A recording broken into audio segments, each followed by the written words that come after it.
Let's go.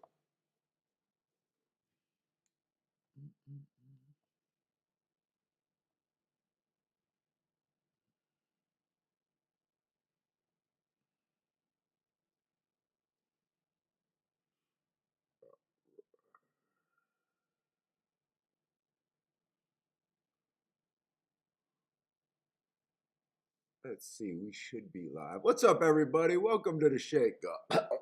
Oh, shit.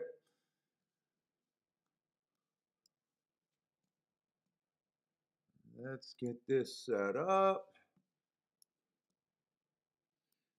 Boom. We got Keeneland and Gulfstream today, so Tom was able to help me out, and Parsons came through, and they both sent me the form. Marks. What's up, Blair? Oh, yeah, me, dude. I need some winners. I'm starting to think about that tournament. I usually, every time I play tournaments, I actually practice trying to mentally get prepared for my tournaments. So I'm going to be definitely thinking about my bets like for the tournament. I usually do this with the mythical tournaments, and I always get my score up from when I first start doing the practice tournaments and everything on paper. I always get my score up to average. What's up, Scott? But these live money tournaments, I really got to think about how to do it because it's not the amount that I think I got to be betting. Actually, it's the problem is I only start with $500 on each card. That's the problem, and I keep going back and forth. What's the optimal way to play? Do I do a building phase? Do I just look for one or two bets on each card, go all in? I still got to decide doubles, pick threes, win bets. So I am definitely going to be thinking about that today. And then the other thing that irked me off yesterday it caught my eye. So yesterday ended up being a favorite day. I didn't hit anything yesterday, so I had a bad day. I wasn't that active, so let me just put it this way. I had an average losing day, an acceptable losing day, but didn't hit anything. And then I went back. I had a feeling like, how was I so bad? And then I wanted to go back and look to see what horses were beating me and what odds did I have them on my betting board. And I was like, I couldn't believe, dude, 90% of the races that I lost yesterday, I had the horse either as my top choice or my second choice just on the betting line. I think I was just too aggressive, going too far down. I couldn't really, and a lot of times I was between both chalks I thought were playable. You know, I always say that we know you're in the best position as a gambler when you hate the chalk. And yesterday was just a whole bunch of races where not only did I like one of the chalks, I liked both of them. So I definitely want to watch out for that too. Because, you know, I'm sloppy because I know overall my game, you know, profitable and everything. But now that I'm thinking about, well, what if I get hit with kind of a chalky day like yesterday at the tournament? How do I approach that? Well, what's up, Scott? Tom, thank you very much. So, Tom, I'm going to use Parsons marks because Parsons was able to get more done and he wrote it bigger for me. But I'm going to have your marks on the other side of me. I noticed another thing that you don't do the asterisks. But I'm going to keep an eye out if you want some feedback about, you know, I can see when the two are disagreeing every once in a while. So I'll be able to see a little bit. Like the five in the first race. That first race should have been a triangle. He wasn't faster than the fastest winner. He was a triangle that day. But it's close. It's still, you know, good.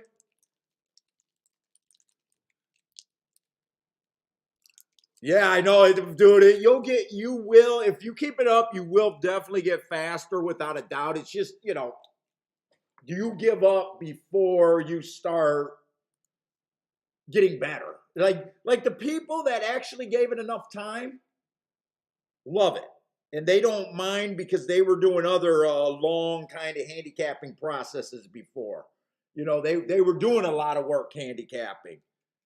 The people that kind of give up were probably the ones that weren't doing as much work or didn't get instant, it didn't turn them into a winner.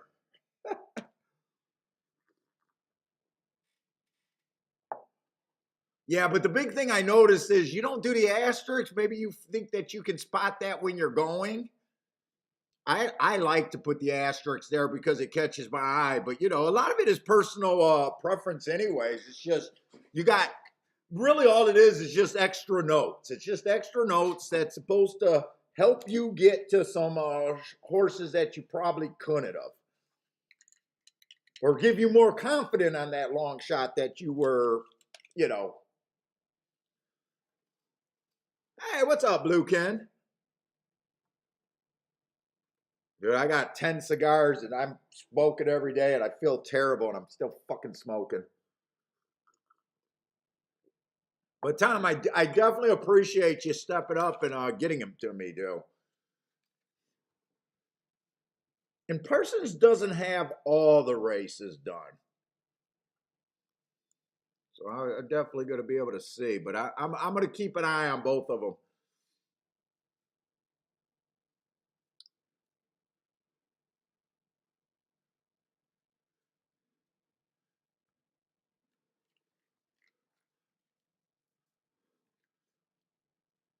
Attila, what's up, Attila?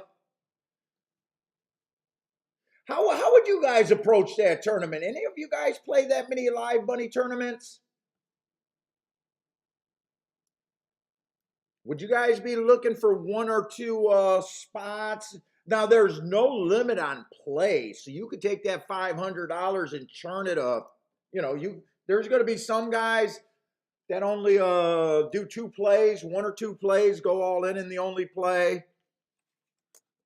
There's going to be some guy. I'm more of a grinder, man. I like to grind. I would probably divide my bankroll into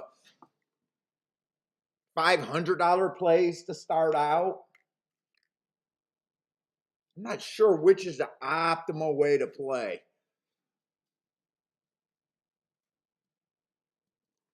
What's up, Jay? But I'm going to be messing with that. Plus, that's what I'll be writing on the paper here. What would be something that I think I'm going to do in that tournament? And the other thing, I'm going to be trying to mark down timestamps of each race so I can freaking put those timestamps in. So if someone wanted to go back and just look at a certain race, plus I can title the big, if we have the big hits or something. Bluekin haven't played an attorney yet? Yeah, because really, when you think about it, so last year I went to 3 of these total tournaments, but seen 4 scores. $2,000 and $3,000 in the majority of the tournaments last year got you to where you qualified for a seat in the NHC. Dude, that's all in on a 3-to-1. That's all in on a 3-to-1. It shouldn't be hard to get to $2,000. But my biggest thing is just the stress because when I kind of bet, I get to a point where I lose and I feel uncomfortable. But other than that, when I'm handicapping and when I'm putting my first few bets in, I basically there's no restraints on how much I can bet. And there's a amount that I'm uncomfortable losing in a day, but sometimes I bet twice that amount, even more to be in a spot on my day. And where this tournament, it's actually forcing me because it's a $500 on a card. It's actually forcing me where I don't feel like I got the freedom.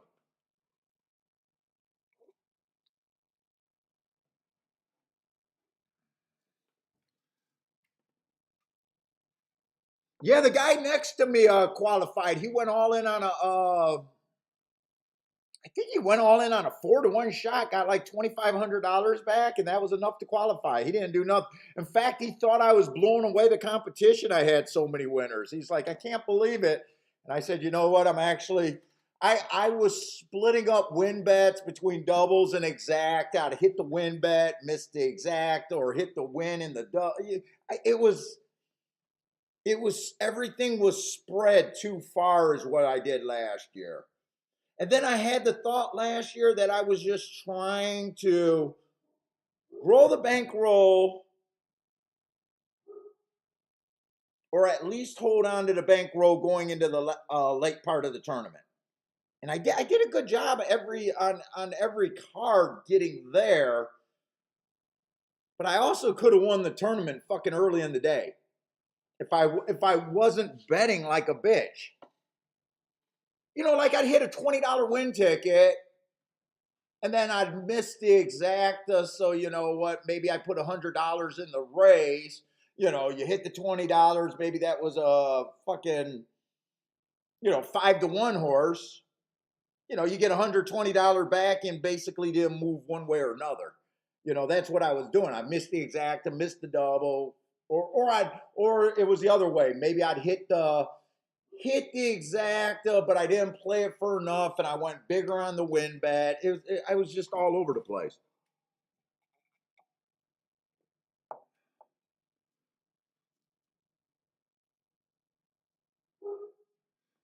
Jay says, "Well, Jay, I don't have much experience in this tournament. So the tournaments that I've cashed and done well were all the mythical tournaments, the win place tournaments. Those are the tournaments that I did well. So I never really played that many live money tournaments, and that's where I gotta try to decide what to do. The mythical ones, I know what to do. The mythical ones I practice on the stream, and I usually start really low, and then by the time we get to the tournament, I'm averaging. I got to average. I know for a $2 bet, I got to basically average $10 a race, or roughly around 100 points a day. I usually get my average up to the high 80s to low hundreds, in most of the streams going forward. Dude, I was so ready for that Orleans tournament.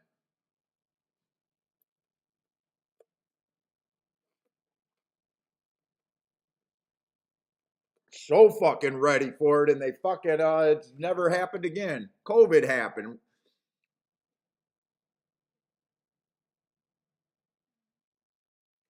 Air hands here. I almost think it might be more better just to do it with win bets. If it's only that low a score. I don't know. Well, I'll be thinking about it, but let's get on with the show. I'm not even. Let's see. I didn't even get my betting board. And you guys know the way I bet. I'm not really a all in love a selection type of guy.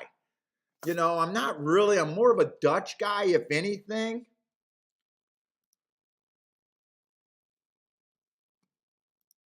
I'm not one of those guys that usually just say, "Hey, I love a horse. This is my only bet here."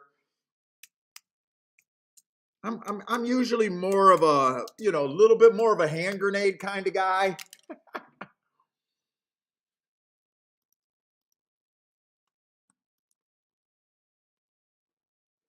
From the rail. Let me get this. All right, we're gonna get going. Let's see. We got Gulfstream in Keeneland. Let's see. Jay says last 3 years he would be in the lead at Fowler Park. Big Life tourney screwed it up every year, not sticking with it. What kind of tournament was the Fowler Park tournament, Jay? Is that a live money or a mythical tournament?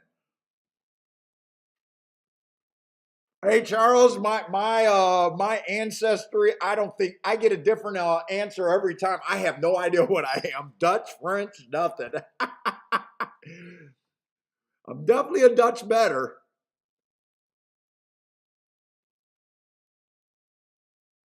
Yeah, I'm more of a hand grenade guy. I like to give myself options. I like to, you guys see how I play. I'm more of a spread guy. It's a little bit more comfortable betting like that on the long shots. I really like it when I hate a favorite and I'm kind of spread. You guys see my tickets for the most part.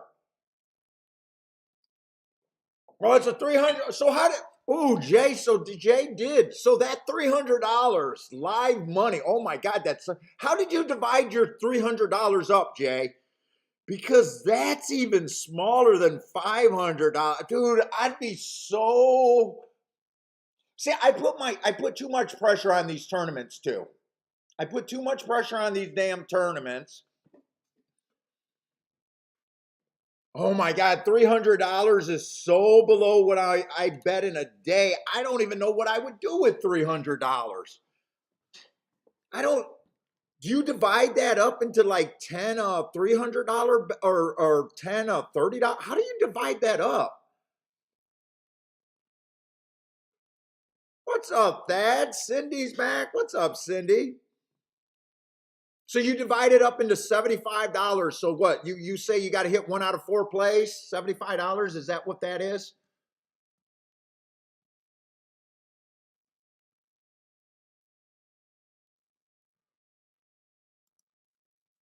I got to bring my calculator out just to see that. Let's see. 300 divided by 75. I bet that four plays. Yeah, that's four plays. Dude, I don't, on an average day, I don't even feel like I started handicapping until I'm at least 4 day races deep. I don't even feel like I started, dude. I'm probably a guy that wants about 10 plays. I probably want to give myself a shot at 10 plays. I know I will have at least two or three entries.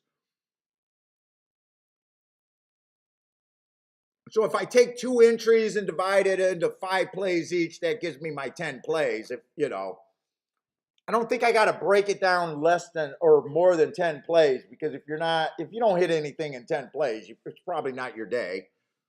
All right, let's look at this. So, yeah, I'm definitely going to be thinking about it. I'll be playing with it. I'll be practicing my score. I'll still be doing my main bets, but you guys know that you guys seen me practice for tournaments before.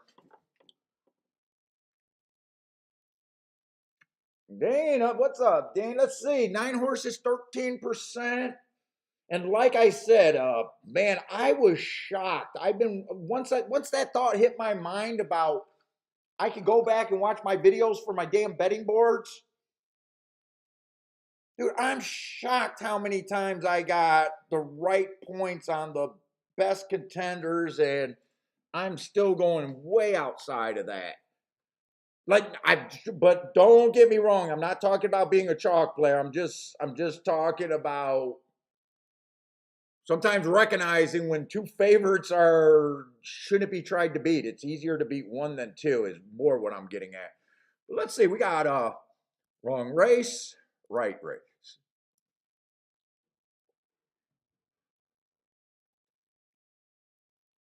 Let's see. Actually, the one got really. Oh no, wrong race. That's why he's 25-1. I was ready to get crazy.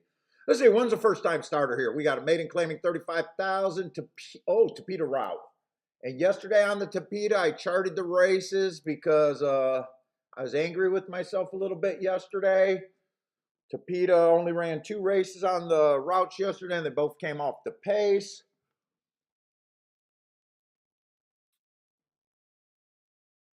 What's up? Oh, Bender. Bender, I can hook you up, man. What's up, Bender?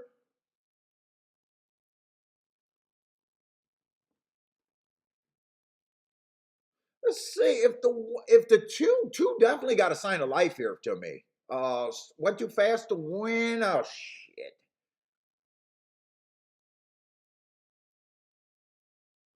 That's a nice race as long as he's not dueling on the front end or he gets that super slow pace. Let's see. Really lightly raced race. A whole bunch of horses are stretching out. Looks like the 8 can come off the pace.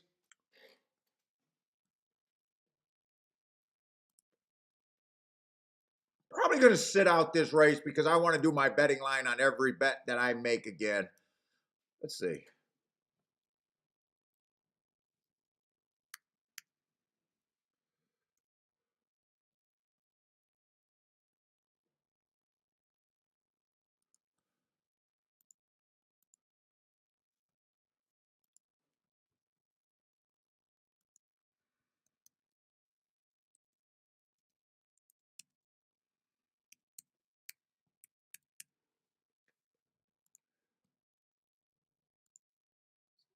Place that.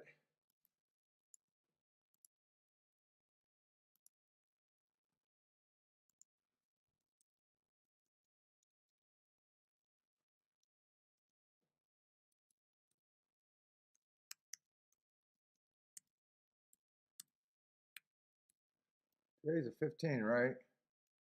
Nope, today's the 16.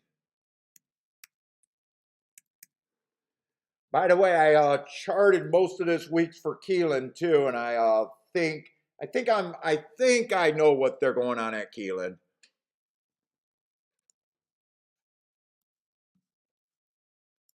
I got my totals up to date. You know, I think last week we ended up with an outside day.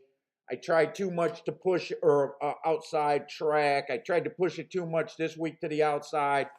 But Keeneland on the dirt sprints definitely looks just like it. Just looks like speed and stalkers to me for the most part. Pretty damn deadly too.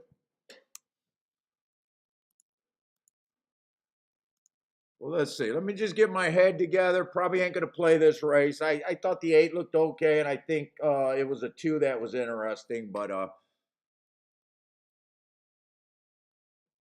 I did not play this race.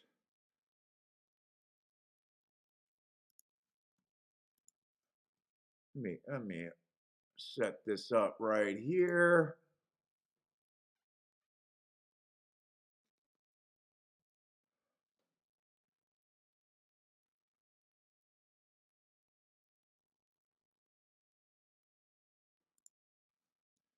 And I almost want to know where Jay blows his tournament. Jay said he is in position, and then he doesn't stick to his game plan. I'd be curious to hear what Jay's game plan going into those live money tournaments. I know a lot of them come down to a big all in at the end of the day.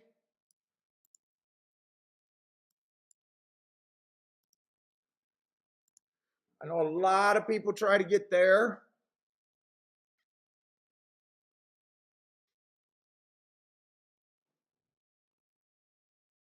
Let's see, Cindy. The 4 looks to be the play, but the math doesn't work for Cindy. I like Cindy. Cindy's such a good handicapper.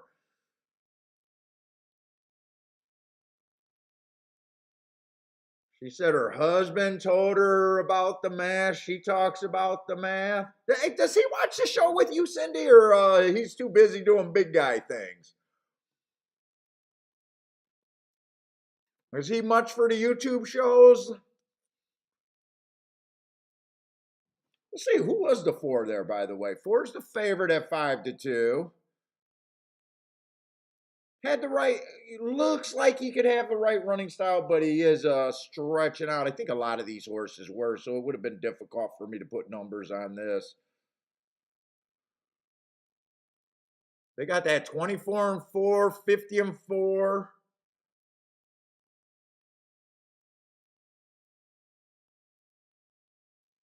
Two's flying. I just think the 2's too far back, and I think the wire's coming up for the 4. Let's see. 2 looked like he was flying, but he flatted out. 4-5, 4-5 something. 4-5 something.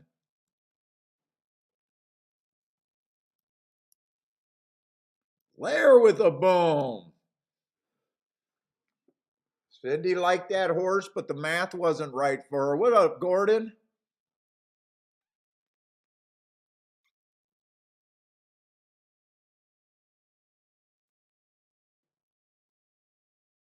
Let's see. Tom says, while we have some time, why is the 5 horse on September 20?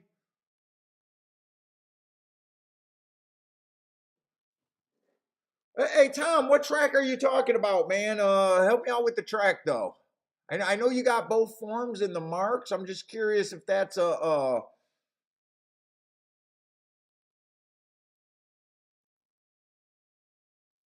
just curious what racing form you're talking about there.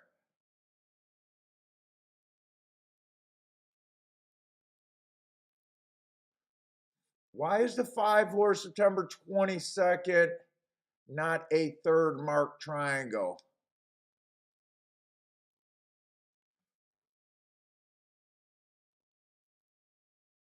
Let's see. It got to be if he, I think he's why is the fives September 22nd? Third mark I think is a triangle. Let me see. What do you got that mark? Let me see what you marked. I think I said that. Wait a minute. Where was the difference there? Hold up. Hold up. Hold up. This one. That race I got you right. Heart triangle. That's good. This is the one that's wrong. I think you got a heart on this horse. The August 26th race is the race that I'm talking about, Tom.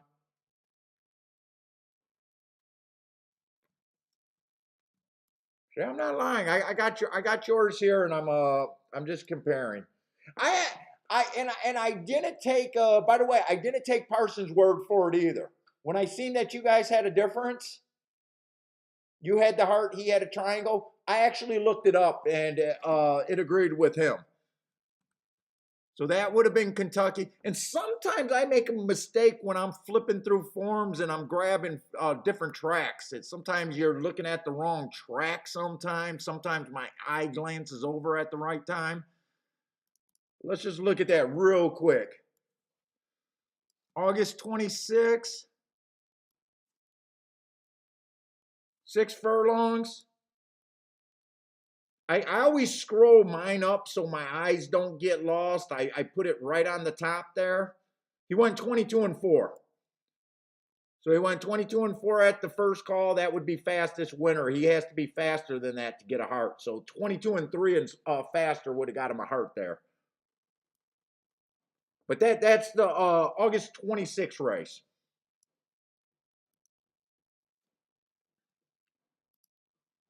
Oh, Bender's talking about marking up the form. Stick with it.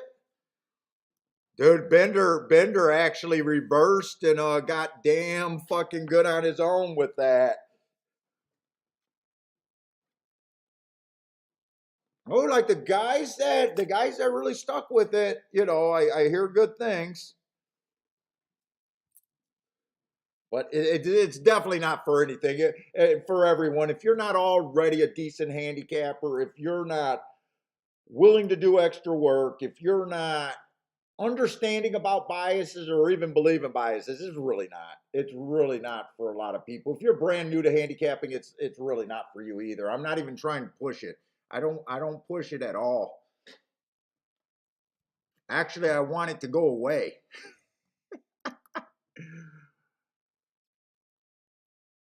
Oh, and don't worry about it because either of those catches your eyes. I mean, a triangle is there's one tick difference between a triangle and a heart there sometimes.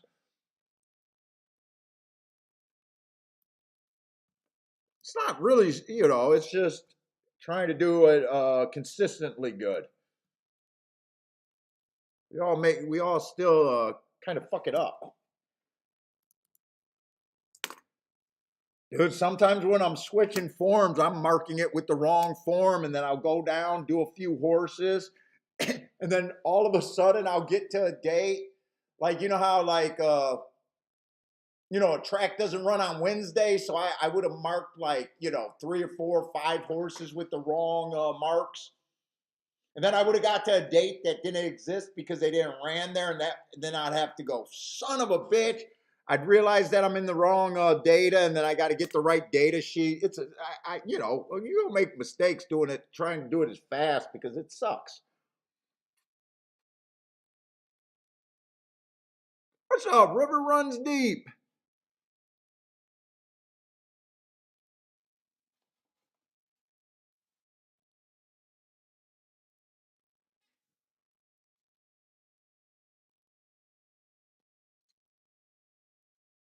I see. Cindy did play a pick five again today. Kept her pick five alive. All right, let's see where we're at. Who goes off first? Gulfstream's second race or Keeneland's first? And please, can we get Gulfstream and Keeneland to separate a little bit? I think the only chance I had yesterday was the first, the second, and the last race were all results that I think I could have got to. I'm pretty confident I could have got to. Except we had no time to fucking handicap any of them.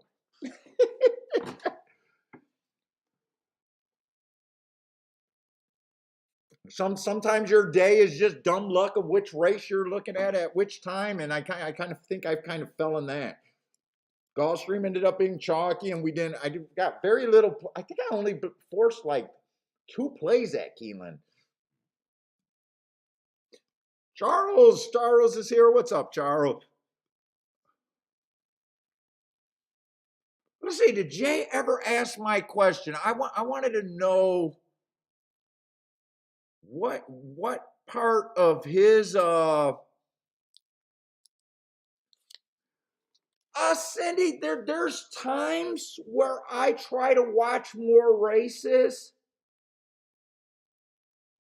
but I don't wake up and do any morning work, and you guys see all the decision making.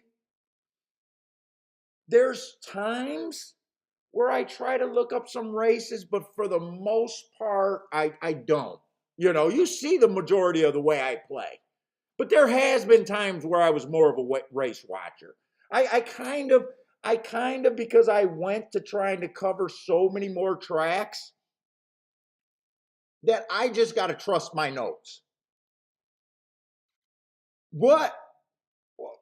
So Cindy, before I was a bias handicapper, let's put it this way: before I was a bias guy, back in the early '90s, I never started playing till the '90s was my first year, 1990. I was a trip note handicapper. In fact, I tried to start my first website a whole bunch of years ago, and I was called Trip Notes Handicapping. Probably like 95 or 96, and my website went nowhere because I knew nothing about websites. So I used to be a big race watcher. I kind of went the route of the biases a little bit more. Well, a lot more. I went the bias route a lot more. Every once in a while I'll watch something, but for the most part, no, not like I used to.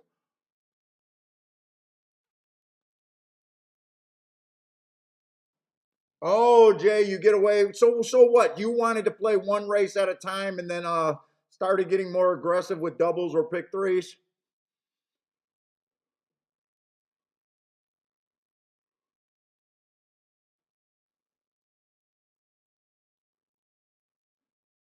Matt was with me yesterday. I wasn't quite as bad as 0 for 12 yesterday, but I was bad yesterday. Actually, I think my handicapping was good. I think my betting decisions were bad because I kept agreeing.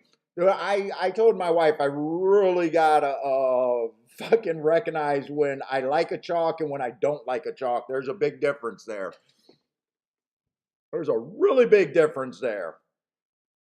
And where you're powerful as a handicapper. Such a big difference there. Especially when there's 2 horses and you're giving both of the chalks the most points to win and you're still trying to beat them. It's so much easier to beat one chalk than it is two. One chalk, he could get beat with a bad trip, he could get beat with a bad start, he could just get beat because he's not that as good, he's just over bet. Dude, when you get 2 horses and you're giving one of them 40% and the other one's 25, and you did that consistently yesterday and they kept running 1-2, I'm not saying I should have bet them. I should have recognized them and decided not to do anything.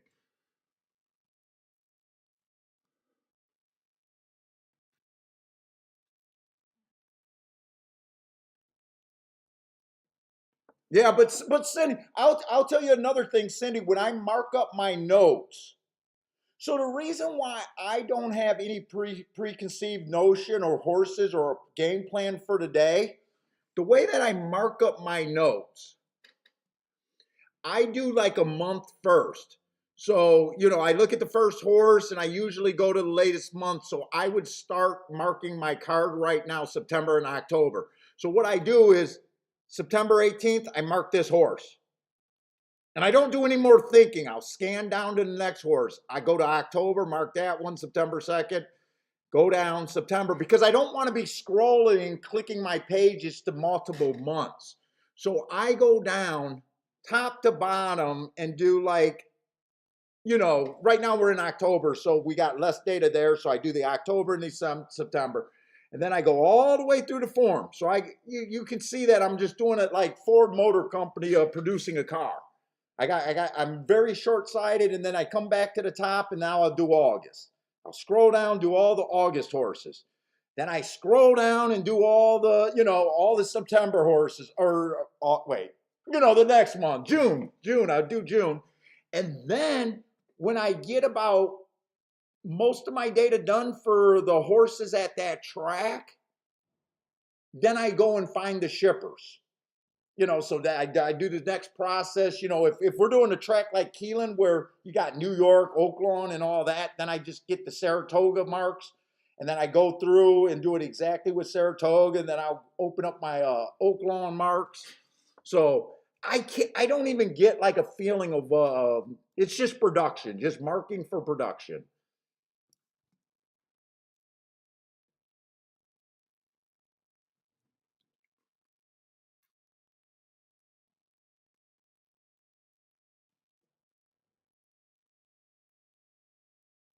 Oh, what did Charles? Charles already popped one already. What the hell did Charles hit?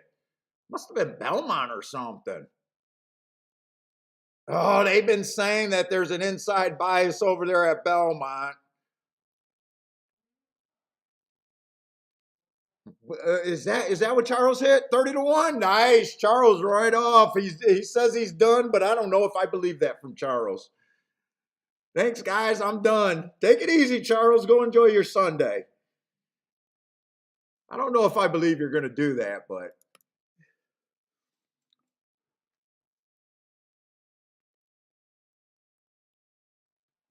betting the 3 at Belmont. Win places show. Nice. Charles had it. And by the way, Charles is another guy been playing the horses for wrong, way too long. Way too wrong. We understand. We understand. Charles plays the game wrong also.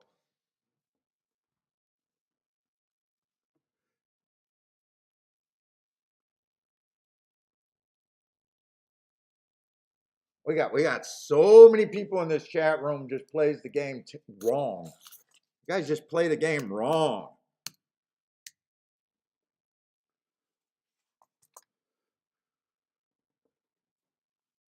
Charles, you're only supposed to hit a 30-1 when you go all. I'm not saying to win, place, and show. I might not like the win, place, and show bet completely, but he was wrong for not going all.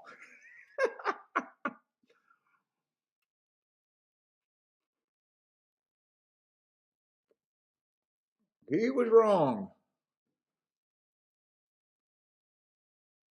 Okay, actually, let me get back. We got to go over here.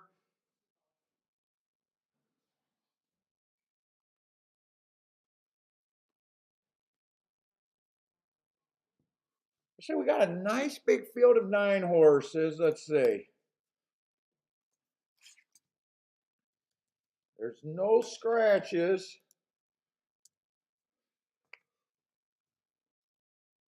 Charles says, thanks, Paul. I can't help it that he's wrong. Charles is a terrible play. I mean, come on, we get those emails. We're terrible. How does Charles just play a single horse at 30-1? He's wrong. He's wrong. His philosophies are wrong. You're never going to beat takeout at 30-1 prices. You're never going to do it. You're just going to flounder. Let's see the one horse at Gulfstream, early pressing day, average, average, average. I don't have a problem with that race. Comes back, one race sample, just misses again. Comes back, goes too fast to win, just misses. I'm looking for speed and stalkers on the Tapeta, and last race went too fast to win. I mean, come on, it's time for this horse to win. Let's see, he is. There is a bit of weakness there. He is stepping up in class, but he's stepping up in class. He's a sharp horse. He's 7-1. That sounds about right to take that risk to me. Uh, let's go through these horses and see how much other speed is in this race and where they fit. Let's say the 2 obviously has a lot of speed too. So the more hearts with speed gets in the race, sometimes I predict, it gets worse. You might get that pace battle. Let's see. 3 races ago, inside stalking day. He was on the outside, went too fast to win. I love that race. Running against the bias. Comes back, goes too fast to win. Again, love that race. He's been mostly running at this level, so at least we know he belongs. Him and the one both look sharp front runners, so he's 25-1. Holy cow.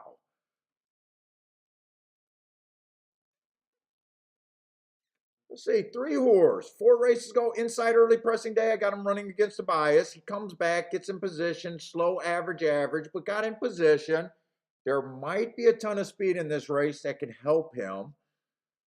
But we'll see. We probably need another speed horse or 2 confirmed to make sure you get that speed battle. I don't like predicting speed battles with only 2 front runners. He can benefit if there's enough speed in the race.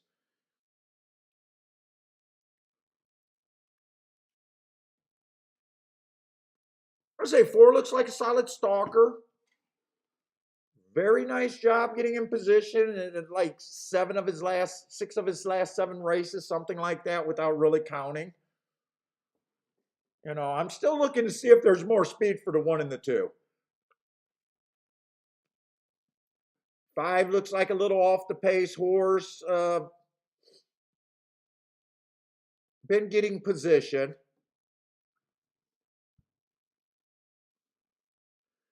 All right, 6 got some front speed. 4 races ago, ran against the bias, went too fast to win, came right back to win, even though he was a chalk. Came right back to win. Got a bad rail, then came right back to win again.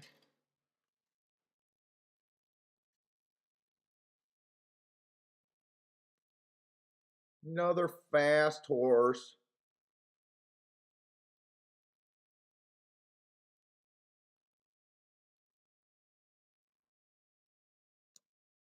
Seven's coming in from Monmouth. Looks like a fairly fast stalker.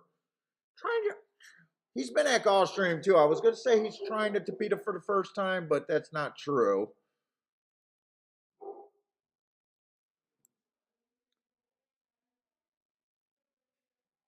And now we got that 4th horse with quite a bit of speed, the 8 horse. Even though the 8 might have options to stalk, but he's on that good form. 4 races ago, bad rail, fastest winner of the day. Comes back, goes too fast to win. Earned his best speed figure from what I can see in that next race where he ran 2nd, so he did get the bump. And that was at 35,000. And then last race, another nice race. He looks like a contender. He's fast, but he has an option to stalk. And then we got a lot of speed in this race.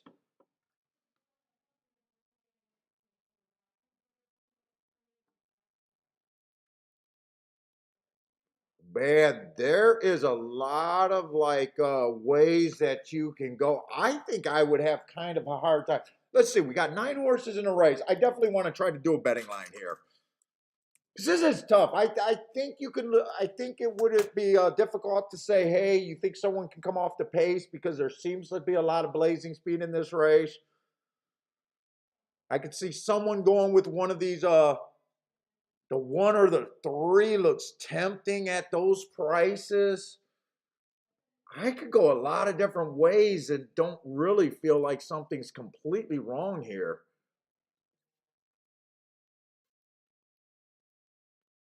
The question I got in my head right now, so everyone starts at 13%. Who the hell is the throwout? Oh my God, Dean is telling me Earth is in this race. Oh, that's Earth. Oh, God damn it. I got his name covered. I had no idea that was Earth. I had no idea that was Earth. Why did I read the damn comment? I think I'm gonna have a hard time with this race. Because I don't think there's any horse that I hate in this race, honesty.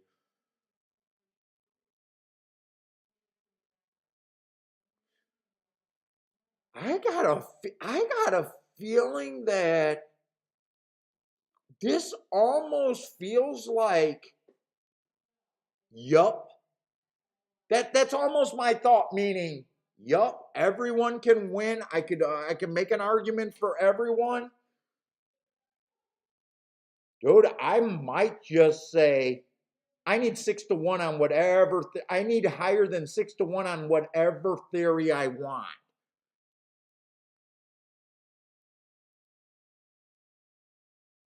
If I'm in this race, I want over 6-1. 6-1 is fair value. Everyone else is over bet. I don't think I can break down this betting line. So the only horses I can consider right now is the 1, the 2, the 7, and the 9. That's all that's how I think I look at this race. Now you guys see value different, and you guys we're all handicappers, so we are supposed to differ how we see a race. There's nothing wrong with that, but I think that's where I'm at. Everyone's just 6-1 in my head.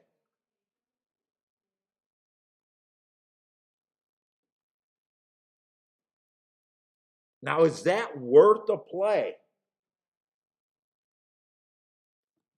If I bet 2 of them just random, I think I got a 26% chance to win the race. So I got to get,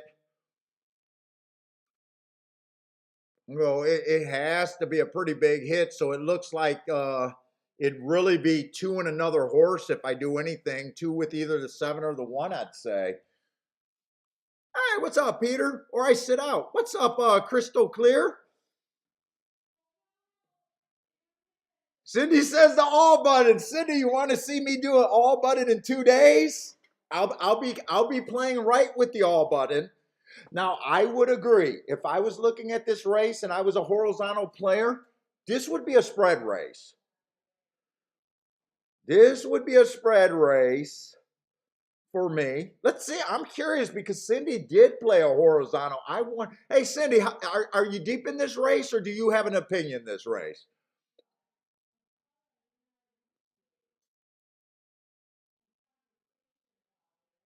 I honestly think I just sit out this race. I think I sit out this race. I don't really have an opinion. I know where I could go betting wise. I'm going to be rooting for a double digit horse, and that's it. What's up, Grandma? Grandma, how was your surgery? Everybody was asking about you yesterday. I think you had your surgery on Friday. We put out some wishes and some prayers, hoping that you came through like a champ.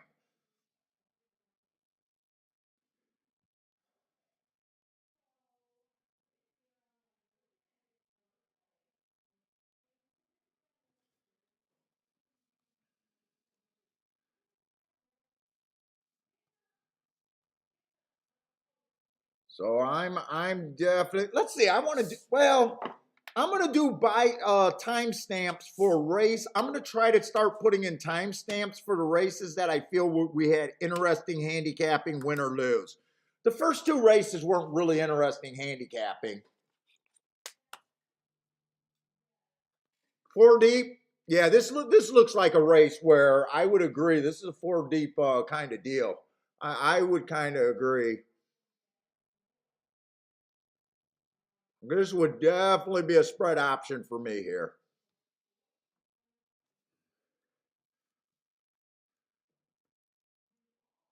Good luck, Cindy. Good luck. Hope you get through. No bet here. And I would be rooting for something double digit here. And actually, fucking Earth I love that horse, Earth. I would be on the 2 and either the 1 or the 7 here, or possibly even the 9. But I was leaning towards the 1 and the 7 as the second horse. I think the pace should be with so much speed. I would think that this pace would be faster than on the faster side. I'm shocked at 23 and 4, really, or 22 and 4. I'm even shocked that it's 22 and 4 for the first call.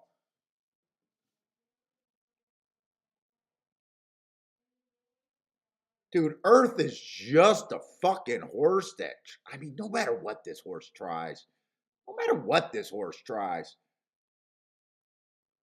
Come on, 7. No, gonna be 5-7. Maybe the 6 will hold on. 5, 6, 7. I might have even been 5, 6, 7, 8. 45 and 3 was the second call.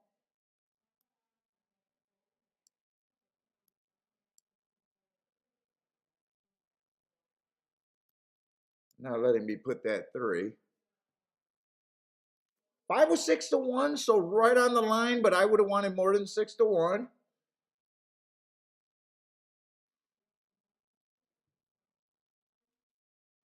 Whoop, that's a 6 horse I'm looking at. 5 was a horse that came a bit off the pace. Curious to see how far he came off the pace. With all that much speed in that race, it would have been probably safer to go for horses that could come off the pace. Let's see, I think he was 5-1, right? 6-1, 6-1. Let's see, 6 and 8 were the top 2 betting choices. 7 ran good. Cindy stayed alive, but oh, Cindy really liked that 7 there.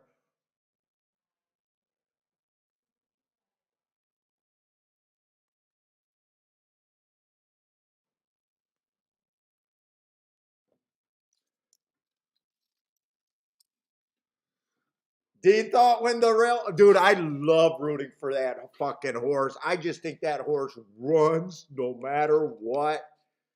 Honest, he always looks like he has a shot even when he doesn't hit the board, doesn't he?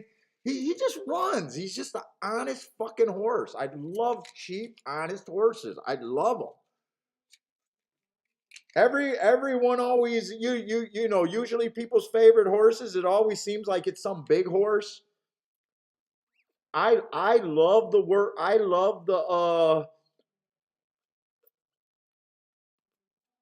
I love those workman like horses. I love those horses just every day. They just seem every time they run, they don't get the glory and they just keep doing it no matter what.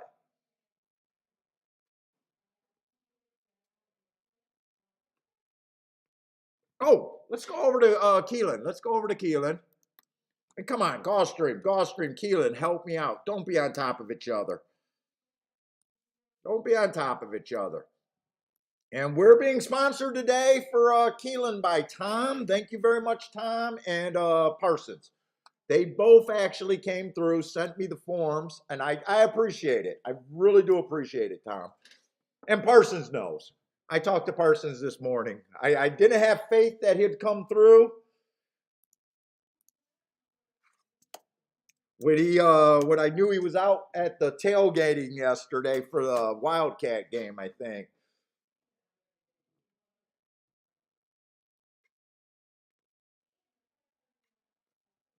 Dean says he totally agrees. His favorite horse is an unnamed horse named Secretariat.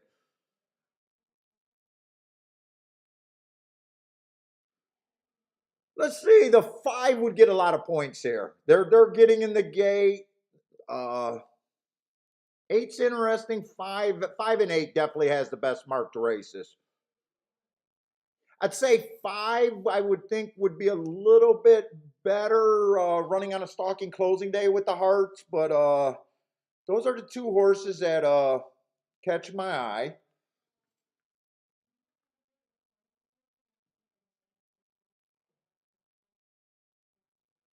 That's what I'm rooting for. 5 and 8. Those two horses. I would make the 5 the favorite. Not have much of an opinion on the 7 being a first time starter. 8 would probably be like that 20% kind of second choice. Maybe even 25, depending on how the points is. But that's who I'm rooting for. The 8 would be the better horse to win, but 5 and 8 is what I'm rooting for.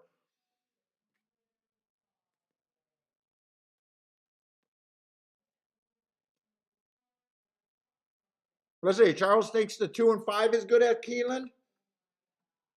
Oh, five's actually second choice. Two's first choice.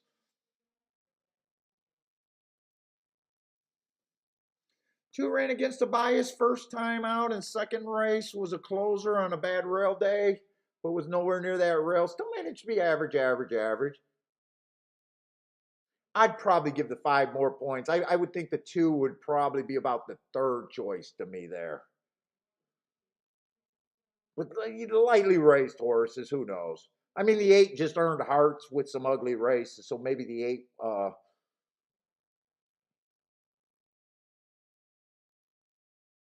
does have weakness there. Let's say the 5 looks hooked, the 2 looks gone. 2 looks like he's making a big boy move. But I'm not missing anything there with the 2 at 3-2 and the 6. 6 would have been really hard for me to get to off that running line. If six horses are running, 6 would have been hard for me to get to with that running line. I think the 2 just nosed them out, but the 6 obviously ran super well and improved second time out. Just a K hair difference from the 2 of them. No bet for me. And so far, I really haven't been able to make a betting line so far. But this race, I think I wouldn't have done anything anyways. I don't really think I would have done anything in that race, even if I got to it with plenty of time.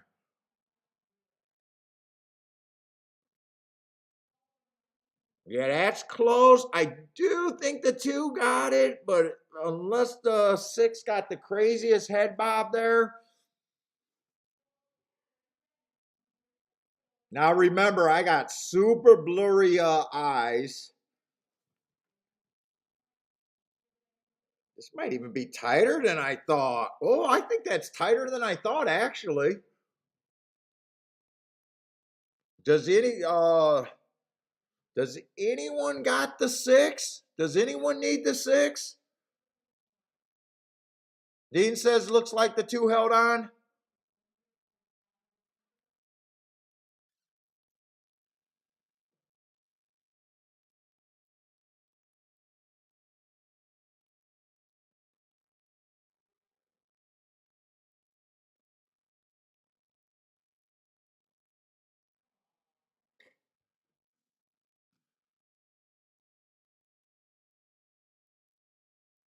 Grandma says, "Where Kathy?" I'm trying to see Paul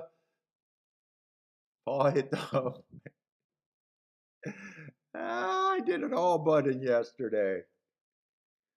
I did an all button to catch a 2-1 over a 5-2. I'm badass.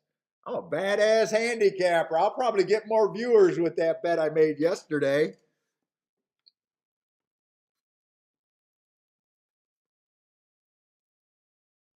Charles would have been right.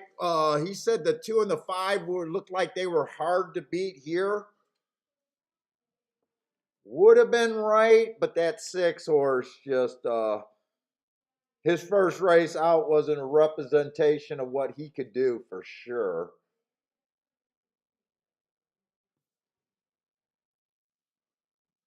Even 2 stayed closer to the pace today. So 2 got he was much closer to the pace today.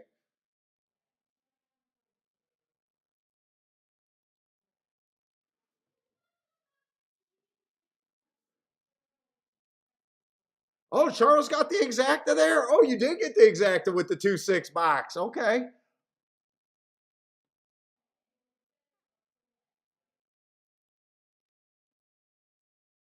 Oh, Bender, it's not even close. It's so bad. It's insane. It is ridiculous. Now remember, they went away from Pimlico for a while, so they're just now coming up from Laurel. But let me see if I can pull that for you really quick. I think it's like 62% is closing. Closing.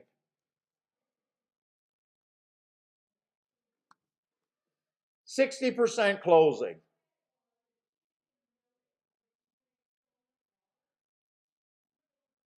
12% going wire to wire. Stalkers are the next best thing at 20%, 27%, but I have never seen a 60% bias after 154 races. After 154 races. I might see a 60% bias somewhere on a way smaller sample than that.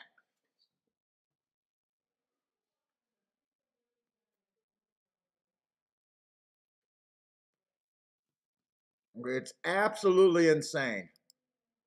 The problem with Laura, we tried to play, I spotted it out of the blue, and we tried to play it 2 days before the end of the meet. And what's super crazy about that, Bender, if you're marking those horses, there are so many heart horses. Dude, there's heart horses. There's horses that earn hearts that are 12 lengths off the lead. It's crazy. They are daily coming from like 20 lengths off the lead sometimes.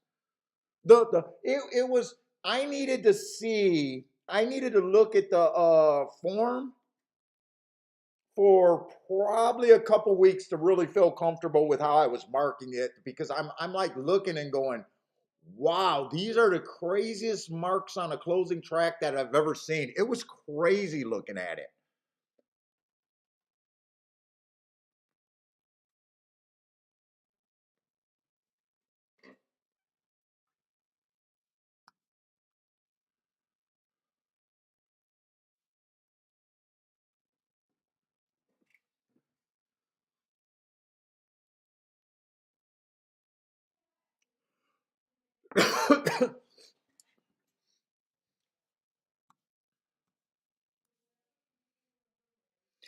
I think it's gonna break down, Bender, to like a position game.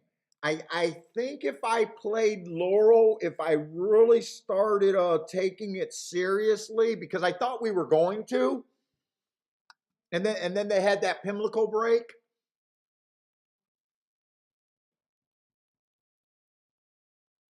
I think you'd almost be just playing like it's a position thing. I'd be betting whichever horse that I think could be within 3 lengths at the top of the stretch, and I think you'd be going wide in a lot of races, and I would not be scared to play crazy prices there.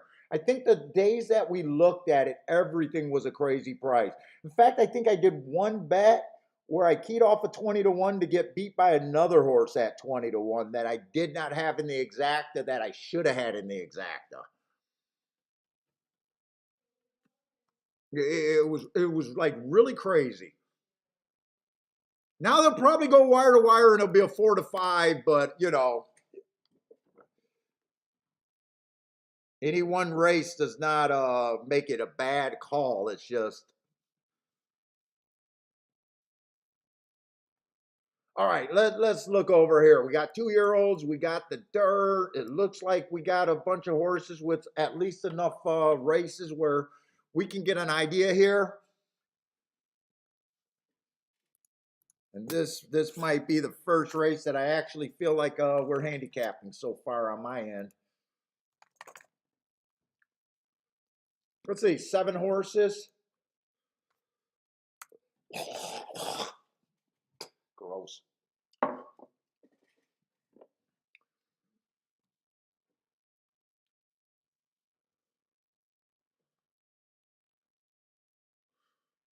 Let's say the one horse, nice first time out, got no real problem with that.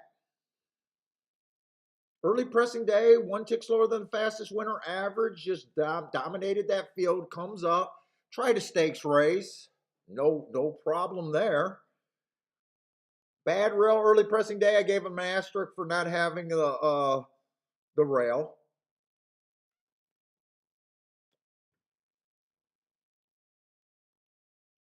We're just trying to figure out where he fits in, and right now, I don't know, because we got the 2 horse that broke his maiden at claiming 12.5. Just comparing him to the 1 doesn't sound right when the 1 breaks his maiden at a 50,000 and goes to a stakes race. 1 got better speed figures, I see. First race out, average, slow, slow. Next race out, stalking closing day.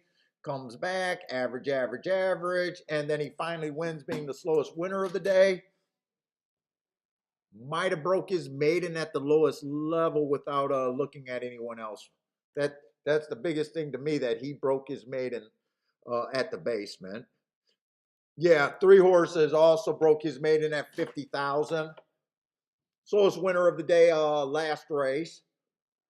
Race before that ran on a bad rail, so he comes back to win, but he was 20 cents on the dollar. Looks like a player. Definitely looks like a player. 5-2 in the morning line. Probably going to get a decent amount of points in my head. Let's see, 4 races ago, first time start, no real problem. Comes back, wins his next race. That maiden special weight, 1 race sample. Just took care of business like he that looks good. Comes back, runs on a bad rail, and then comes back, bad rail day again, 5-hole. I think that's an okay race right there. Kind of the slowest pace of the day. I think he gets some play. Broke his maiden at maiden special weight.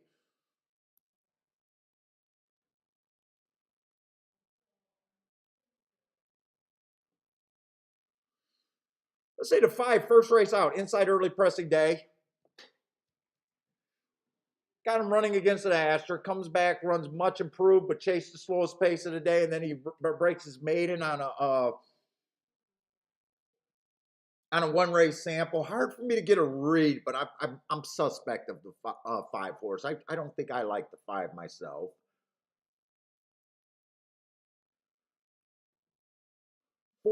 6 horse, I got winning on an inside day. He had the 4-hole. It says he was 3 wide. I still gave him the asterisk. Did it at a lower level, so I'm a little suspicious of that. I'd probably be a little bit hard on him. I got to be hard on someone.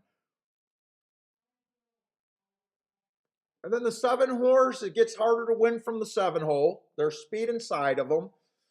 First race out, he ran against the inside day. I don't mind that race. Comes back, stalking closing day. I don't mind that race either.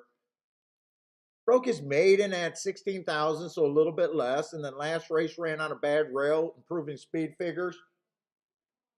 I would say the horses that I'm going to be hardest on are the horses that broke their maiden at the lower level.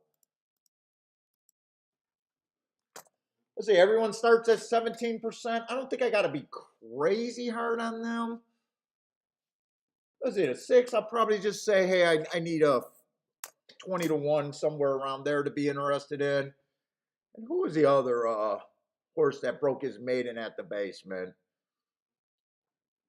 The 2 horse, going to be closer to the inside, where the inside does tend to influence me. I'm going to say he has a better chance at a 10%. 9 to 1 is where I'm interested in him.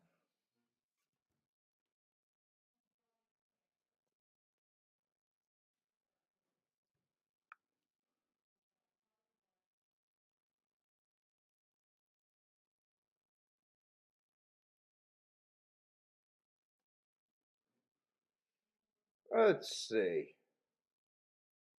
Got 5 horses left, but I'm going to break that down. I just want to see 21%. I don't think everyone deserves 21. I'm going to say the 7, I think has a chance. I'm going to be like 15% from the outside. I need a bit better than 5 to 1 to be interested in him. So he's a little over bet at 3 to 1 to me.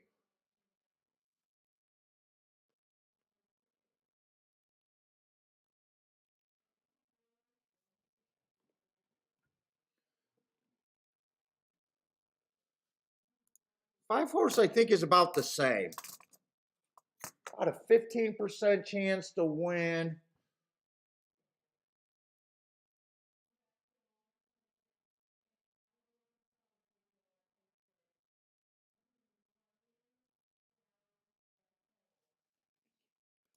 Let's see, I got 3 horses. Just listening to Kiki talk about Bentley is ridiculous.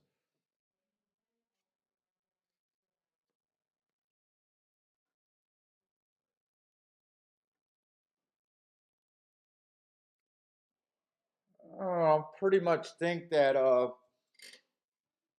do think 3 deserves the most points. I think 1 has a little bit of upside.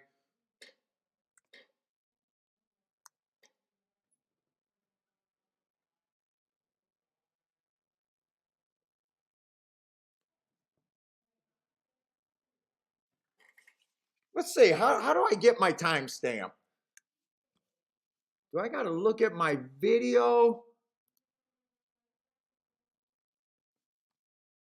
Do I got to look at my YouTube feed? What if I wanted to write my timestamp down here? So I don't have to go back and look at videos to figure that out. Do I look here?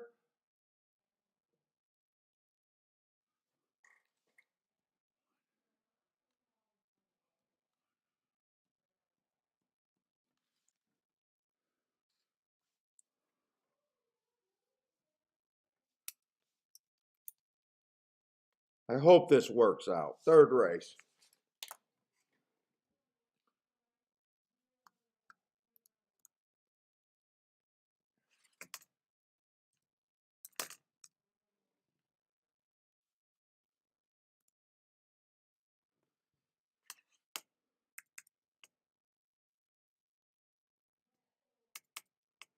That's where I think my points are.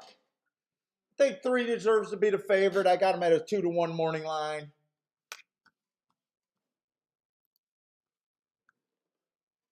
4 should probably be my second choice. 1 would be my third choice, kind of with a 20% chance.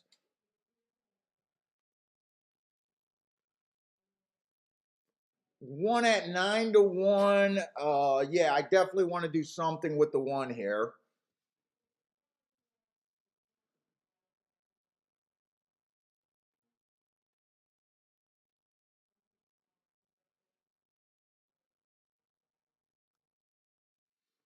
Now, how do I want to bet this race? I want to think tournament, and I want to think my real bet.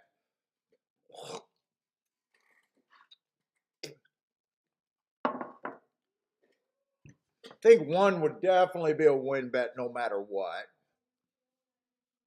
Probably want to force the 1 to get first or second too.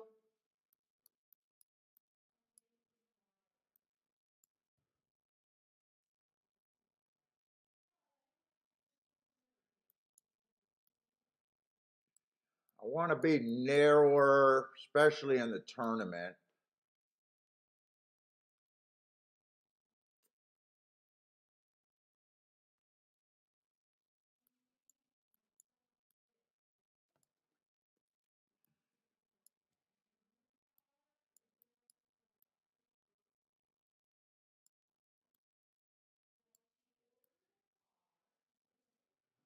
That way I can play this more, this less, this.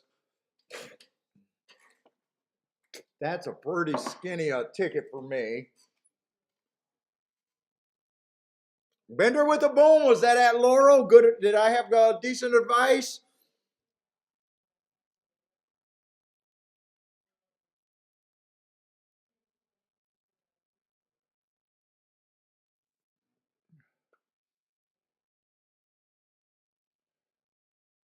Let's see. I am definitely doing that right now for sure.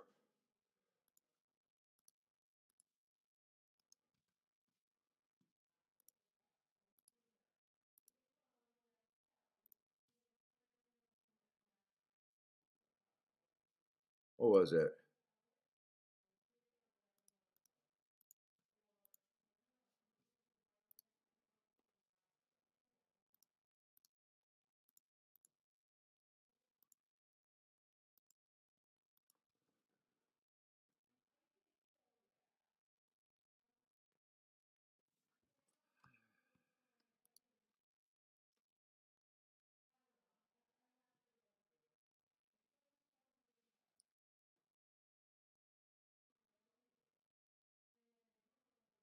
Holy shit. The exactas with the 3 are actually paying good.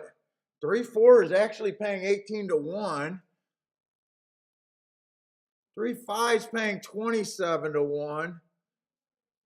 So they're playing the 3-7 way too much.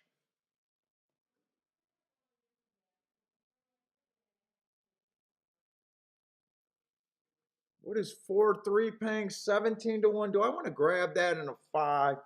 Do I also want to do this?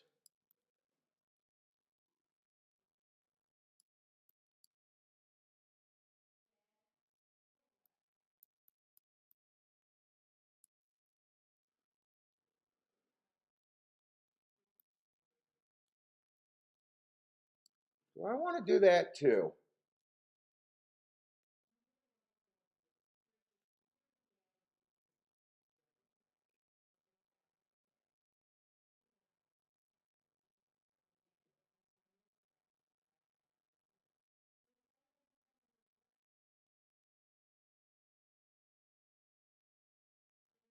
Now in the tournament, I could see myself. I think one has a 20%. I could even see myself. Would this make sense in the tournament? To take the $100 early in the tournament where I think I want to be in the building bankroll phase. Would it be worth dutching the 1 and the 3, just $50 on both of them? Thinking I have a 53% chance to win the race. That would be my opinion. Or Dutch the 1 and the 4, where I think I have a 42%. Or I just go all of the $100 on the 1. Would that make sense in the tournament or during early in the tournament? You know, that tournament is going to be a bunch of tracks. It's going to be about 6 hours long. There's no limit on the amount of plays. Would it be worth putting yourself in some coin flip 3-2 propositions where you think you can? I got to decide how I want to address that tournament.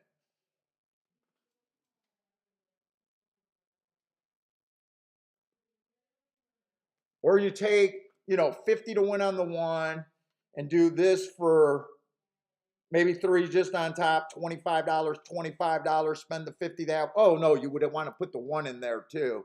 So maybe 3 $20 exactas like that. Boy, there's so many ways to go, and I'm not sure with the free money how I want to address it. I know that I'm a guy that wants to grind. I know I'm that guy that's going to want to grind in the tournament.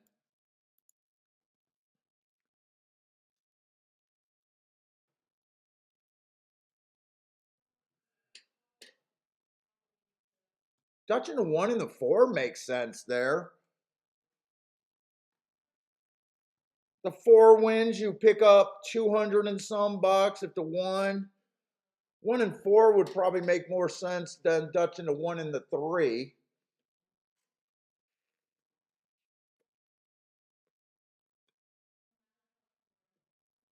Oh, Cindy does not like the 3 at all. I actually like the 3. I like the 3. So Cindy, your edge is huge in this race. If you're right about the 3 not being able to run, you everything else turns to be a lot better.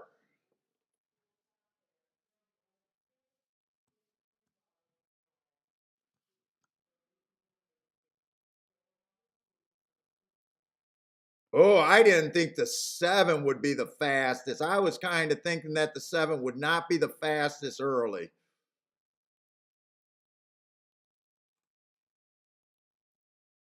Yeah, I don't mind it if the 1 can hold. Oh, 7's a lot faster early. Holy crap! Did I underestimate the 7?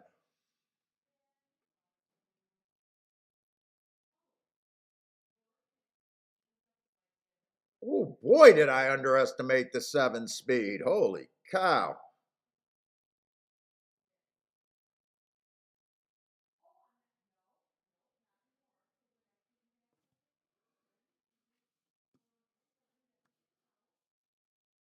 By the way, I did not put this bet in on the thing. I was thinking about So no matter what I would have did there, it wouldn't have worked out for me.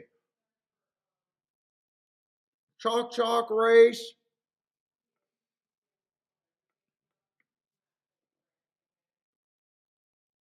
Ooh, I underestimated the 7 big time. Should I underestimated the 7 speed? I could have underestimated the 7 speed right there. I got no problem with it. He's never been on the lead. He's never been on the lead. That horse can get me. Plus he's on the outside.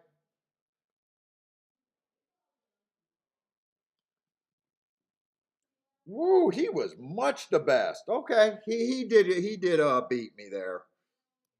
He beat me soundly.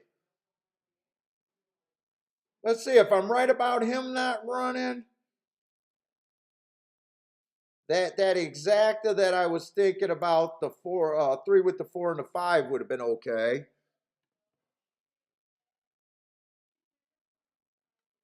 Woo! I really miss I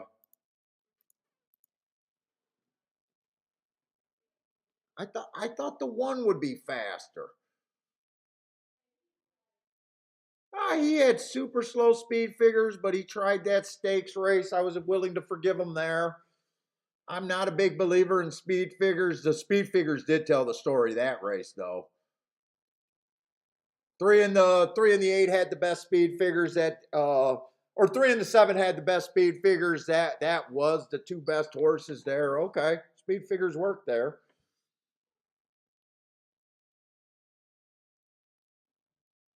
6 kind of took out a bunch of horses. Kind of leaned on the 5, but I don't think that would have made a difference.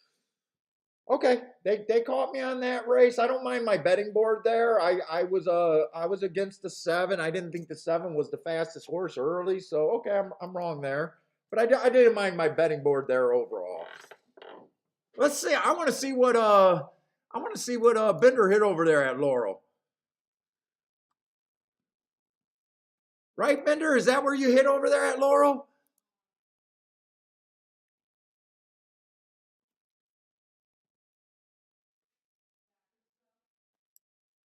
Did the 5 close? I imagine the 5 closed if that's what you hit there. Let me see. What did he play over there? I know he put up a play, but Bender says he got to get back to playing more. He missed the hell out of this game. Bender, you ain't going anywhere, man. You're a lifetime guy. You just got to get your time.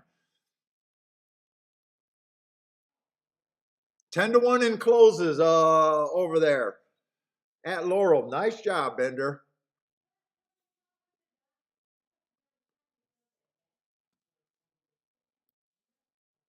Okay. Okay, first bet of the day, not a real thing, but I would have done something there in the tournament. I would have played that race in the tournament, I think.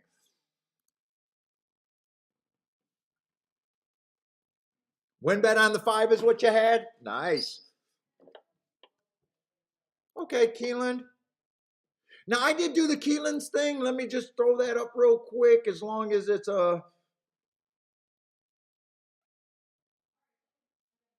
I say 6-horse field.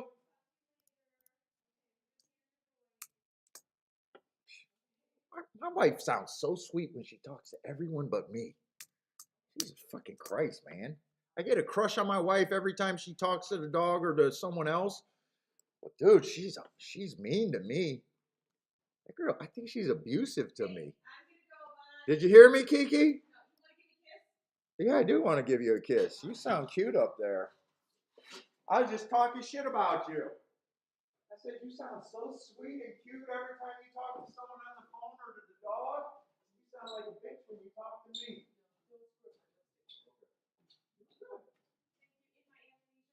Yeah, I don't know about athleisure. That's kind of faking it. You're trying to look like a fitness chick, and if the couch is an exercise machine, you're an expert.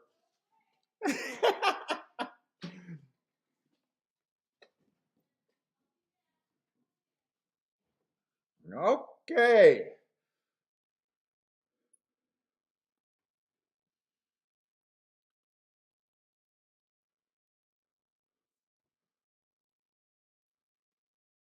See, this is a $40,000 claimer. Let's see.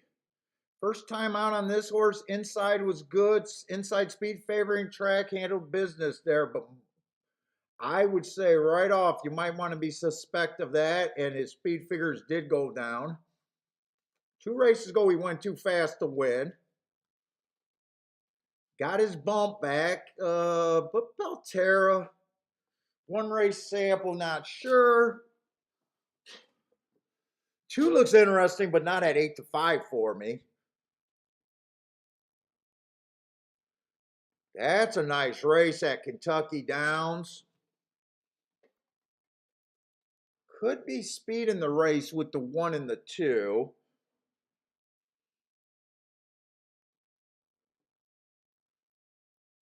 Three ran against the inside bias. Stalking day the race before. Running against some high level. 5-2. Let's see, I like the marks on the 4, but I don't like the class that the 4's been in, and he kind of adds speed to the race.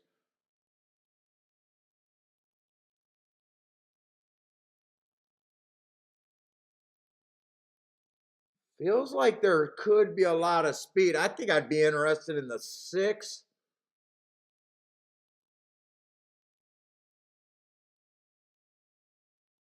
The 2 and the 3, but that's pretty damn ABC. So I don't think I'm missing anything here. I'm just going to say my opinion, I think, is the 2, 3, 6 is probably going to be the winner, something in there.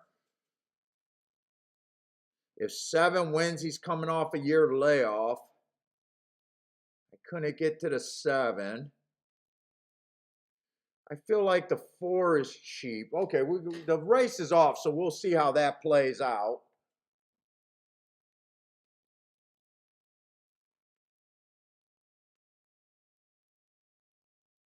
Oh, Charles, I missed Gas's show because he didn't come on the show Friday, and I kind of forgot about it. I hope he didn't talk too much shit about me. I'm sensitive to shit talk. What's up, Austin? Dude, we pointed out Gas is a good handicapper. I tell you guys who I respect. I've seen a lot of Jimmy the Bag and a lot of Pub, and he's consistently being able to find good horses. Yeah, but he's on that Triple Crowns, and the Triple Crowns never got any ratings. He's going to have to build that up because he should be getting the same following that he had on Pub Sports.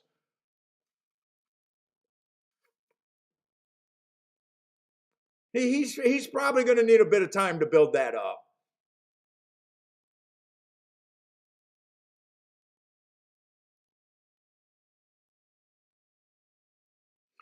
This looks like the horses I was kind of talking about, except the 7 is going to split the exacta.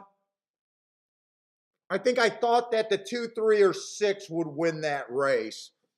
It ended up being the 3 at 5-2.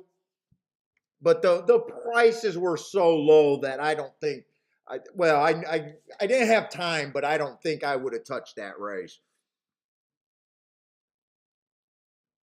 Yeah, he'll build up that show. I know the Triple Crowns. I even made a joke. They never have any ratings there, but I think he'll get some ratings there. I think his people will find out that he's on that show because I think Razor was getting about 40 to 60 people on his show watching it, and it's the same show. They got Smooth Ed, probably Dennis Trusty. I would bet would be on it, and Gas. So.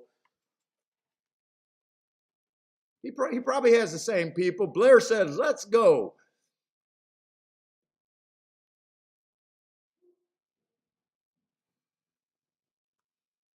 Yeah, and 3 did face better competition. I see that comment there, and he did. He was at some high-level races there.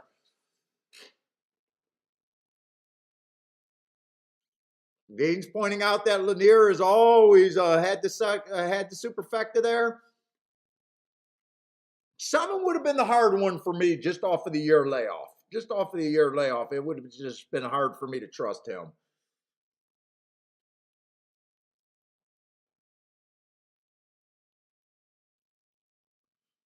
But come on, Gulfstream, and Fair Keeneland.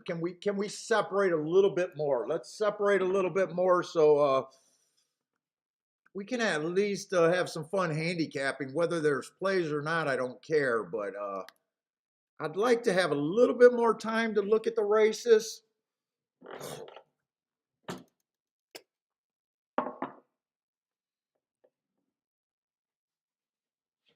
Oh, he didn't have a Smooth Ed or them on that day.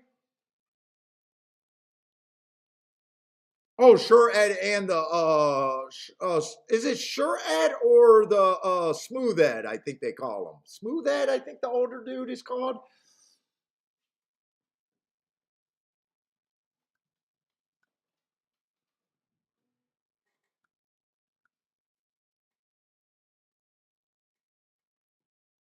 Yeah, if you guys like the evening tracks, I think he said he's going to be doing it every Friday. So if you guys like the night tracks, I know he might have got hurt because I watched Scotty in the evening and Scotty did Santa Anita and he was on later than usual. So Scotty is the ratings whore. Scotty always takes some ratings.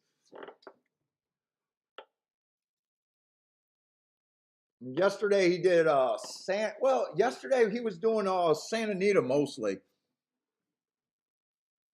Take it easy, Blair. Got to go to work. Oh, we got a 1-2 in this race over here at Gulfstream. Oh, please be bad. Please be bad.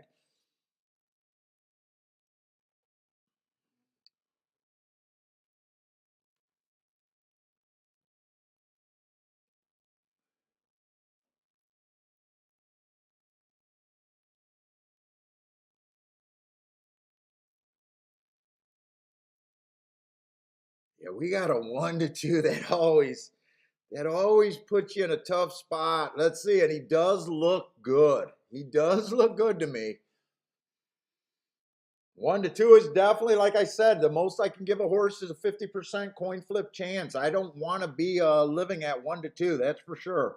I don't play horizontals. I don't have to use something to try to get through something. So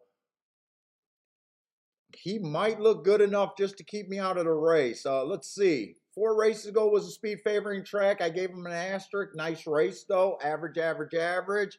That was a route. I don't like route to sprint. That's a reason I could jump in if I can find something. Next race, 1 race sample. The next race, stalking closing day, went too fast to win. Tried to go wire to wire. Look, I love that race. That's a nice race in my book. And then last race, inside of the track was good. Had the inside, but still went too fast to win. I can forgive a horse that I think ran on a good part of the track if they went too fast to win. If the pace I thought was deadly, I can still forgive that, even though I think he had the good part of the track. The biggest thing I don't like him about is route to sprint. But let's see if something else is in the race. He might be enough to intimidate me to stay out if I don't think I can get around him.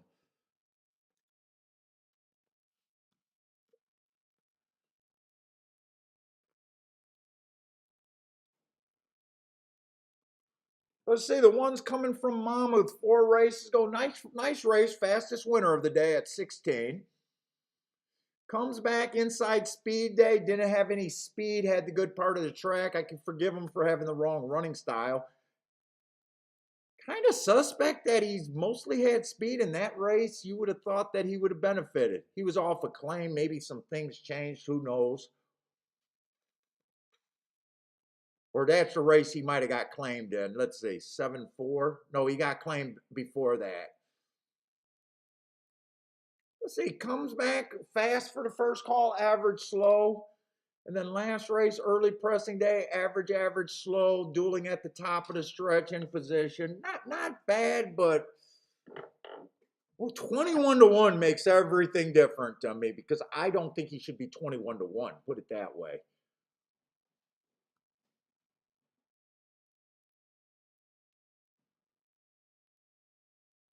Two's a legit sprinter. 4 races go bad rail. Should have gave him an asterisk there.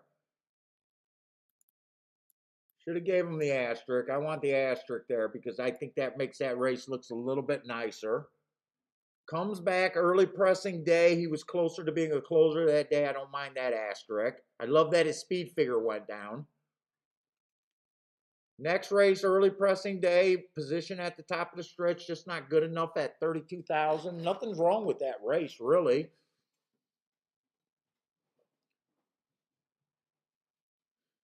Looks like he's coming off the pace. Sometimes he's closer to being a closer. Last race, I got an excuse. It was an early pressing day. He was more of a closer that day. There's some upside there. I still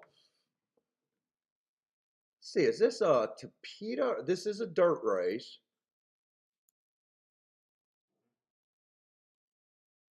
He would have to come off the pace.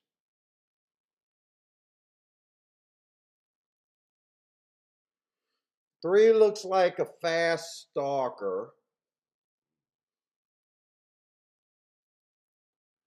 Do I think this horse should be one to, do I think this horse is a coin flip even? I'm not sure if I think this horse is a coin flip.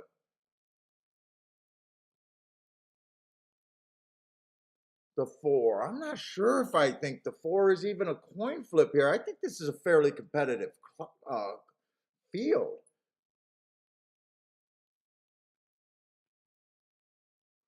Let's see, the 5, 4 races ago went too fast to win. I like that race. Comes back, gets a bad rail. I like that race.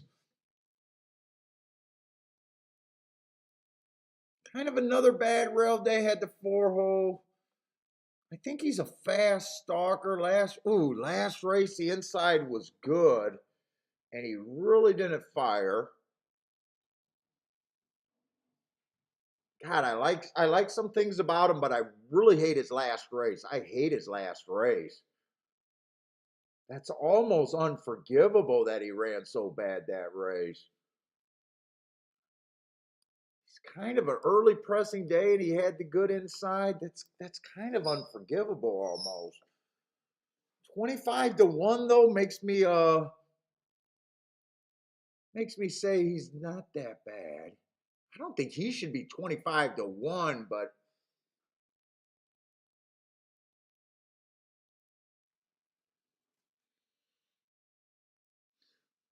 let's see, the 6 broke his maiden at a basement, 1 race sample, comes back, tries 12-5, nice little win there, bad rail day, was on the outside, I don't mind that race. And then he tried these type of horses running against the bias. He's in good form, but I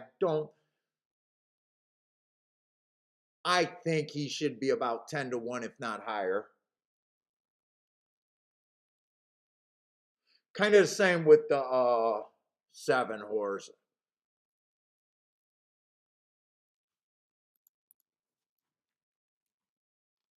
Let's see, I think I can start doing some odds here where I think this race might be.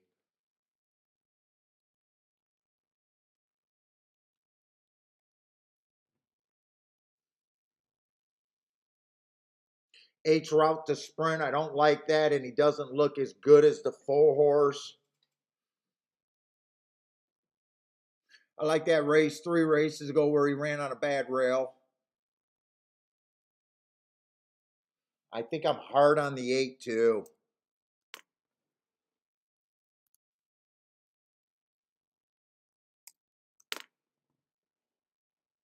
Man, I'm not sure. Let me just do the odds if I agree he's a coin. Let me just say, I'm having problems saying that this horse is a coin flip. Let me just say he deserves to be 3 to 2. Let me just say 3 to 2 is where I'm like, okay.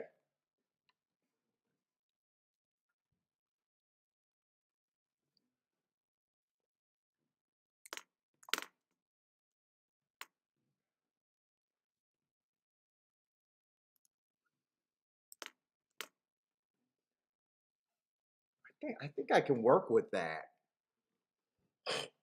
God, did I cook myself a coffee? I did have a coffee. I want another one.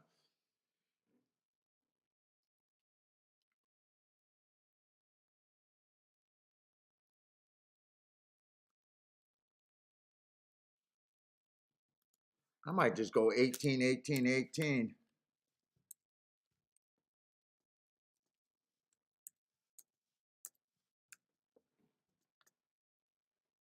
So 9-2, 5-1 is where I'm at on the other ones. That makes 3 right on the number.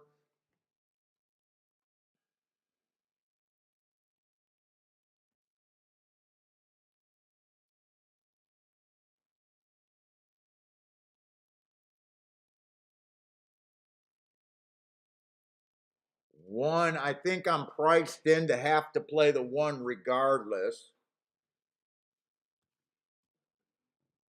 Probably priced on, I'm probably priced in to have to play the 1 and the 2 for at least a win ticket. Probably don't have to go crazy here.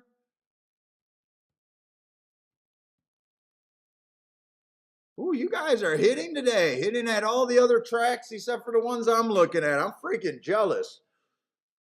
I'm jealous right now. You guys are hitting everywhere.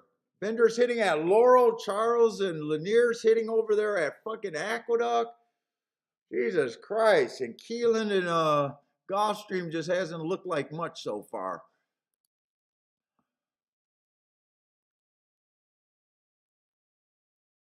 Let's see. The only thing I can do with the 4 is 4-1. That's the only thing I can do there.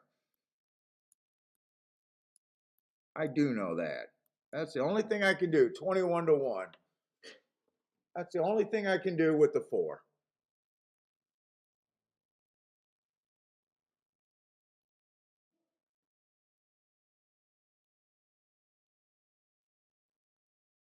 Would it be worth doing a 3-horse Dutch? 1, 2, 3. If I think they all got 18% chance to win,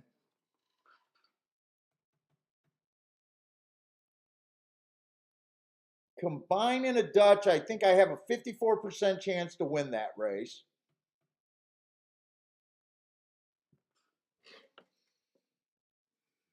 If the 1 wins, it'd be huge. If the 2, let's see. Even if you did $30 on all of them, $30 base on all of them, that'd be $90 base price. 2 wins, you get 300. The 1 wins, you get 750 on what you think is a 54% chance to win a race.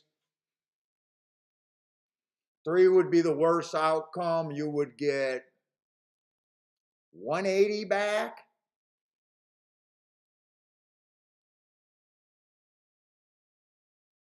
Could I do the tournament like that? And can I do that there on a $30 base price? $90 ticket. Oh, they just hit that 2 pretty damn heavy, and they just hit the 5. It got worse. That's the problem with not being able to lock in your odds. I'm tempted to do it, but if the odds go down more, it gets worse. That's the problem with it. If the odds go down more, it gets worse. If the odds float back up, it's like, yeah, I don't mind that bet. And I can still do the 4-1 exacta straight. That's the only thing with the 4. Can also do, let's see, if I wanted to do a try, I could go 4.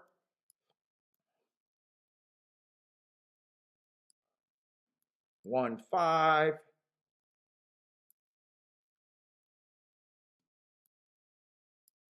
With the 2 and a 6 if I really wanted to.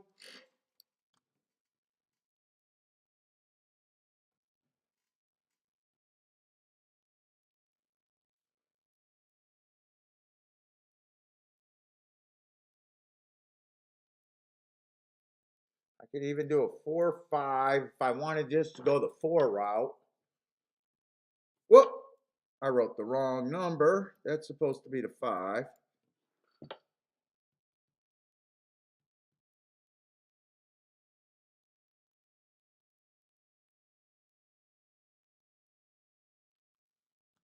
One to win. I am doing the 1 to win.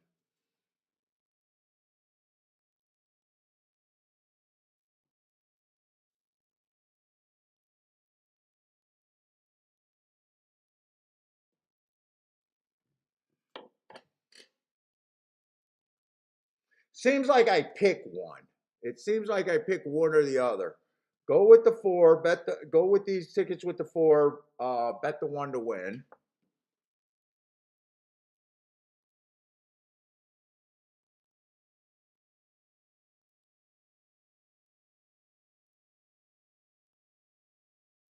Yeah, I'm interested about that try. I might want to do this. I think I'm gonna try to do it. I'm trying to do some different things today in these races. Trying to think through my bets better and got a 40% chance to win with the four.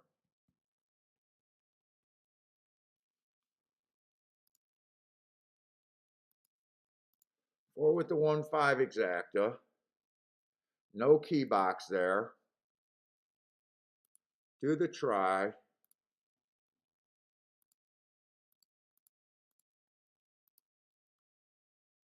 That's a $2 base bet on that try. Okay, I can hit that pretty good.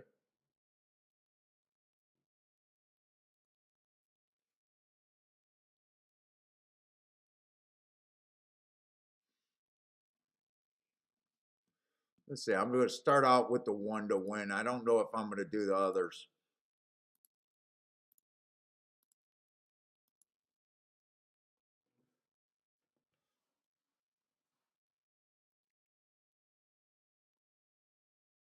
Let's see. Dean says closers just don't dominate the turf at Laurel. They also win a lot of races on the dirt.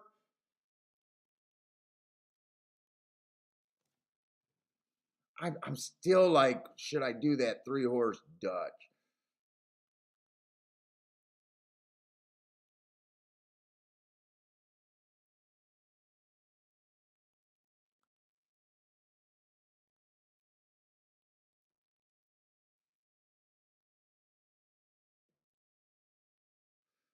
I do think the 4 can get beat here.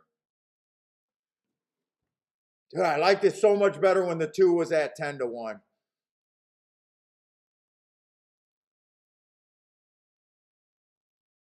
Let's see, 90 to win. A base bet of 90.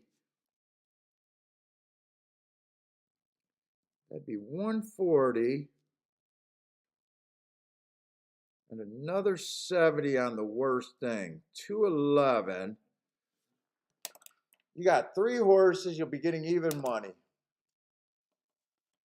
I'm not going to do that, but I'm wondering if I could have done that in that tournament setting.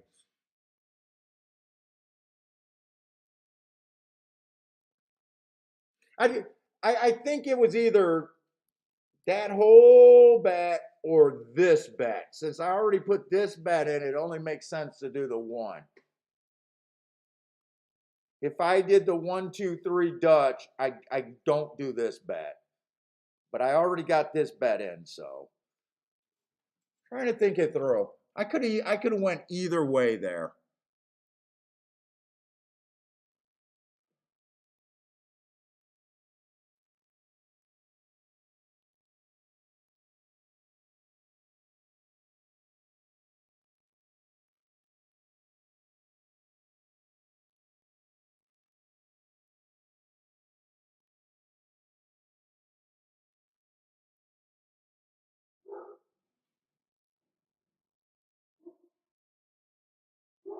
I gotta go get some water or something to drink. Woo, Ellie's growling up a storm. What are you mad at, GB?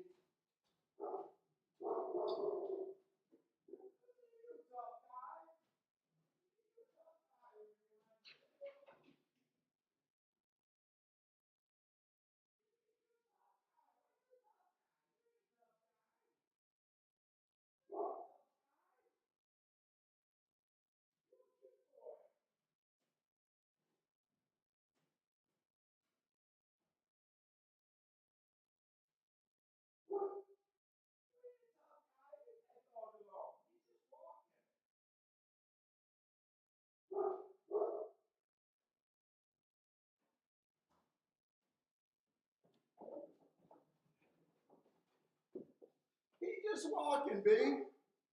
Billy thinks he's a tough guy with no one ready to come back at him.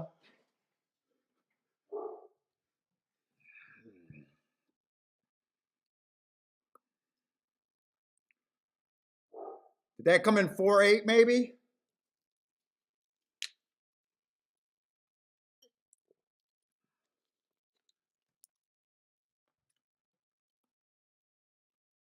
Looks like the 4-1. They're focusing on the 4, but it looks like the 8.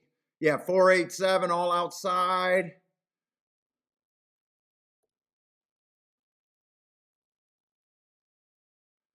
Four eight, 4-7 were both. I think both of those were unplayable. I was being hard on the outside of the track. 4-7 that came in. 4-7-8. 4-7-8. Yeah, $12 exacta.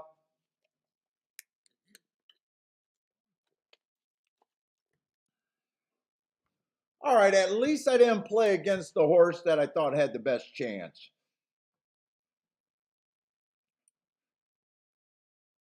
Thought the exactas had some upside, and I thought that try could have some upside, but I was nowhere near being right. But that try is a $2 base bet.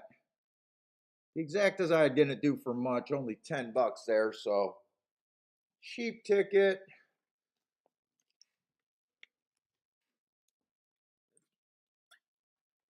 Charles liked the 7 there. 13-1, 12-1 on the exacta.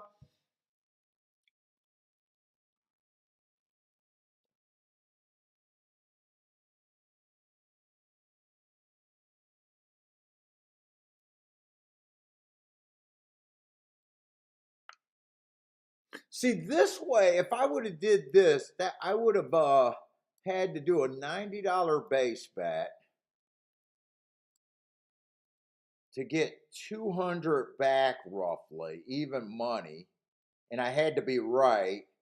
Or I could have played this for $10 and get 200 back. I was able to play so much cheaper for the same amount. Or for a lot less. I was able to play so much cheaper trying to win the same amount. Now I'm not sure that those exactas stayed.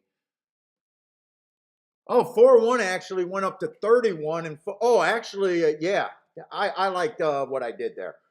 4-1 was paying 33, 31 and 33. So yeah, for a $10 base bet, and all I did it was for $10.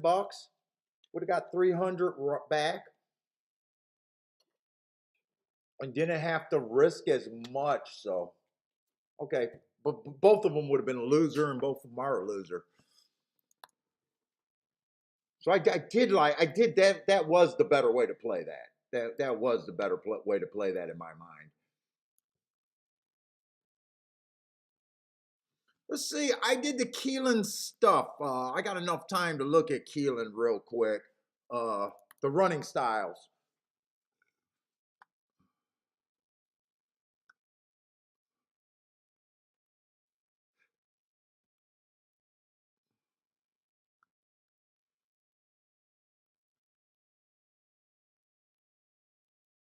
(2022). So Keeneland so far this meet on the dirt routes. They've only ran 12. Stalkers and speed. Speed and stalkers big time. 7 on out's been bad. They've only won one race from 7 on out, so it's all inside and middle, really. Middle of the track winning 8%, 58. Inside's winning 33, but speed and stalkers have the advantage. Closer's been a bad bet so far at Keeneland. For the routes.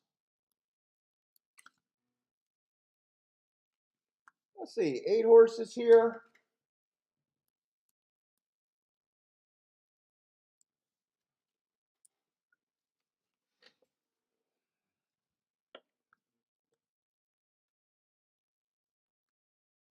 Got another single favorite in this race, the 3 horse. Might as well start with him.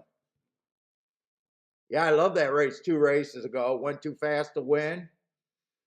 Comes back, bad rail stalking closing day. Didn't quite get in position, but that heart's still in play to me.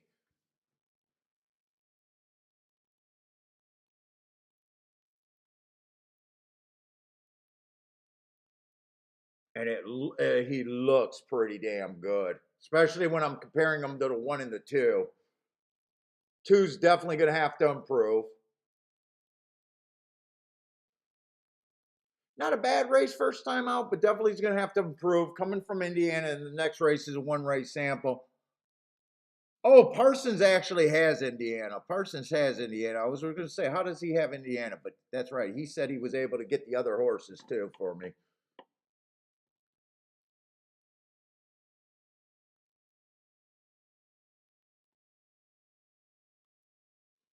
Let's see. The 1's best race was last race, and it was a stalking closing day, and he still wasn't that good. I don't trust the 1 there. I think 2 is really going to have to improve. Probably start at 10% right now. 3 kind of looks like the favorite from what I see. Let's say 4's lightly raced. I can see 4 getting some points there. I don't mind that first race out at Saratoga. Looked like he chased one of the slower paces of the day. Gonna have to improve though, but I don't think that's that big of a stretch for him.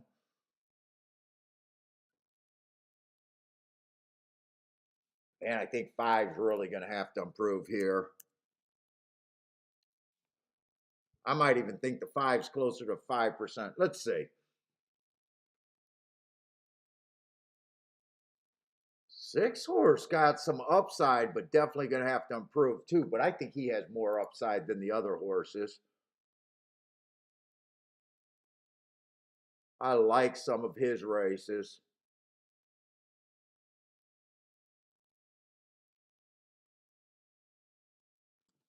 I don't like the 8 at all.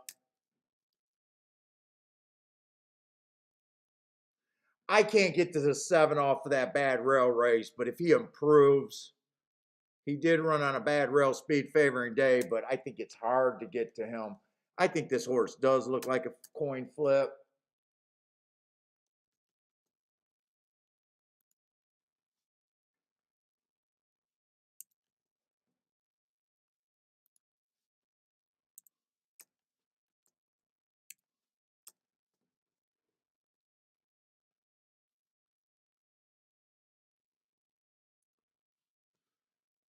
Yeah, so I kind of like the 3, 4, 6. I don't know what I can really do with there.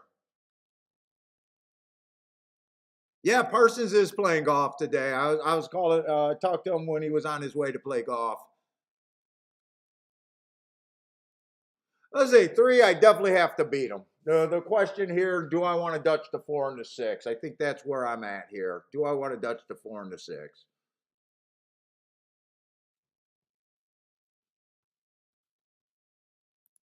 Let's see. In fact, I think I can even give them a few more points. I'm so not interested in those 2 horses. I don't think I'm interested in the 1 horse at all.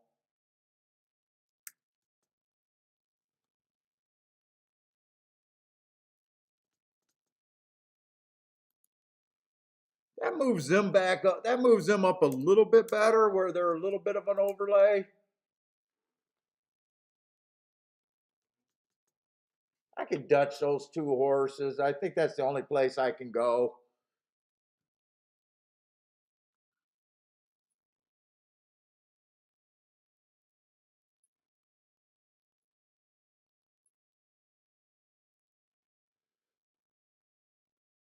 I'm going to do that. What was that? 4 and 6 to win.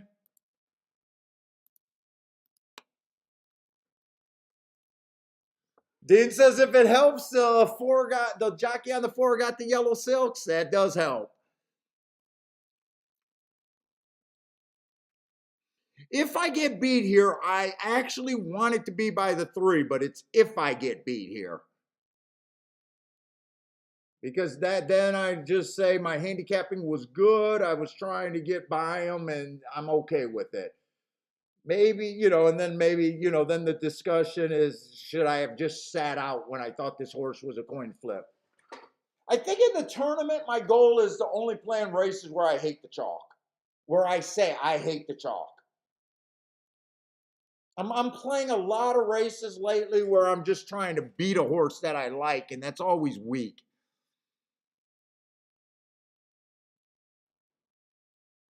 Ford does get the lead here.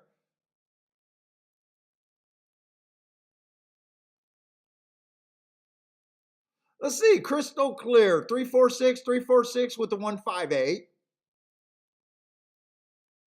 Grandma says, where does it go? I don't know, Grandma. Where does golf players go to die?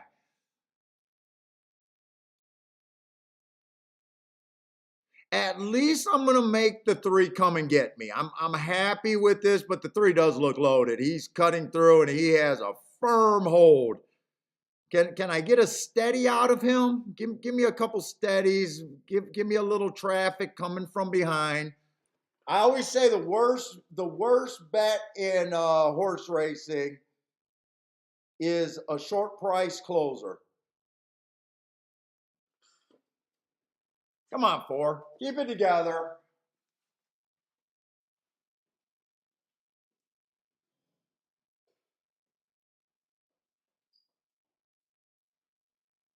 Keep it together.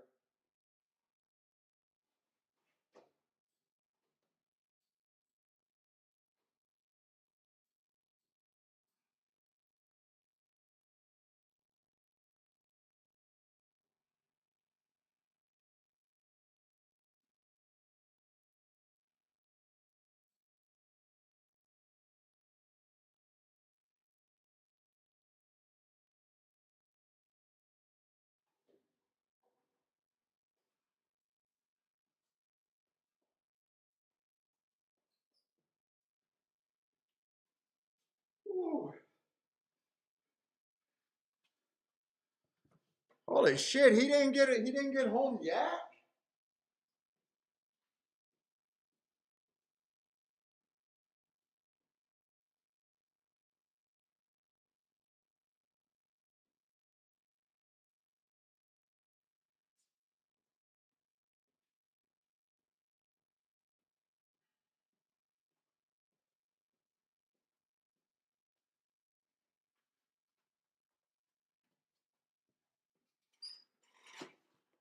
All right, I'm going to get a winner. He did go down in odds.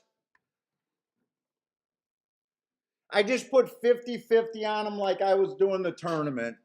50 to win on the 4, 50 to win on the 6, just a Dutch bet. I thought I had a 44% chance to win the race.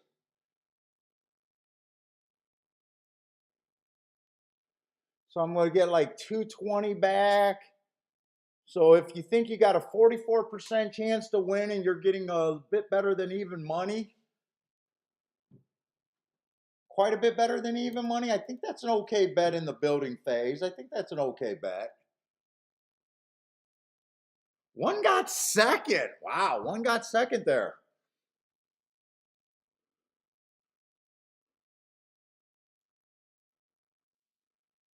All right. Not a huge hit. I'm trying to work on some things. Yeah, exact is going to be really nice. Only 54 to 1? Only 54 to 1. I thought that exactly could have paid better than that. They beat the 4 to 5 favorite.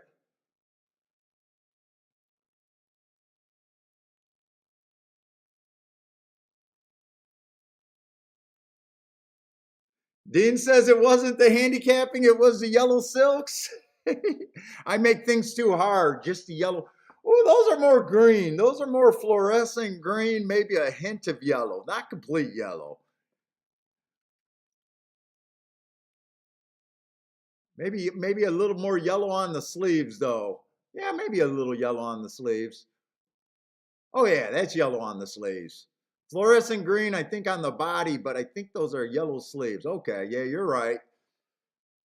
Give me some breakage. The bet gets a little bit better with breakage. Not much. You can only expect for a couple cents.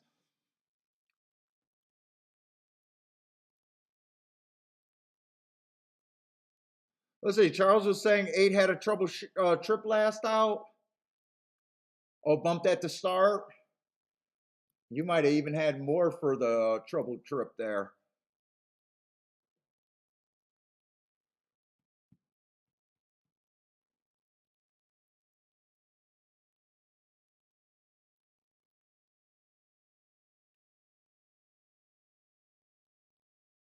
Okay, right? That's a good bet if you believe the horse had a if they combined for 44. Is that a good bet? I'm really trying to work on a strategy for the building phase of that tournament. I am really trying to work on something thinking.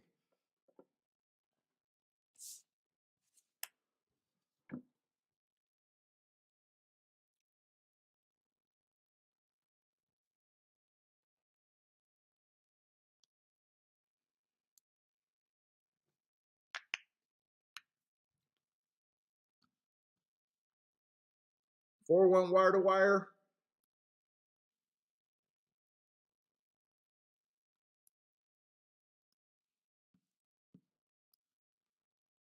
I got a little bit of breakage, not much.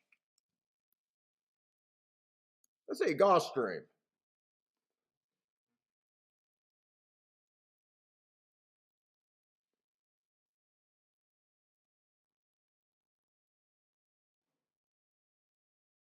Now, if I gave the favorite less and gave them more points, that's even a better bet. But I thought you had to respect the favorite. But I like the betting board pretty good there.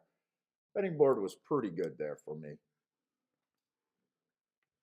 Trying just to do small little math plays without being.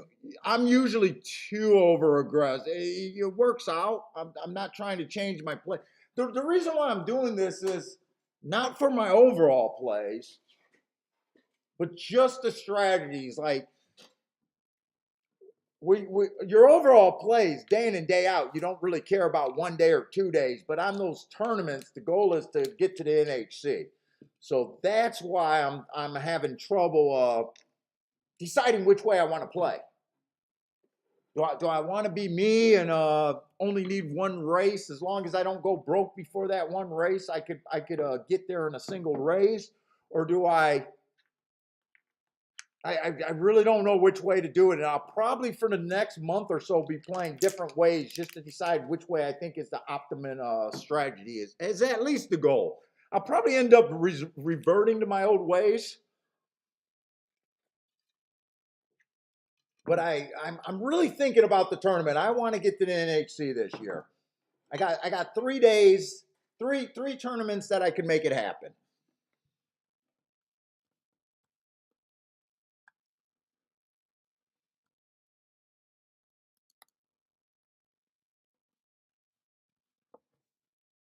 All right, we got Gulfstream's race 5.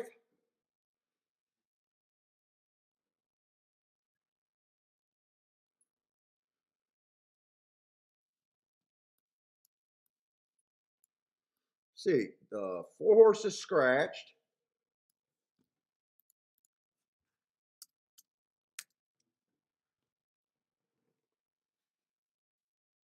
We got 7 horses, 17% on everybody.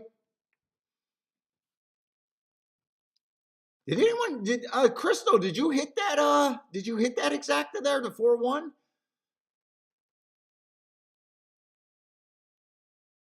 Or are you just saying that's a nice exacta there? Looks like you played a try or something. Oh, you did have the one in oh, but you didn't have the 4. Oh, you did have the one in your try. Let's see, we got a 3 to 5, so we got another big chalk.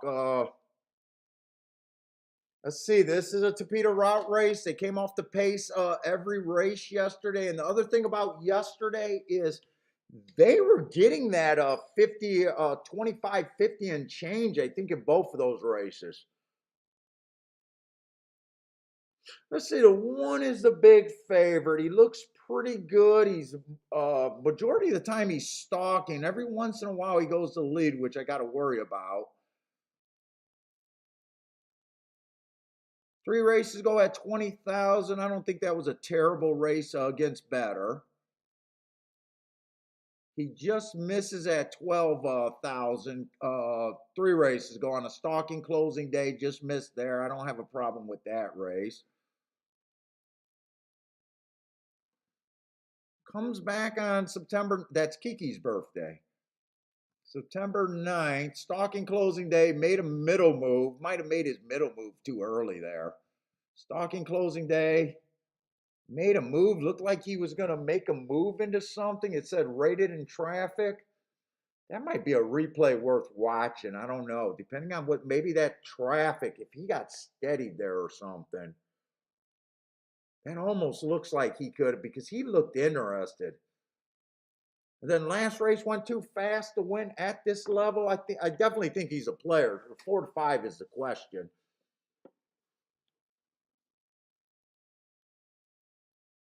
Choose another horse that can rate some days and some days he's on the lead. Makes it tricky. I hate horses that can do multiple things as a handicapper.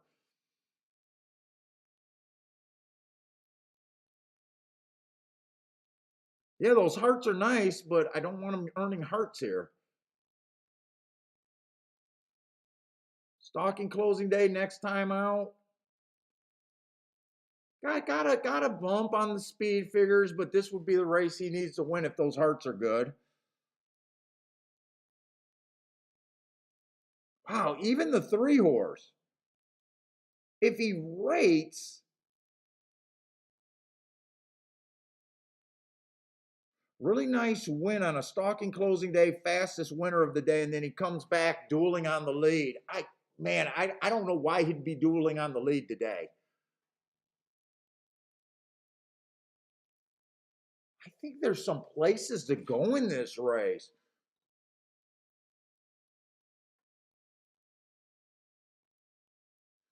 I think this race is who decides to be patient here and how this pace develops here. I think the one's a coin flip here.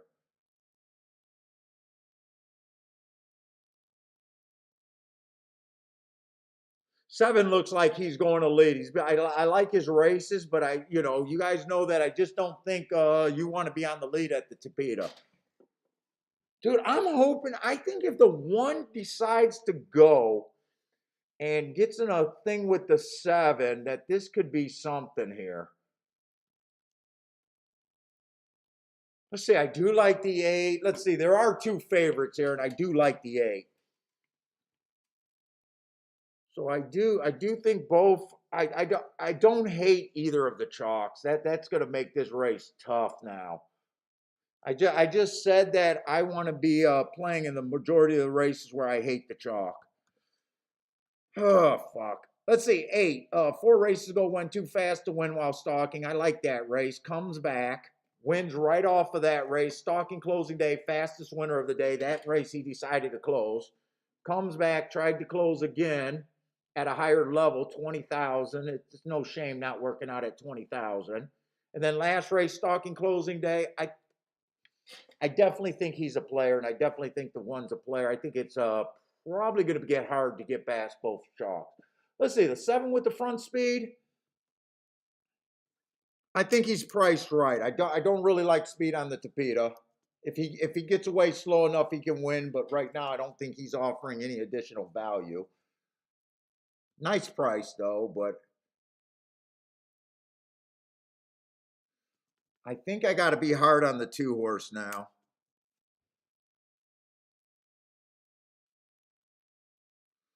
Three horse, I still think the 3 horse has some upside.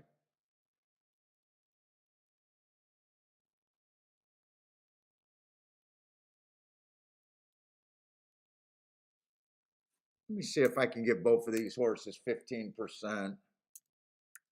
I don't know if I could give both of them 15%. 6, I think, needs everything to go right.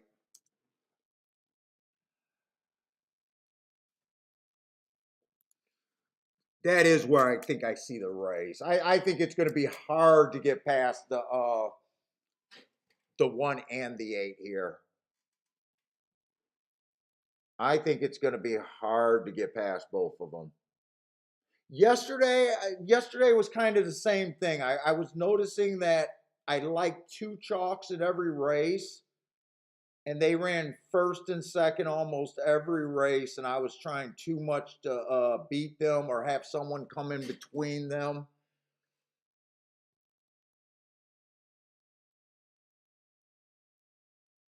Let's see, Dean's looking at another turf route. Dude, the closer's over there. Is that how it came in?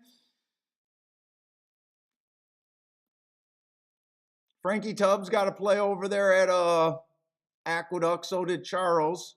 Charles is on fire today. Oh, started his day off with a 30-1. Oh, and he hit a 48-1. Woohoo! Charles is on fire today.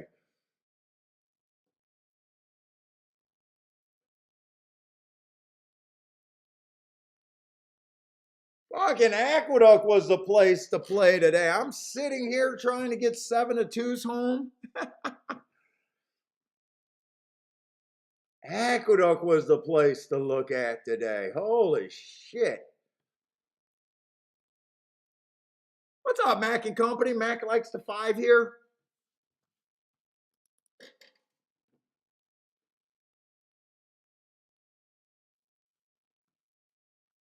Five, I think, offers a little bit of value. I got them at about 5-1. 5.5-1, so 6, 7-1. 6 is an overlay. 8's still an overlay right now. One's at least over bet. 3's a little bit of an overlay. There's a few spots, but I'm trying to be conservative. Trying to get. So my goal is to try to turn $500 into $2,000 today. That's what I'm trying to do.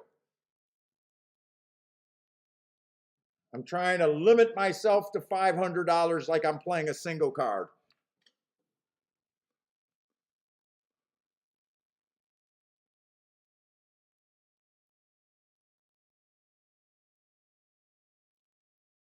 I could have did it at Churchill or Keeneland if I would have just said this was my spot, 250, 250. That would have gave me like 1,400 in return with a lot of ammo to shoot later. Charles says maybe he should quit now. I don't know, Charles. Last time I told you to quit, you improved on your day. Charles, I would respect the math going forward. If something makes you play, go ahead because you're a handicapper. If the math's good, the math's good. With what you like, and if it's not, if you don't love anything, fucking just decide to go that way.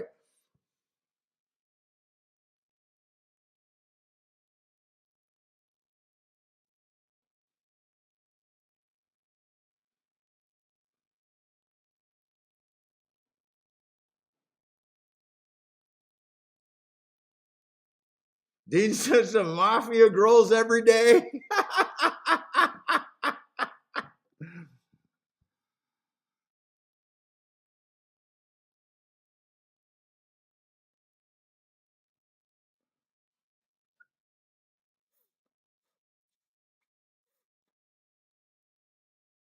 Ooh, eight's a bit of an overlay. I could key off the 8 here.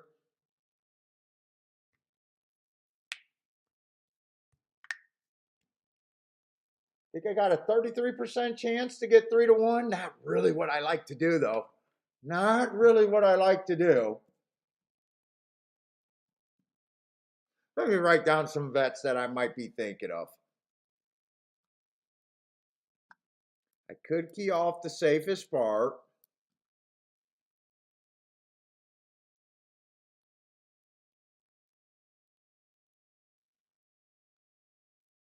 Was the 3? I did like the 3.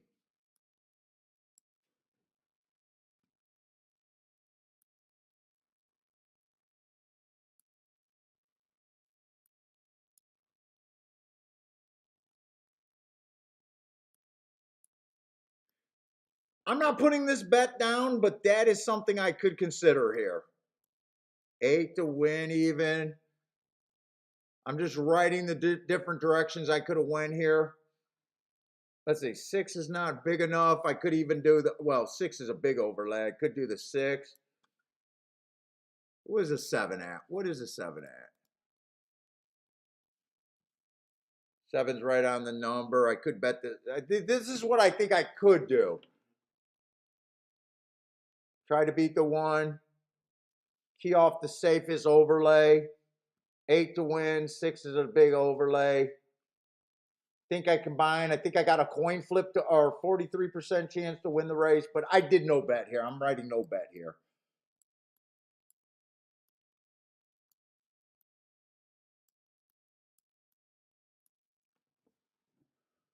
Oh, 1 went to the lead. I actually like this. 1 went to the lead.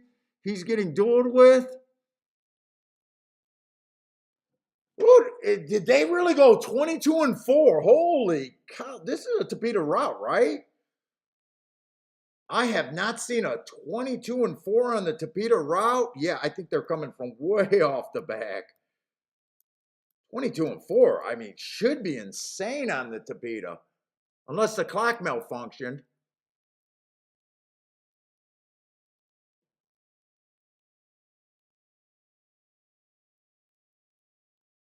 Don't tell me I picked the wrong day to not be myself.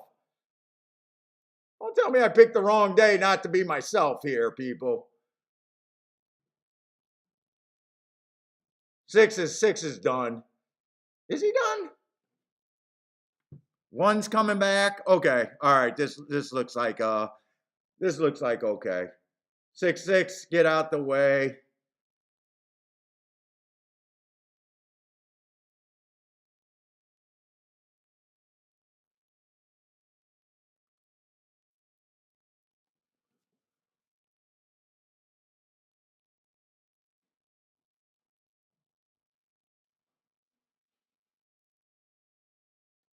Okay. So let me erase that because I didn't bet that, and I'm glad I didn't.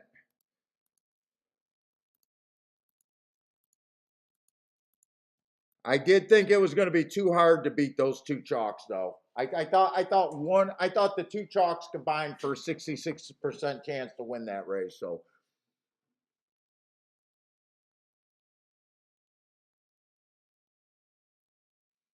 Dean says, yeah, right, win have a Gulfstream. I don't know. I think I believe that. One was dueling for the lead, backed off the pace, let the 6 go, and then re-rallied. 3 times tried to come from farther off the pace. I don't know. We'll see on the replay if that holds up. I know when Gulfstream the clock used to malfunction, they would never do the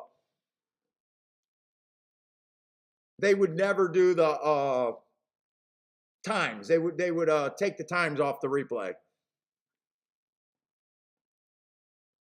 Yeah, Mac, that's what I'm trying not to do. I'm trying not to get chalked to death. I am really trying to think myself through and put myself in the head place of that tournament. I am really trying to do it. I'm really looking at my betting board, really trying to decide where I want to go with. I do not want to be saying I'm getting chalked to death.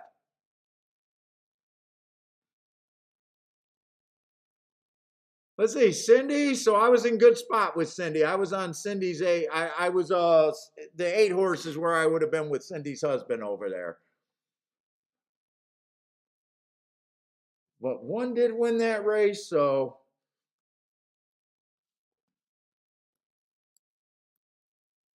since I sat out, I don't have a problem with the 1 winning.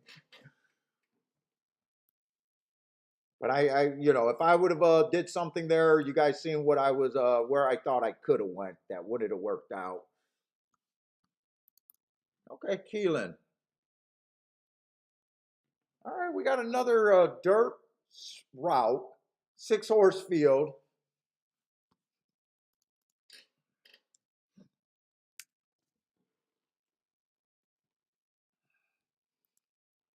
Everybody got a lot of points, so I don't got to be extremely hard, but there's another giant favorite in the race.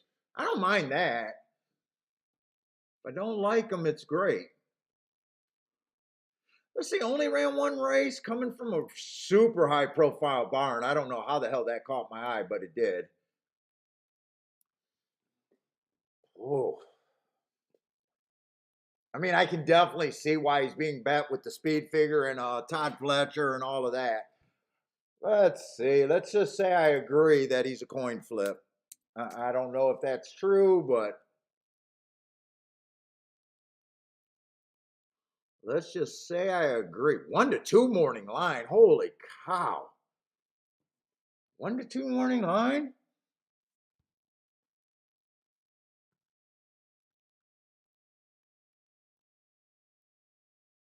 Let's see. The one rant went too fast to win last race. Only race out. Not a bad race. 7-1. 2 doesn't look bad.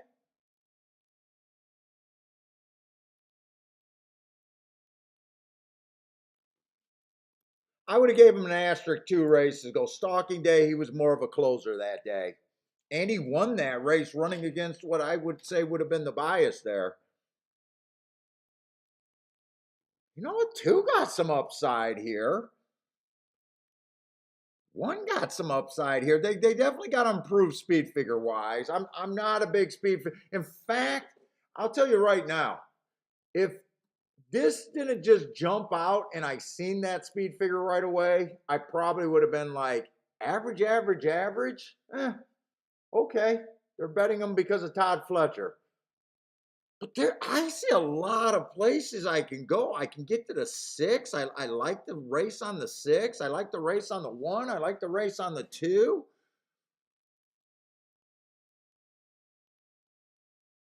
Even the 4. First 2 races look really ugly, but 4 ran on a bad rail last race and improved. Hard for me to bet. I would say that he definitely would be a long shot in my head. But I mean, lightly raced, it's not like he would shock me. I might play this race.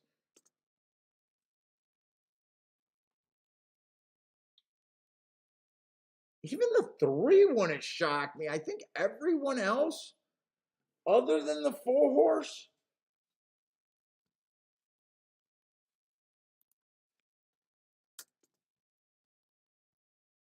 and that's if I believe the 5 is even a 50% chance to win this race. That's even if I believe he's a coin flip.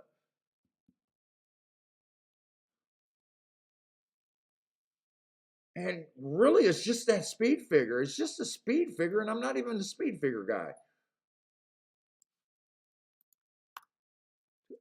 I'm going to say 40% on him. I can do everyone else at 19%. I don't have to separate anyone now. Question is, what am I going to do here? And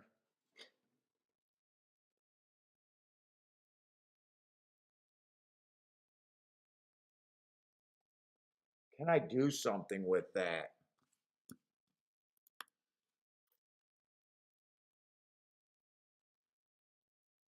If you're doing something with the 5, the 4 is the only place where I would go at 25-1. The 5-4 exact is the only place, but I would be more apt to try to beat a horse here.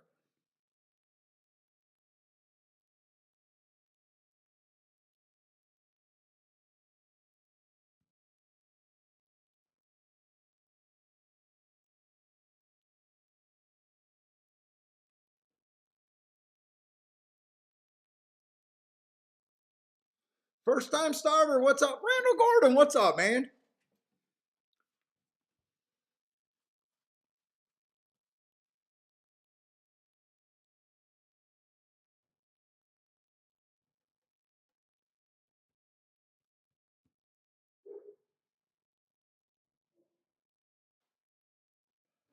what do I do here? Kathy's here.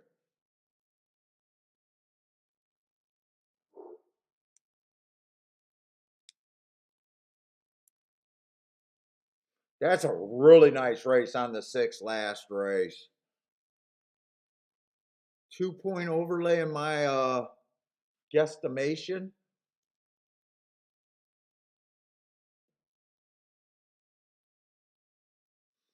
I think to try to beat this horse, I think the 2 and the 6 is where I feel the safest spot to go.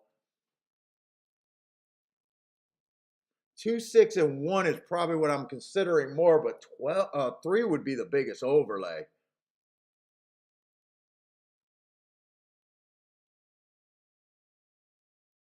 Do I want to go against Todd Pletcher? I can't ever figure out Todd Pletcher when I recognize.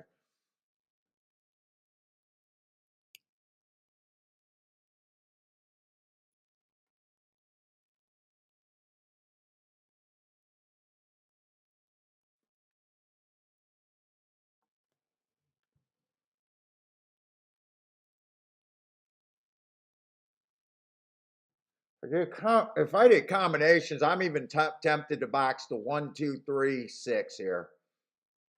I'm tempted to do it.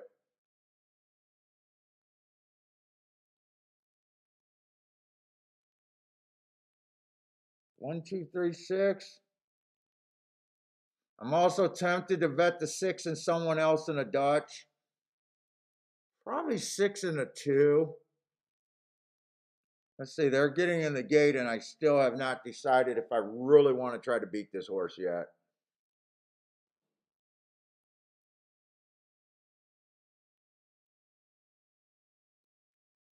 Let's see, this is a 3-year-old, so not like it's one of his I'm tempted to do the 2 and the 6. Or that 4-horse exacta box. I think I'm going to sit out. I think I'm going to wait. I think I'm going to stick to the plan and try to take that $500 to at least $2,000 today. Okay, I got no bet because they're off. Might be a little chicken shit here, but I do think you got to respect the favorite.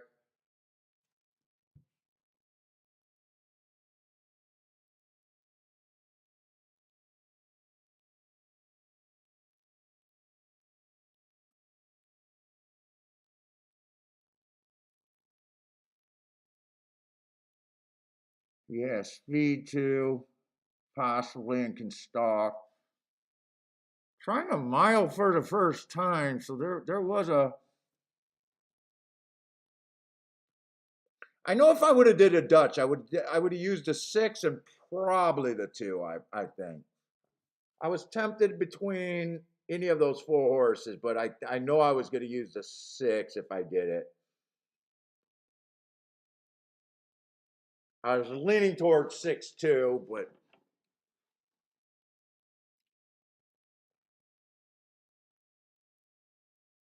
I got a feeling I could have did it and got away here. I got it. Well, let's see. I think the 5's beat.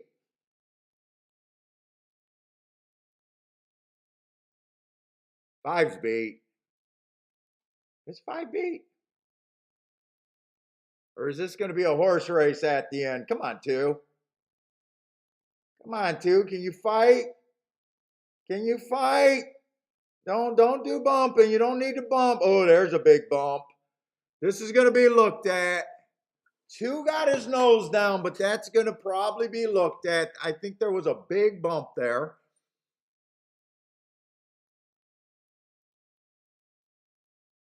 Blair with a boom.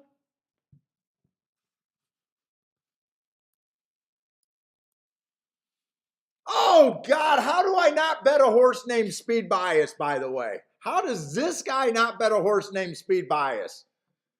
That's crazy. Yeah, I'd be worried about the bump because it looks like the 2 was running reckless. I'd be worried about the bump right now, but 2 got the nose down. I'm pretty sure 2 got the nose down. Hopefully, this is not a bad bump.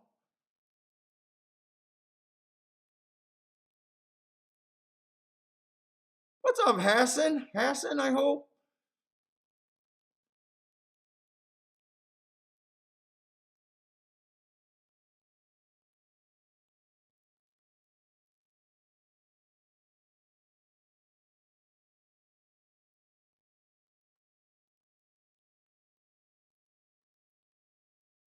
Well, I'm glad I was leaning towards doing the Win Dutch over the 4-horse exacta box because the 5 would have definitely wrecked that story.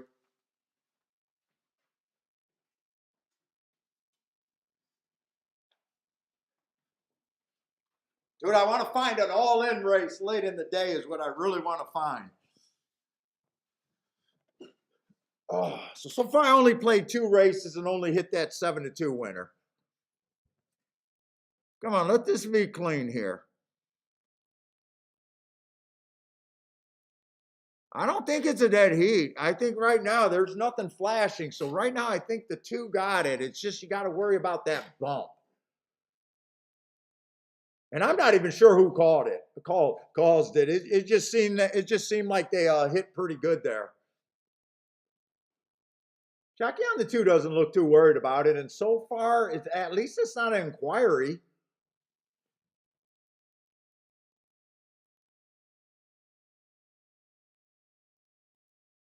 Let's see, if I would have did the 50-50 right there, it would have been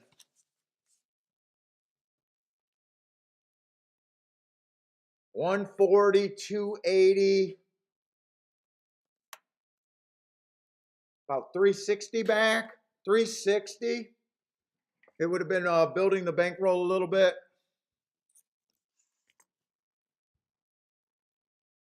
This looks like it might be good. Oh, I spoke too soon. I spoke too soon.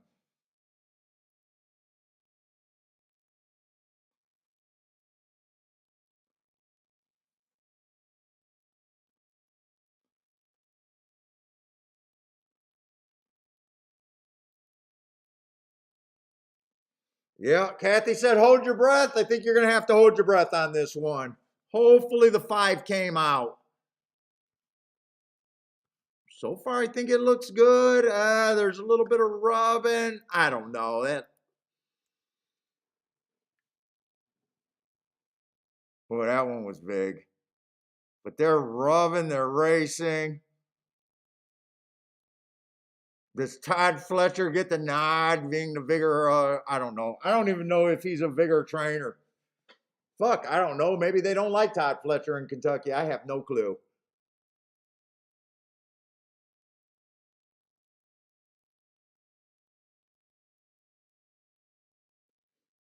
I don't like the stewards helping a 1-2. I'll tell you that. To me, if you're 1-2, if I was a steward here, it shouldn't have got to that if this horse was 1-2. I'll say that right now. I would let the odds influence me in my decisions if I was a steward. I'd be like, no, he's 1-2. If he was the best, he should have won.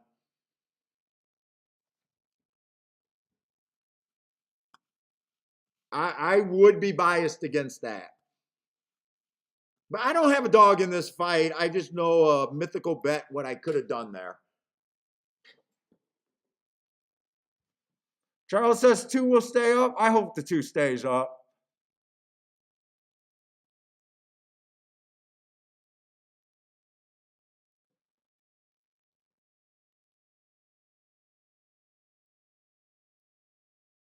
And it looked like the 2 was going to pass him easy. It did look like it, but he didn't. Kathy needs the 2. I think someone else needed the 2 also.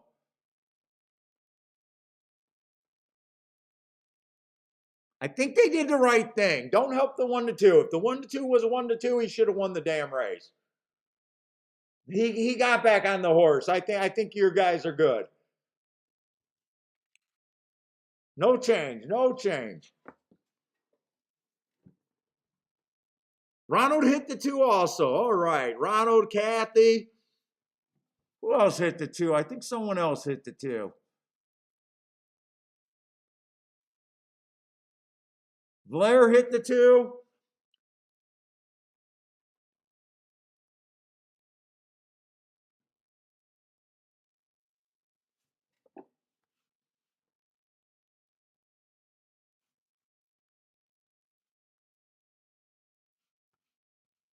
Yeah, don't help the chalk eaters. Don't help the chalk eaters.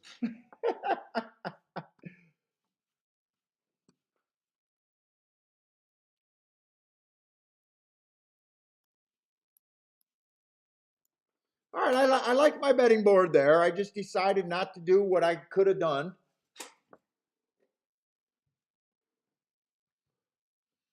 Oh, in Gulfstream, we got a 1-5. What's up with super favorites every freaking race? I feel like I'm looking at like Fort Erie or something where you're between a 3-5 and an 8-5 every race. Oh, come on, Gulfstream. Can we stop it? I mean, you guys are crushing over there at the other tracks, and I'm sitting here like making hard decisions with 1-5s in it. Seems like in every freaking race. Ugh. Picked the wrong tracks to play today. I'll say that so far.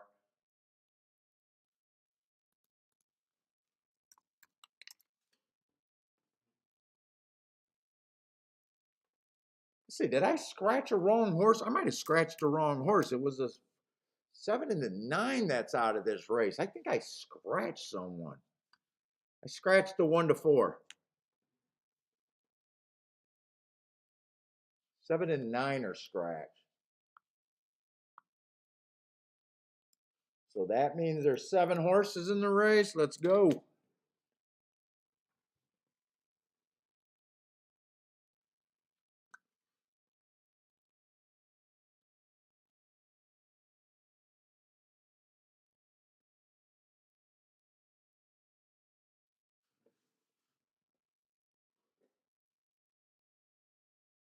Maiden claiming 40. Let's see, one's dropping from maiden special weight. Ran on a bad rail last race. Lightly raced. Showed a little bit of speed. Against that bad rail. 14-1. Lightly raced. Definitely going to have to improve. Man, with that bad rail, can I finally get to a big shot today?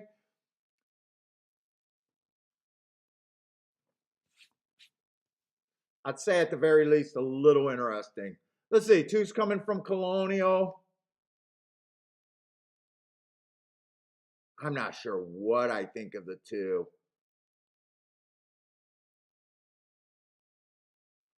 I'm not sure what I think of the 2. 3's a first time starter. I'm going to have no opinion. Let's see. The 4 horse does look good.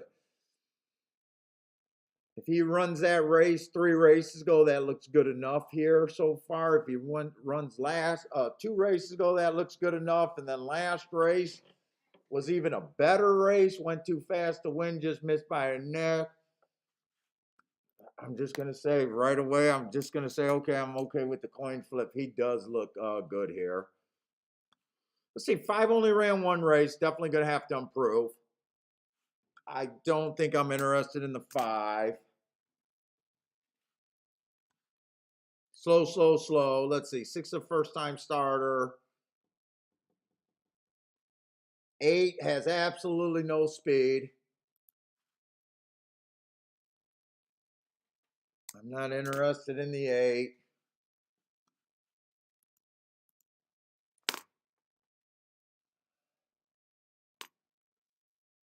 Let's see, I got 4 horses left. They're all 15%. Can I do anything here?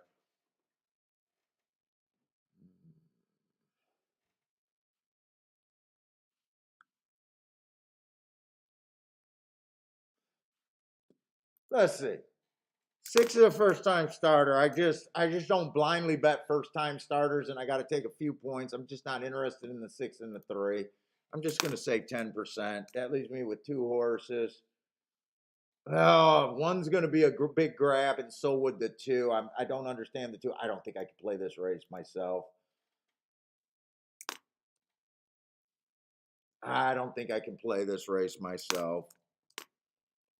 I think four looks like a coin flip to me.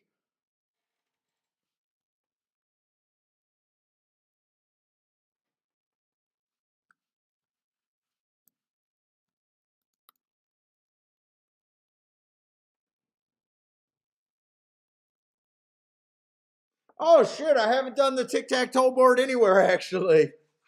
It's been so it's been kind of on the low chalky, and a lot of times I fall asleep on the tic tac toe board when it's like this. Let's see. Let's get the tic tac toe boards going. We still got plenty of races, so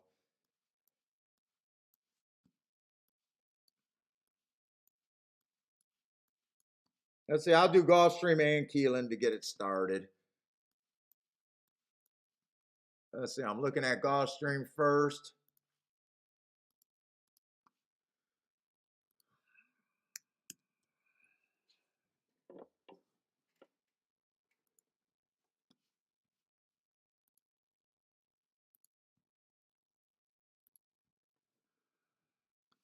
Let's see. Gulfstream first race. They wired. Oh, they wired on the all weather. They got the fairly slow pace. 5-2 winner. Okay. What was I going to type?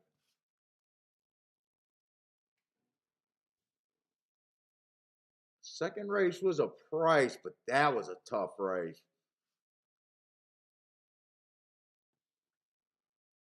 That was the Earth race. Six stalked there. I thought maybe six might have came. Whoop, yeah, six might have came from farther off, but he only came from one length off. He was fairly close. Seven went wire to wire on the dirt. Big favorite.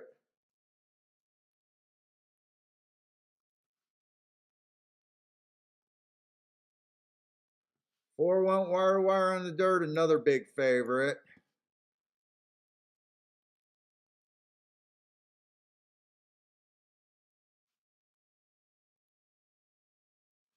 One stalked on the all weather. Another big favorite.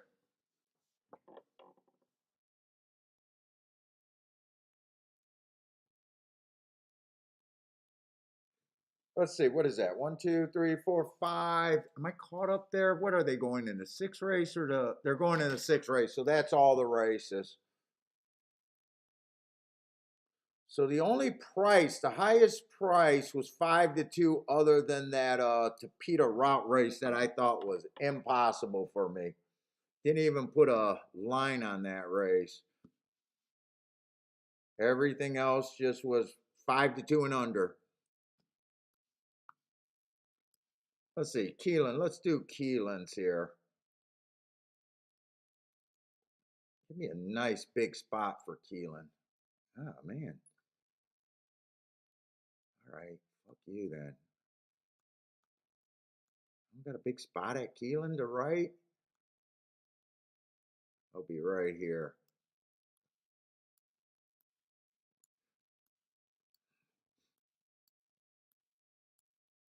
Let's see. Keeneland, I think the prices were better.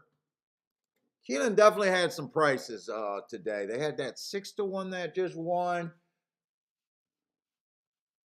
Let's see. He was in the two hole. He won stalking.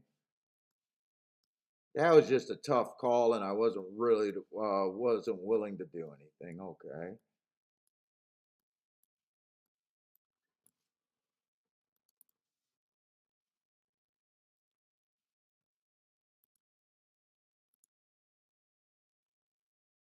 They only got three results up. Let's see. Get rid of that. Let's see. What happened at Keeneland so far today? Two horse stalked the first race at a route. Big favorite.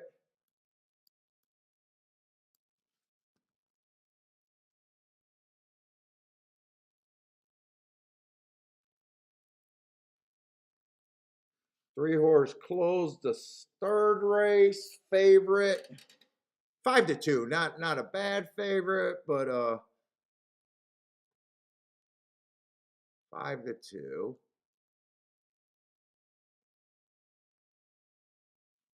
Third race was the race that I hit 4-1 wires. So kind of inside so far today, but you know what? That one did get second at 26-1 on the inside. That race came in 4-1-3. Let me look at the second place. Has it been really inside today at Keeneland? That would be 3-6-5 post positions there.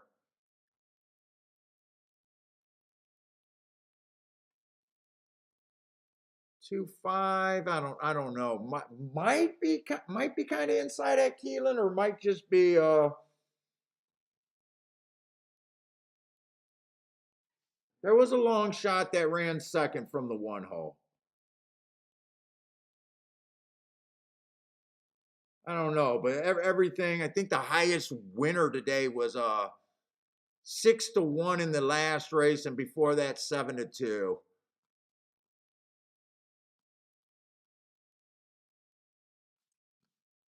I don't know. I think that's every race at Keeneland, right? We've had 4. Wow, I didn't realize that they ran every race on the. Yeah, that's 4 races. So that's up to date on Keeneland. That's all the races.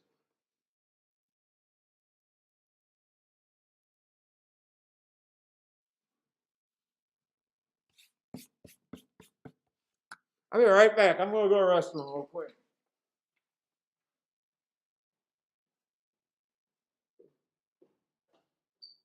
You want some snacks?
Okay, where are we at?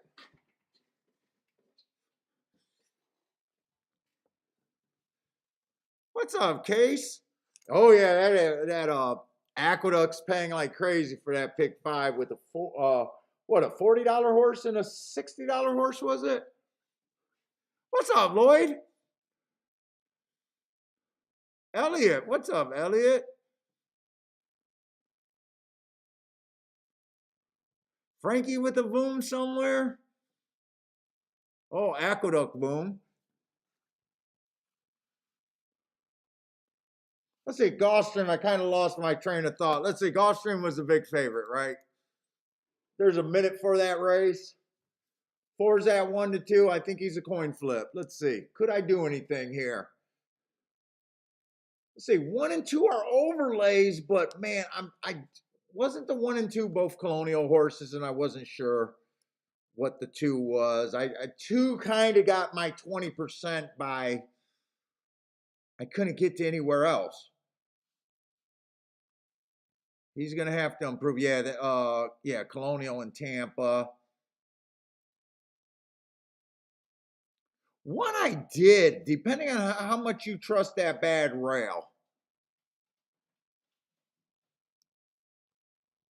if you really like that comment, he ran his first race over there at Colonial, then he comes over to Gulfstream. He didn't do anything first race out, steadied early. Then he comes over to Gulfstream and runs on a bad rail, trying to show some speed. I don't hate it. I'm just trying to do something else today. I agree with the public. 4 just should be the favorite here.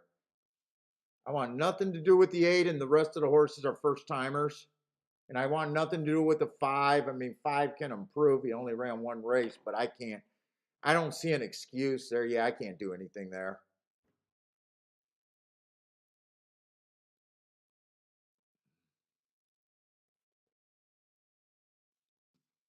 It is on the dirt.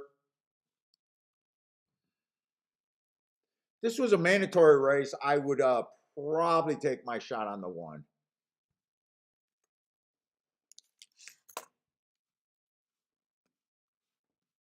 I'm just going to go over to Keeneland. I just don't think there's much upside there.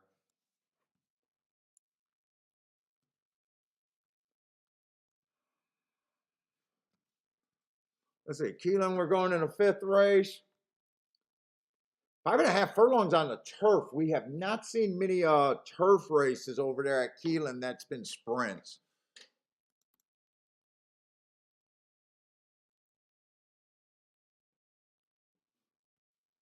Let's see, is that the 4 and the 5 that are out?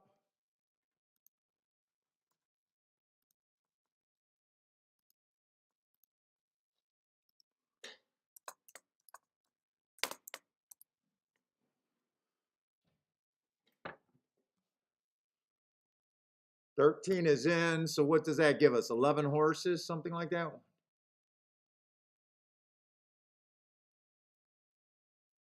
12 horses, right?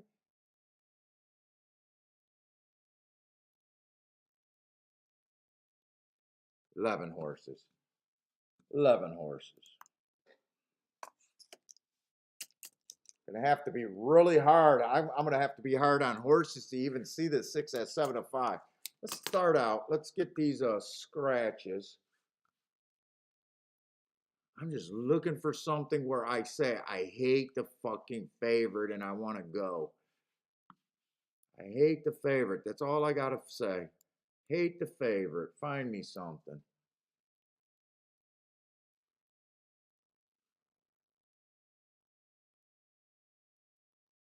Six is coming from Delmar. I don't know what that is. But Parsons did give me the mark. Slow, slow, slow. Early pressing day, that was a 2-race sample. Breeders' Cup, turf, sprint. So, yeah, at least he was at the highest, kind of the highest level of races at the time. Breeders' Cup, Jubilant Sprint.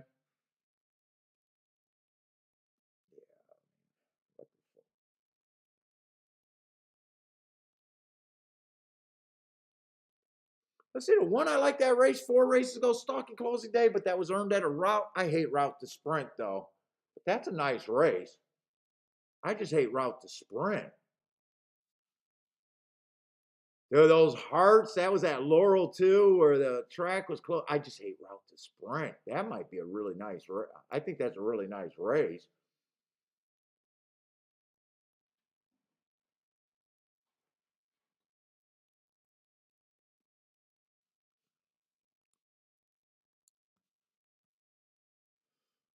Let's see. 2 got a funny running line 2 races ago. One ticks faster or slower than the fastest winner, slow, and then one tick. So he was. Oh no, that would be slowest winner of the day right there. And I'm supposed to be checking. What did I do with Tom's form? Where did I stick Tom's form? I'll download that form again. I got Tom's form here. I want to see, but I don't have time to look at it. Yeah, so that should be a square right there.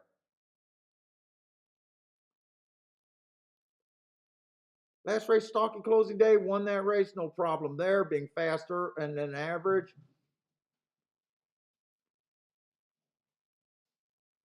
Three horse feels like a stretch. He's so far just proven to be a $20,000 claimer. I'd say he would definitely be a stretch here. There's a lot of horses. Let me just say 2%. There's a lot of horses. Let's see, six. Six to me just ran against the best horses, but of this group. But other than that, I have no real opinion. At least his races say I belong in a stakes company where some of these horses we don't even know if they're stake caliber yet. Let's see, seven got an interesting last race, ran on a bad rail, but I still feel like he has to do a lot more. Couldn't even run a 12-5 claimer.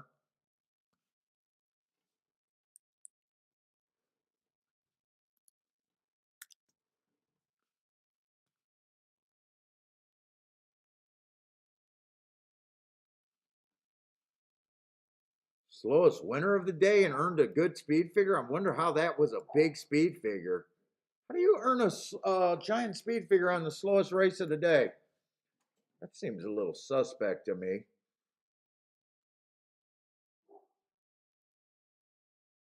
I wish I could say I hated this favorite. I mean, everyone else is just going through conditions. Who knows what they are? Most of them even haven't tried minor stakes. I can at least understand why the six is being bet. He does seem to. I do agree he has an absolutely huge class advantage.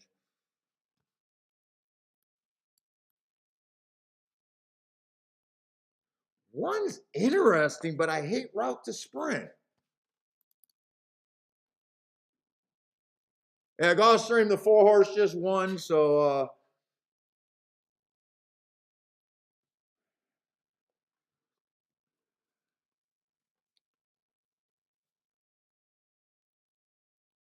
nothing there. I would imagine. Oh, one did get second. Okay, one did get second, but I don't think you could have played that exact. But one and two. You know what? I like that betting line I had. I thought those were the only two horses outside of first time starter.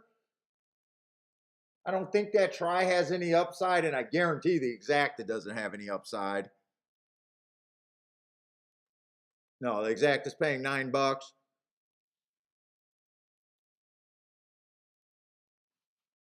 Right. What did I want to look at? There was something I wanted to look at, and I don't remember what it was. Let's see. I did want to look at Tom's form real quick, give him some feedback.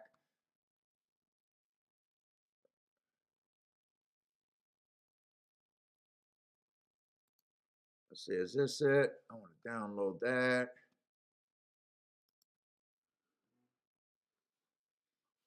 Let's see. What race we going in? The fifth race over here. Let's see how he's marking up.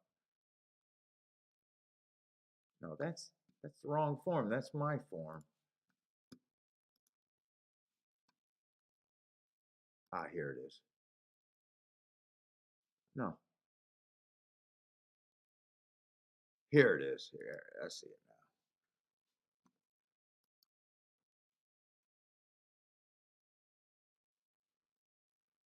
now. Did I download it? Where is it at? There it goes. All right, get out of there.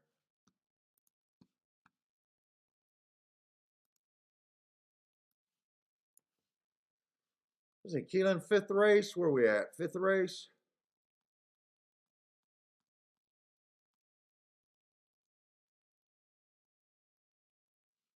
Good there. Good there.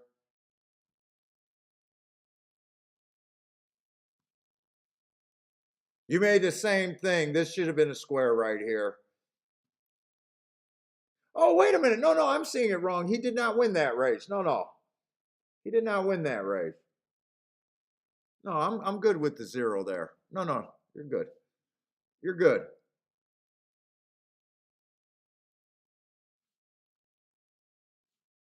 Let's see, 4 horse. Boom, boom. Good, good, good, good, good. Oh, you guys are differing greatly here at that Gulfstream race.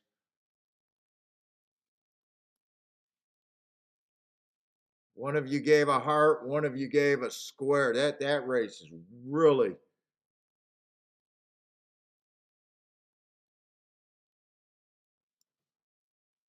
I'll look that race up. I'll see which one of you guys won. I'm not doing anything at this Gulfstream race or Keeneland race.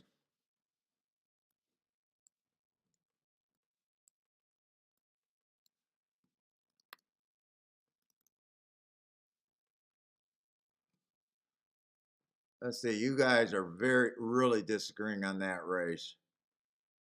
Let's see. Whoop, Gulfstream. Come on, pop open.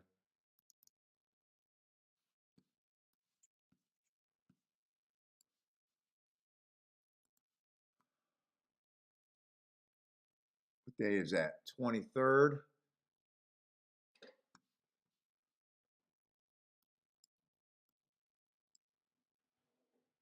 Slow. 45 and 1. Slow average. He's wrong. Slow average average. So Parsons is wrong. Let's see if Tom got it right. I feel like a teacher right now. I'm checking homework.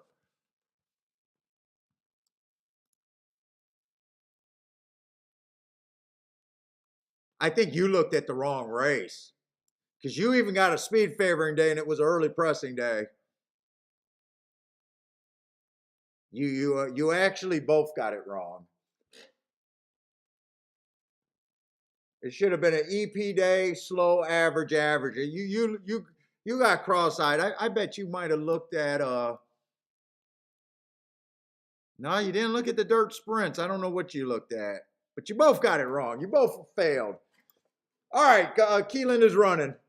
6 got the lead.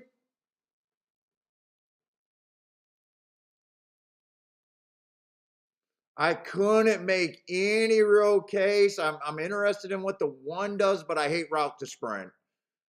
So I kind of just said, yeah, 6 deserves to be the favorite. You got all sorts of traffic. Let's see. I don't think 1's going to have a crazy rally.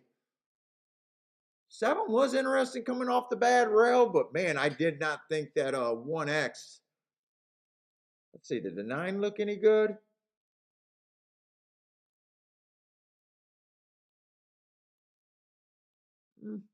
I could see 9 underneath, but I don't see. I couldn't get by the 6, and at least I'm avoiding races. I'm doing really good in avoiding races today.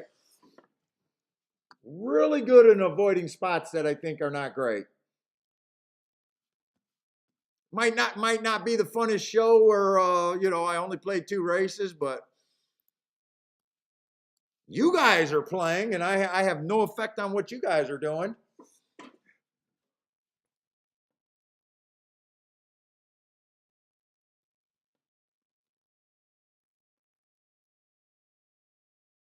Nope, Tom, you guys both are wrong. I think you were looking at the wrong day, though. I don't know how you could have had a speed favoring day. What's up, PDT? I don't think it's 6'9", not from that angle. That was a bad angle for a 6'9".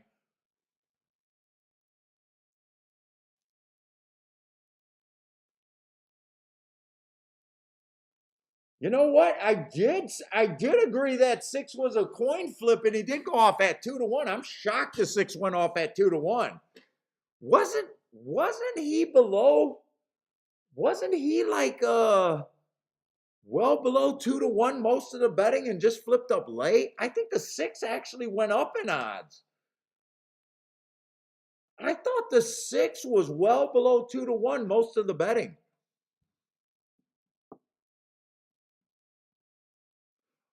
Yes, yeah. So Tom, from what I've seen, you're not like making any like super glaring errors marking it up. You got some things, some rounding errors, but for the most part, I can send you Parsons' form later if you want, and you could kind of compare them. When you guys both disagree, you can relook up the race if you really wanted to do that. You could both look up the race to see which one of you guys might have been right or wrong, or kind of deal there.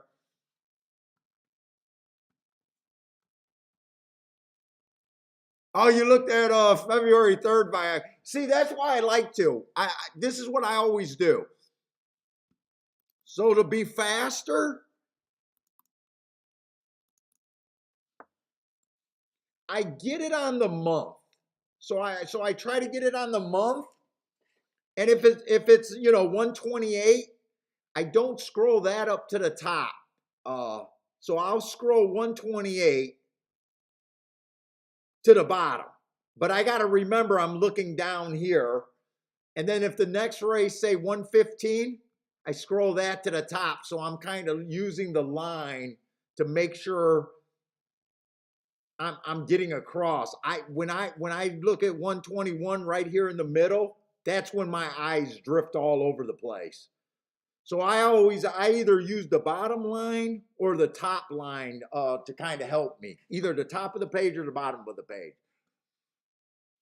because I'm trying to eliminate the scrolling. A lot of scrolling. That's why I don't click month. Well, you can't click month to month. Like notice mine, I can click to the month. I know when you guys get it, it's a continuous scroll, and then you guys got page breaks. I don't know how to send it where, I got to do it as a PDF, so it doesn't allow me to have the calendar.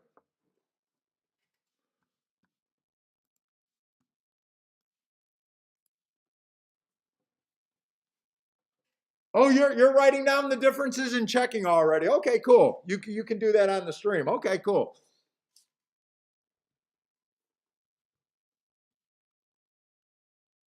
Yeah, I mean, you know what? It might look boring, handicapping races and not being able to play, but that is a big part of the game. Especially, I know you handicappers that are established knows that, but if we got some new people that are just jumping in saying this guy's not playing or anything, I'm honestly playing the game. I'm handicapping and sitting out and getting away from bad situations for me. So it's not as fun as having a lot of plays. I will say that, but at least it's not burying myself either.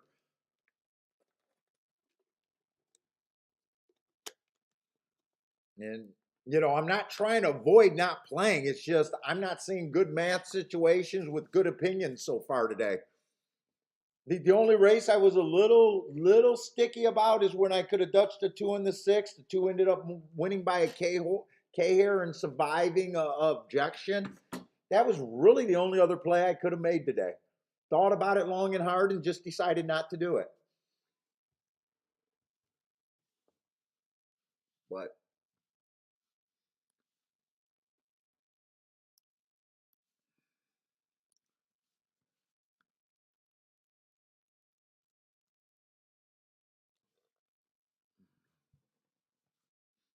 let's see. Gulfstream going into race 7. So I imagine that 4 went wire to wire at Gulfstream, I'm guessing. Maybe it's a little dangerous to put the 4 there because maybe the 1 did have the lead. Maybe I want to find out if he really went wire to wire there before I put that.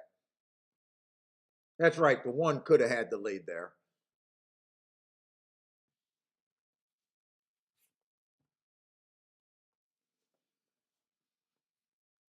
Let's say we got $65,000 claimer, 7-horse field.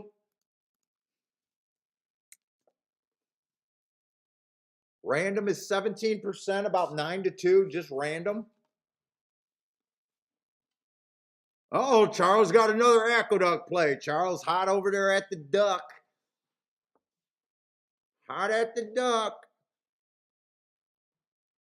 Let's see. I'm looking at the betting board. We got 2 horses that are taking a lot of action. Let's see, and the one probably should be taking a lot of action. 3 races ago, it was a bad rail. He had the bad rail at a minor little stakes race, went too fast to win.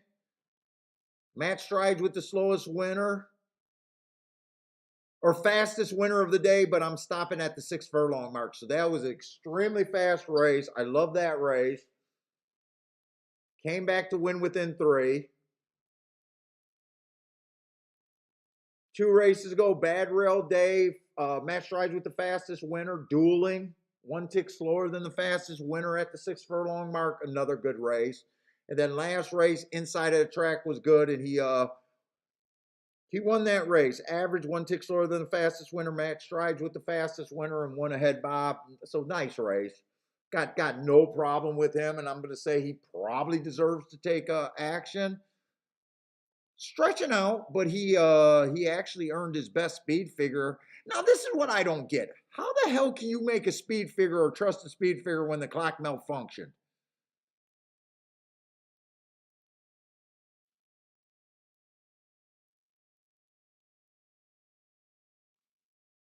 Unless they just trust that clock. All the other clocks malfunction, but that one didn't. I don't know. I don't like it, but they did it. But he has one. He has one at a route today, so I got no problem with him. Let's see, if 2 wins, he'll be coming off the pace. If 1 wins, he looks like a wire-to-wire kind of candidate. 2 looks like he'll have to come off the pace. Let's see. Last race, he did run against the early pressing bias. He was more of a closer there. Not a bad race at a little bit lower of a level.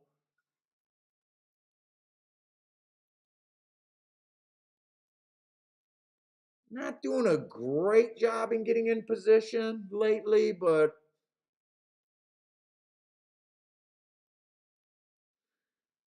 has the inside. I'm not that interested.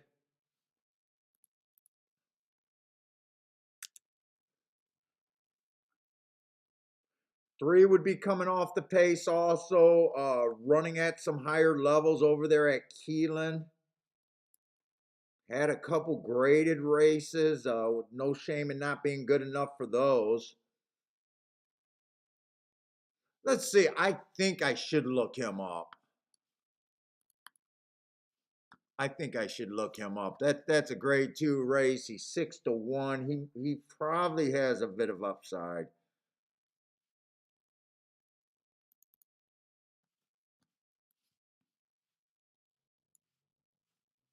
And this is a route race. He is changing surface. I don't care about, if I like a horse, I don't care about surface switches. It's just when I bet them and they're changing surface, after the race. If I'm getting the math price that I want, I don't mind doing it. But, when it doesn't work out, I'm not the hardest on them because they are doing something different. Let's see. Mile-and-a-half race, I don't really care about the times because I don't include the times in my report. So that was a mile-and-a-half time. I'm just good enough knowing that was an early pressing day, and that's kind of what he was in a grade 2 race. Let's see, 410. That was a stalker day. He was more of a closer. I would have gave him an asterisk for that. Slow, slow, slow. It all depends on if you really believe in his class. He's still running a competitive speed figure if you like speed figure. I don't think there's any shame of him not really getting in position against the group that he's been running against. I don't think there should be any real shame there. I'm going to say I might think that 6-1 is probably about the right price to be willing to bet him.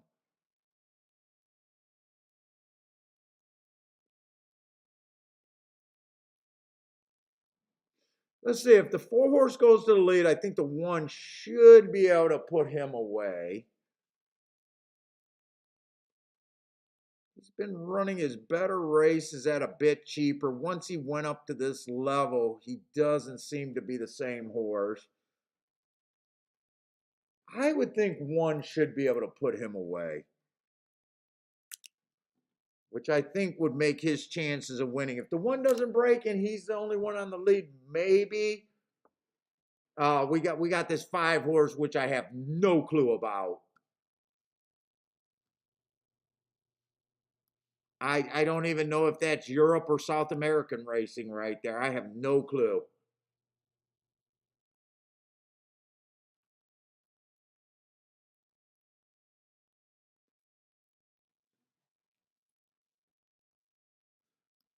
Let's see, 6 horse belongs at this level, but he's annoying because he got a lot of one race samples. He definitely has speed. Speed's always dangerous. Last race, I don't mind his speed figure taking a giant dip. He went too fast to win. I can forgive that all day long, but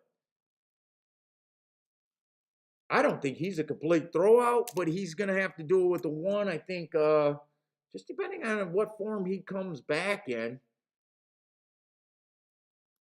He was able to beat up on cheaper. He did qualify. Claiming crown could be kind of tough. I think at 20 to 1, if you like him, and then I got another horse from what track is that? Is that a South America or is that Europe?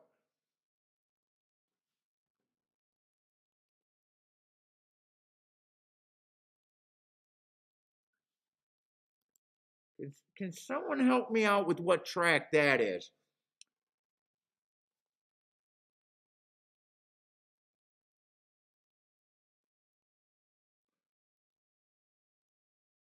If it Blair's making some money today, nice.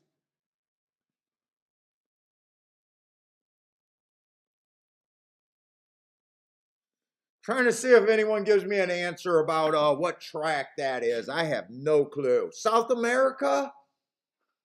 Yeah, I'll just say this. You guys know how every day they do South America races at Gulfstream? Those horses run such impressive times when they come over here. I don't know if I trust those graded races or not. With me think with you guys telling me that that's South America, I might be against the 5 and the 7 here.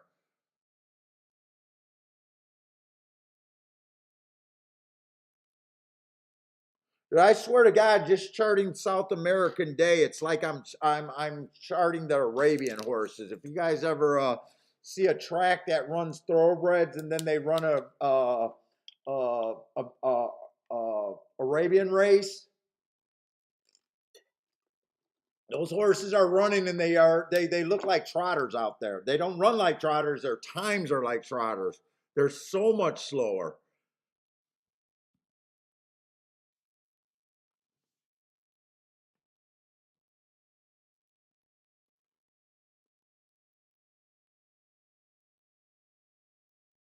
So I really don't know what to make of them, and I don't know their running style. This really confuses the race because if my opinion of South American racing is that, I would be kind of hard on them. Upgrade the 6, upgrade the 1. Let me see. Let me just say, 1 I think definitely deserves to be favored. I'm thinking about a 2 to 1 right now.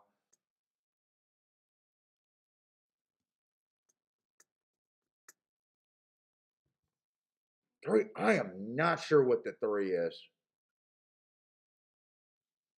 Let's see. If those are South American horses, maybe I'm looking at it like this. What did I think the 5 was? The 5's one of the South America.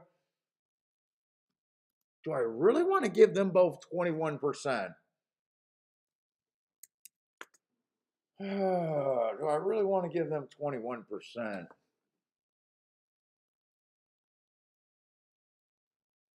Let's see. If I gave them 15, because I know I'm not playing them, because I think I have a thought there.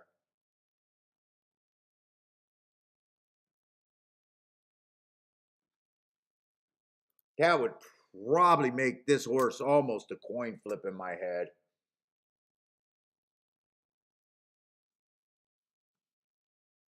Well, not quite a coin flip, maybe a 40%er.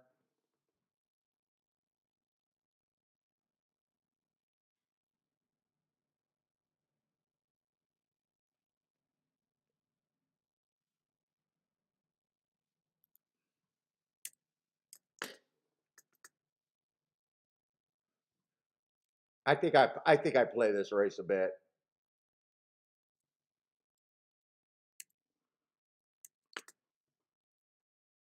I think I do something with the 1-3-6 here.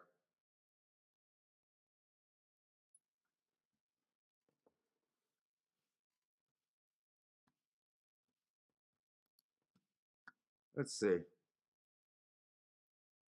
1-3 is paying 21 to 1. 3-1 is paying 29 to 1. 6 is good. 6 should be good.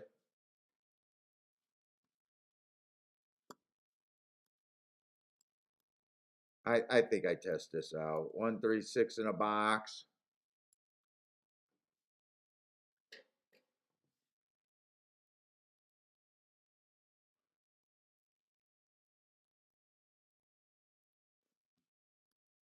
And I can even do the 3 and 6 to win.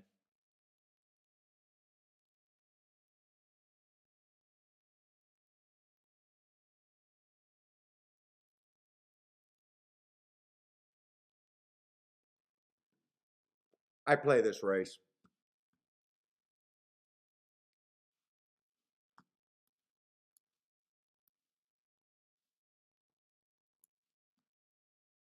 Hold up. I want to get my timestamp though. Holy shit, I'm 3 hours in and just now making my second frickin' or third bet. Holy shit, we only got 49 people? That can't be right. 327.58.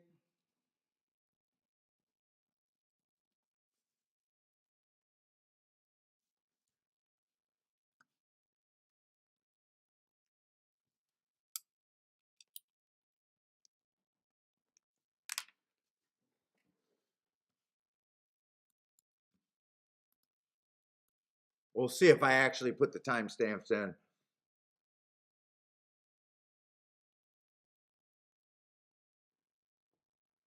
Okay, what was I doing? Let's see, I didn't put the bet in. I just wrote shit down.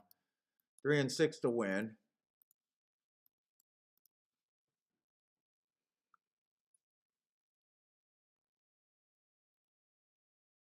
And then a 1, 3, 6 in a box.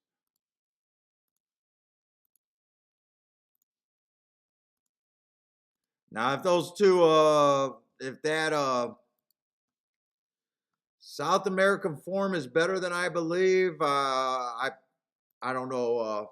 I might lose. I probably lose this bet.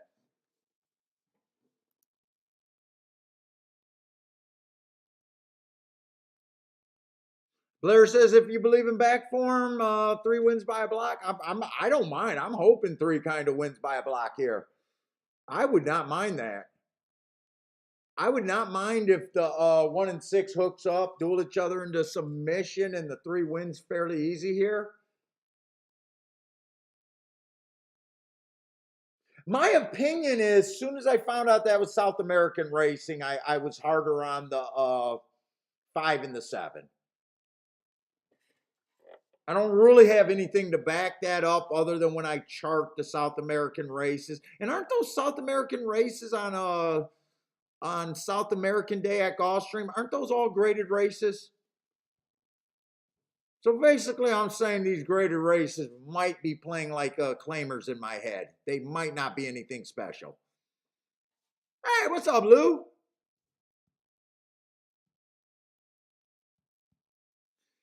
And well, yeah, they all got different things. I don't know. They give you some winners and they give you a lot of losers. I don't know. I never compare different. I do find it funny when Speed Figure Guys wants to get all the publications and they got different formulas, but they like comparing speed figures on different horses. I say if you're going to be a speed figure, believe in one over the other and just use with what you got.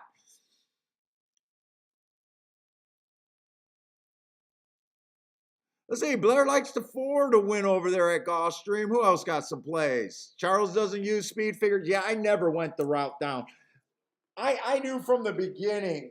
And remember, I think I started like right when the speed figures became available in the form.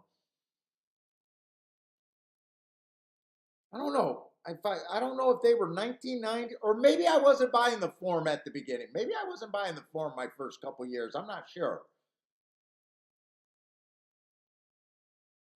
Was that the 7 on the lead? Holy shit, I was not expecting the 7 to outbreak everyone. Wow, I was not expecting that. All right, maybe I'm wrong about South American racing. They're going to make me look bad. And what happened to the 3? Is the 3 even in the race?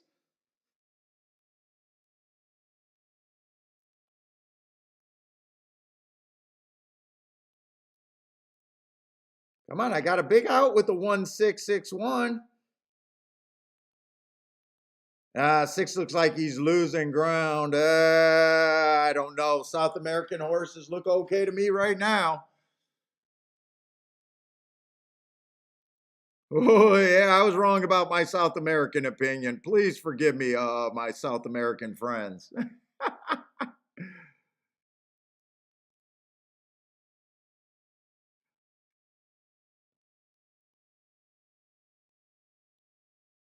Please forgive me on that one. I beg for forgiveness there.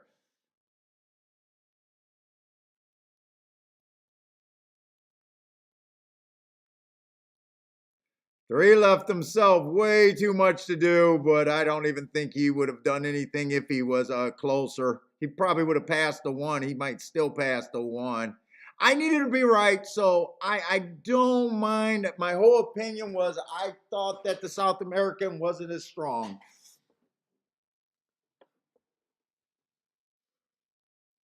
All right, that's my third play of the day. If I was right about the South American, what's that? I don't know if that exact or did that exact to stay at 20 to 1? I did go down to 13 to 1. So it wasn't a great box bet anyways. Unless the 3 passed the 1. I'm not sure. I don't think the 3 passed the 1, did he?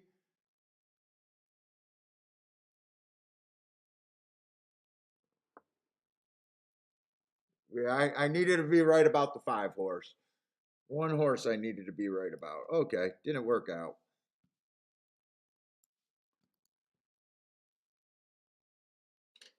Cindy was so right not to use that 1. I was so wrong not to use that 5, Cindy.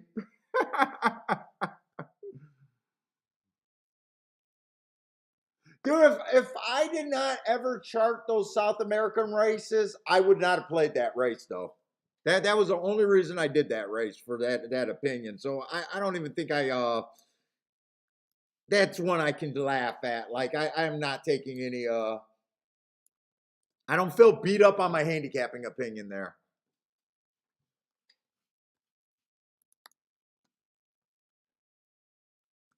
If they never ran the South American days, I would have never did that. I would have just said, fuck, I don't know about this race.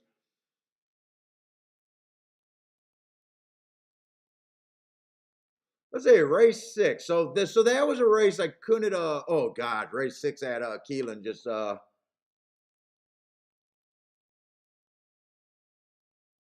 well fuck. Do I want to be me or do I just want to sit back and keep doing what I'm doing and finding my right spots I know I should be in? This is a race that I probably sit out 80 to 90% of the time. I'm just looking at that heart on the 6 and going, you know what? 9 to 1. I don't hate it. Only place I can go?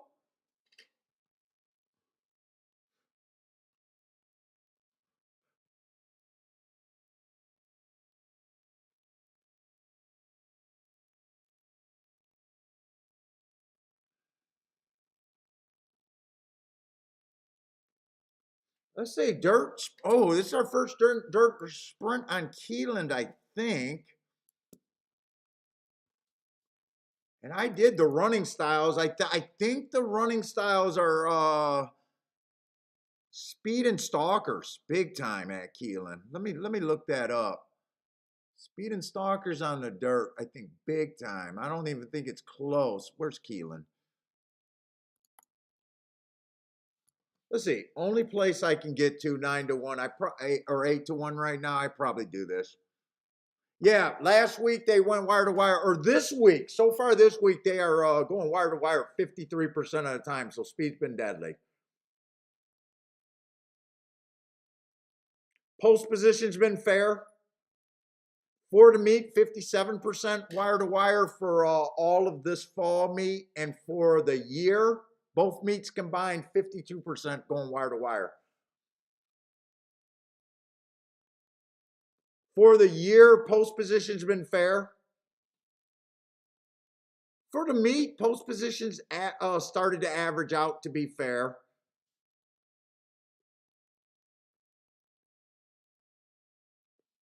I probably take a shot on the 6. It's the only thing I can do. I don't have to go all of it. If I'm right here, it'd be a decent hit. I probably bet the 6 to win here.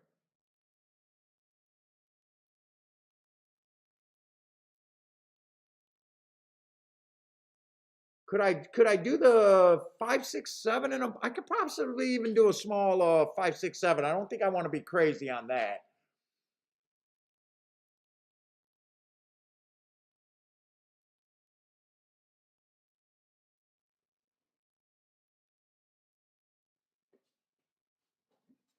Say if I get beat, it's going to be by a first time starter or the 11. First time starter or the 11. I'm gonna do that here. The 6 at 8-1 is just too much for me to let go. I think I'm having a trouble finding plays. Anyways, we're probably over halfway through the cards.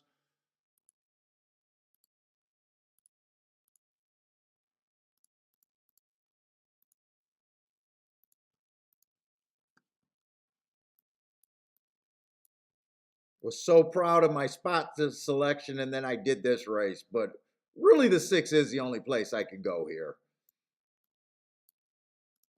Well, can't be a 5, 6, 6, 5, 6 exacta box. 5, 6, 7 exacta box. We'll try it out. Speed's been really good at the track so far.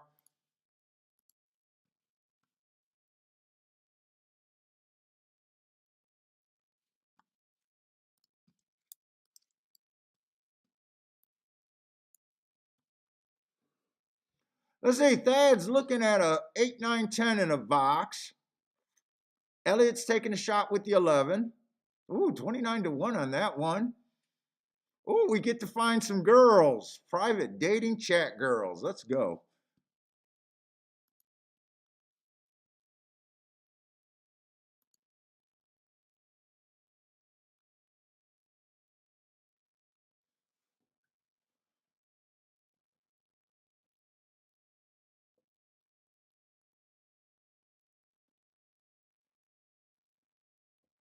TDT is ready for the private dating too. Let's go. I need you to get over here within a half an hour, and I need you to then send a cleanup crew. I need a cleanup crew to come with them. I'm a married guy. I need a professional cleanup crew. We can't have no left behind underwear.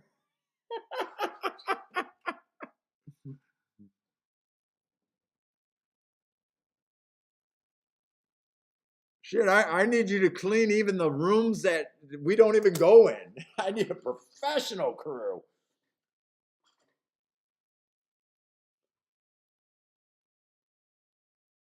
Come on, 6. Just give me the lead at the top of the stretch, and I would. I'm not going to get the lead at the top of the stretch. A lot of speed in this race, and 11 is one of them. So Elliott got the lead right there.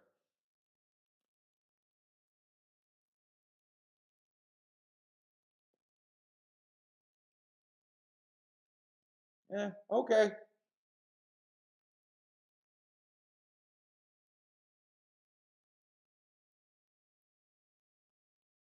Oh, 23. That doesn't sound that fast, but I would have liked to have the lead there. I was hoping six would just be the fastest early, run to that hard and give me a real shot here. He's rating, but I don't know how good I feel about this. 46 and 4, not the fastest time, but that actually helps the horses on the front. Five's coming. Come on, make the six run. Ah, four's coming too. Six, find some room there. Ah, no, four's going to be there anyways. Four got a big run here.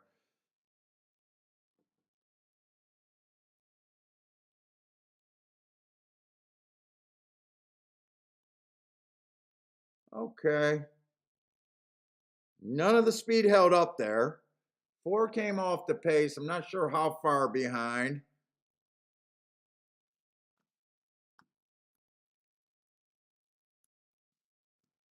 Blair with a boom. Blair worked that one out. Let's see. Four was the favorite. Five was 6 to 1. Definitely going to help the exacta there. Probably a useful exacta.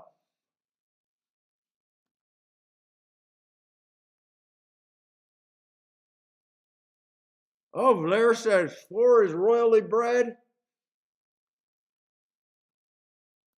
Another Todd Fletcher. What's royally bred? Curl. Oh yeah, Curlin. AV Indy. Smart Strike and Dreaming of Julia. Can't meet Fletcher lately.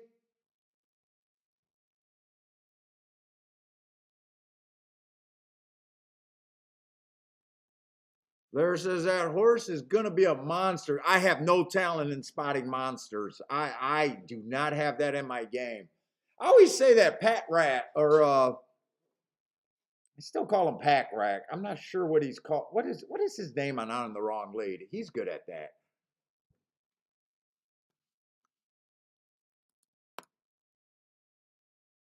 Mark.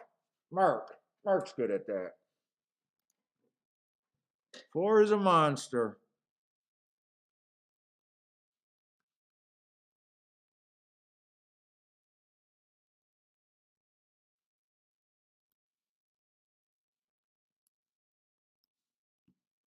Yep, PDT Mark. Yep. Yep, Mark, I will say is good at that. He always seems to know who's coming up and stuff. That's just not part of my game. I got to get the racing form and just do what I do. I am so behind on knowing what's a fantastic race.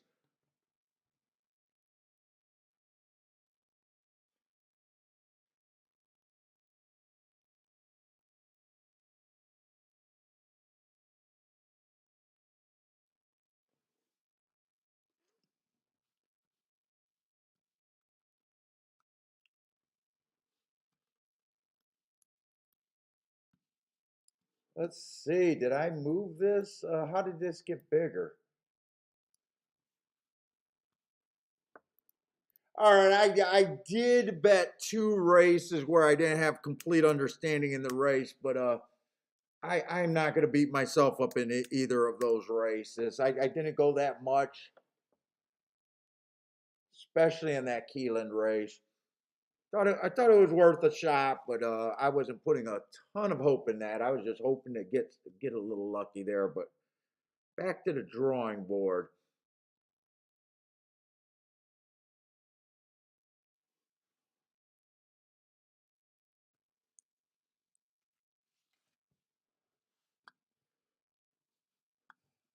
I'm still looking for something because I wanna push it. I'm gonna push it today if I can.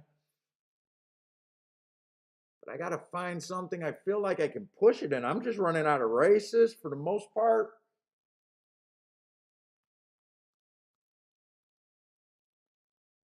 Most part, it's not like the only thing I could have did was Dutch that two and that six when the two beat that Pletcher horse. That's the only other spot that I could have done anything in.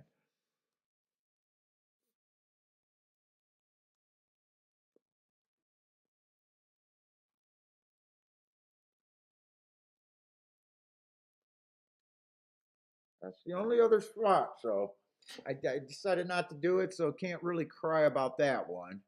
Let's see, we got a Tapeta route.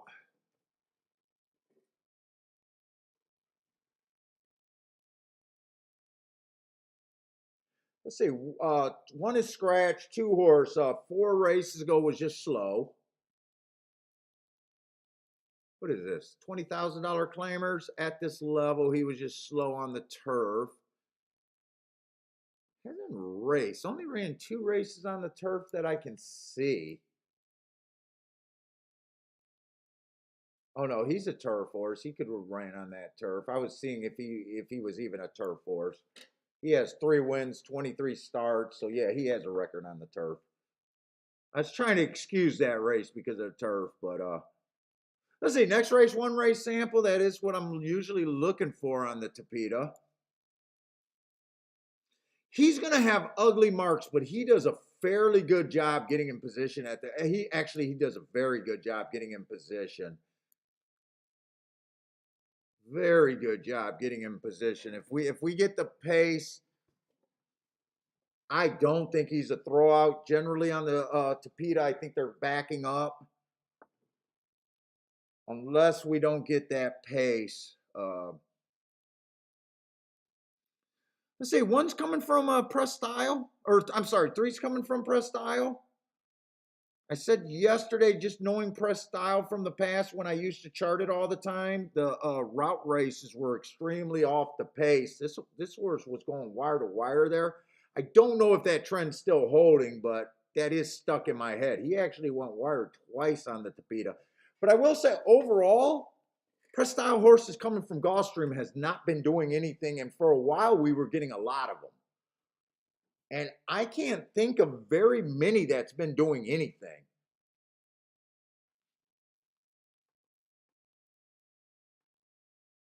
So definitely got some mixed messages on him. I'm thinking he's going to be a speed horse. Let's see, 4 horse fits this race. 4 races ago, stalking closing day went too fast to win. Or no, yeah, 4 races ago went too fast to win. Comes back, wins right off of that race, but as a favorite, dropped in class also. I mean, the horse fits. The horse does fit if he gets the pace. 5's not going to add any pace to this race. Oh, he is stepping up. He is stepping up quite a bit.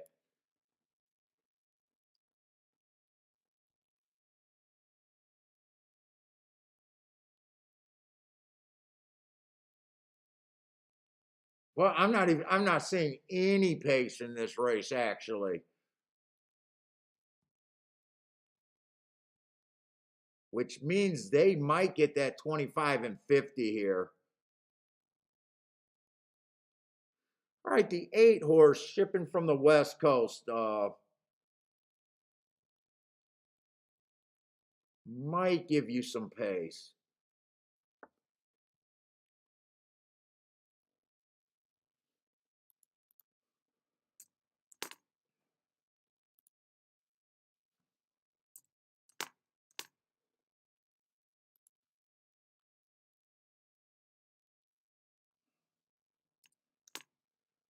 I think I can break that down some more.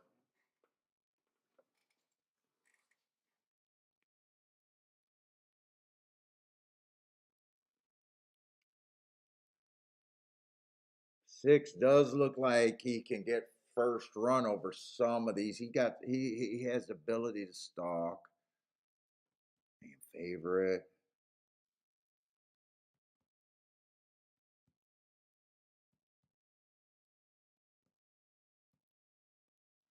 7 fits, but 6 should get more points. What about the 5?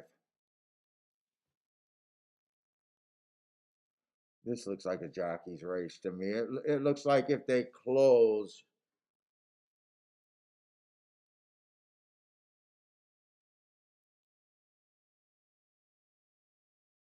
and I can't even guarantee. I can't even.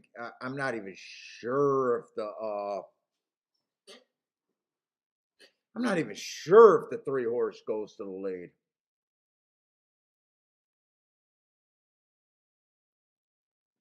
Dude, and of that group, I do think the 2 favorites do get the most points.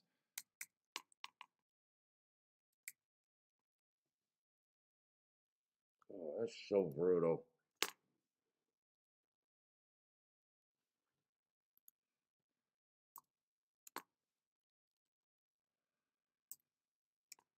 I might have to start looking for some freaking doubles. I could go all in some doubles.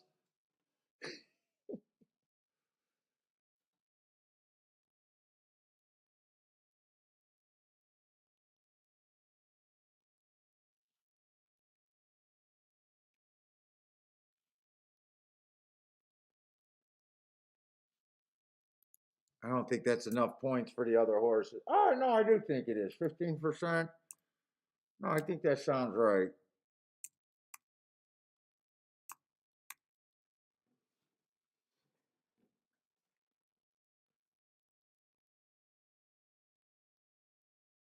Cindy likes the 5 over there. Yeah, I think the 5 to me is right on the number, or a little bit of extra value, but not a ton. I do think the 5's live here. I'm with you on him. I love his running style, but I like a lot of horses' running style here.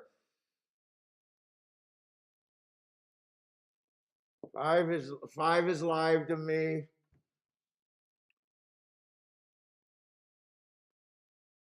Let's say 4 I could probably be a bit harder on, because 4 actually, if 4 sharp, he has the right running style.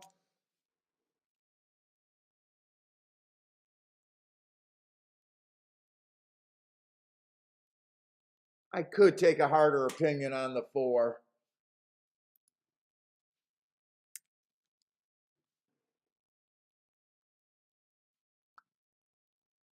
And I could give, let's say I could give at least 2 more to him. That makes him a little bit easier to play. Let me look at the 7 one more time. I could give either the whole 4 to him, or I can give to the 7. It's hard for me to separate the 7 and the 5.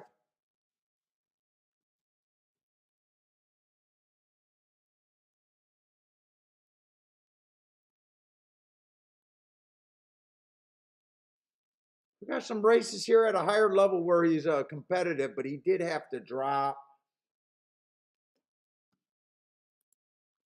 I probably turn him into 19%, making him a little bit more playable if I want to do that.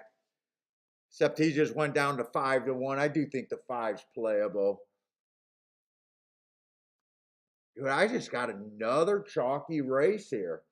Let me look at the next race. I want to look at the next race, see if I can do something here.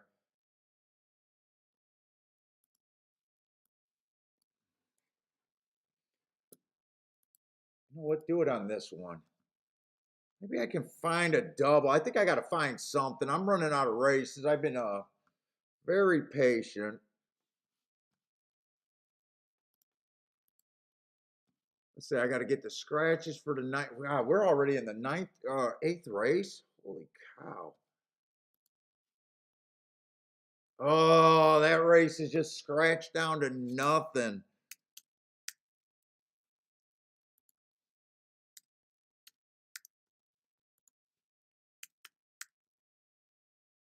Let's see, the 3 scratches. That might just be a 5-horse race.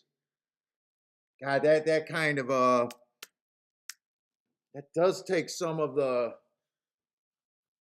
That takes a lot of the thoughts about wanting to play a double if that's a 5-horse race. I'm pretty sure it's a 5-horse race. Yes, 5-horse race. That takes a lot of the.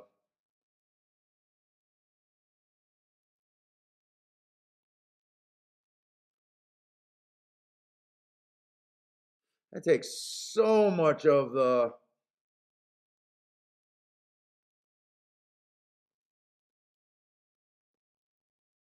Got another wait a minute. Who scratched there? Wait. Let me write the scratches on the form before I start even looking. They scratched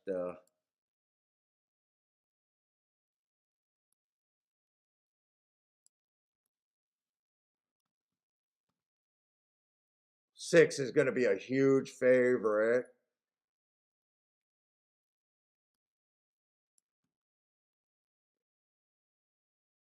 Well, Delmar might take a lot of money. Delmar always takes a lot of money. I never trust these horses shipping over here.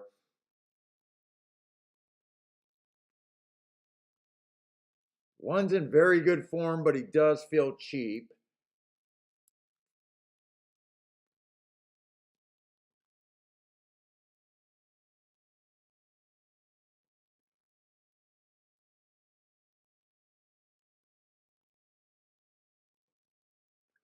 I think it'd be 4 and 6 that I'd be trying to get alive to.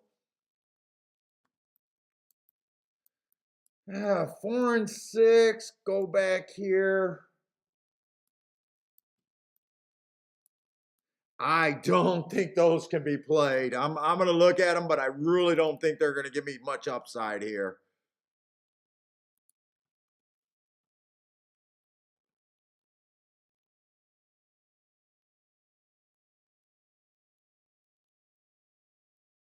Right? Make sure I got the right numbers. 2. Am I in the right race? I got to be in the 8th race to be looking at the right doubles. Yeah, that's the right race.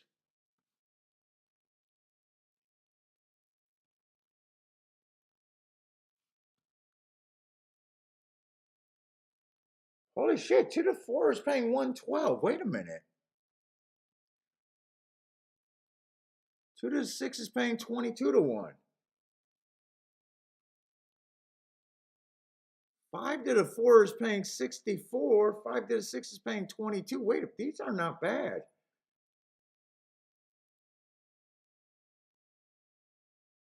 6 to the 4 is paying 24. 6 to the 6 is terrible. Dude, actually, those are not bad.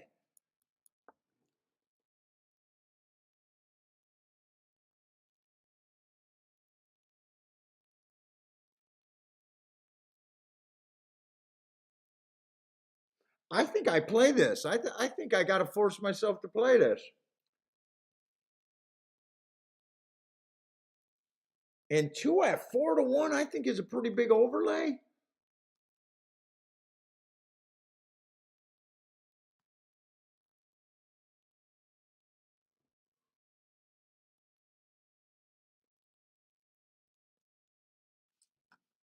Can I do exacta here too?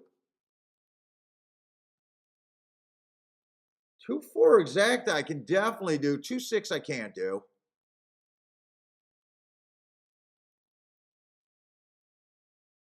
6-4 I can do. Let's see, if I did exactas also, I can do a 2-4. I can do a 6-4. These are exactas. I know I do the exactas the other way.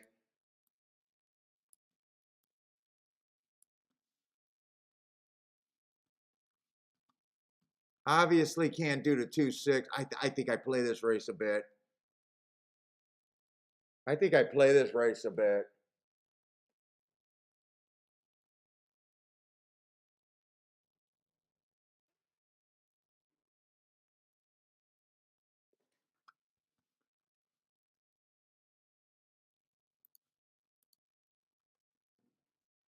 I think I even do win tickets here.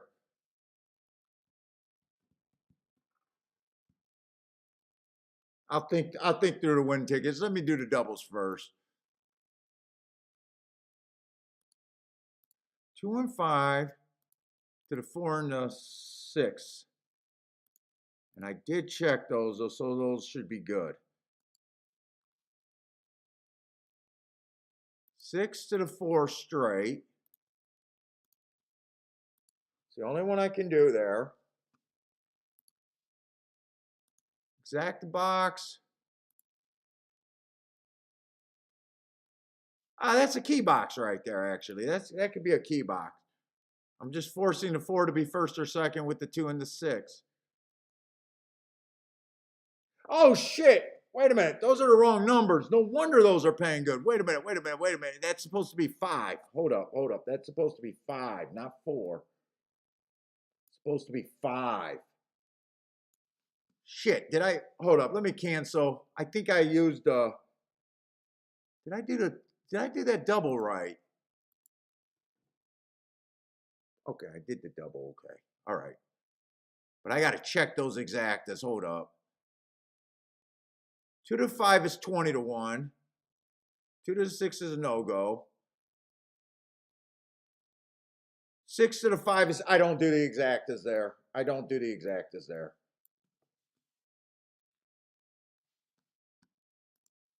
But I do want a win ticket on the 2 also. I thought I was going to be able to Dutch the 2 and the 5, but I can't.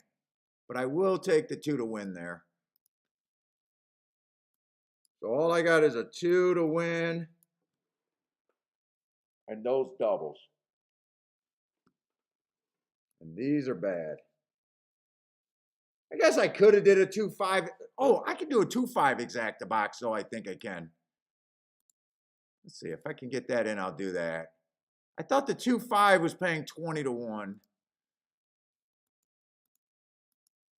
Okay, so I did do a 2-5 exacta box. I can't do a 2-6. 2-5.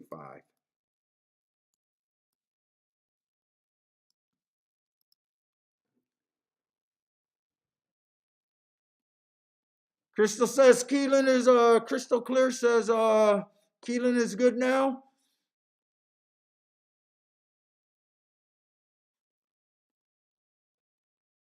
Let's see, the tracks I think I got to get ready for is Hawthorne, Woodbine, Beulah. I think I'll be playing Beulah for that. Gulfstream. I'm not sure what Kentucky track is going to be playing.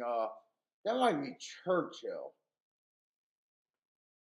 Late November, early December. That might be Churchill.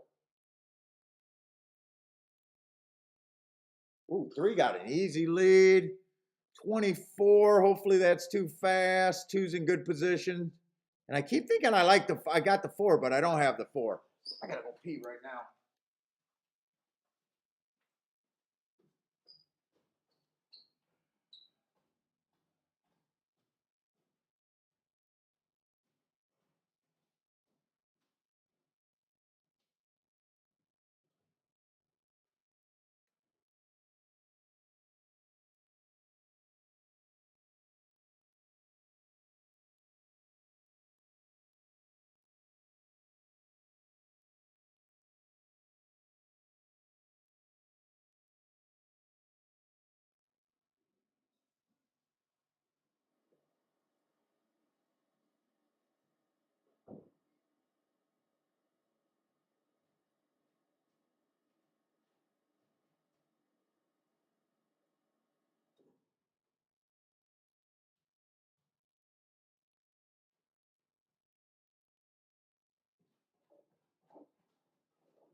Peek around.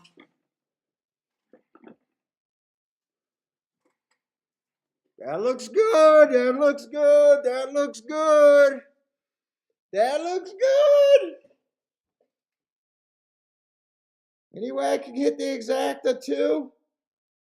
Can't hit the exacta. Okay, can't hit the exacta. But I thought this horse had a 28% chance to win. I'm going to get away with 9 to 2. I'm going to be alive in the doubles.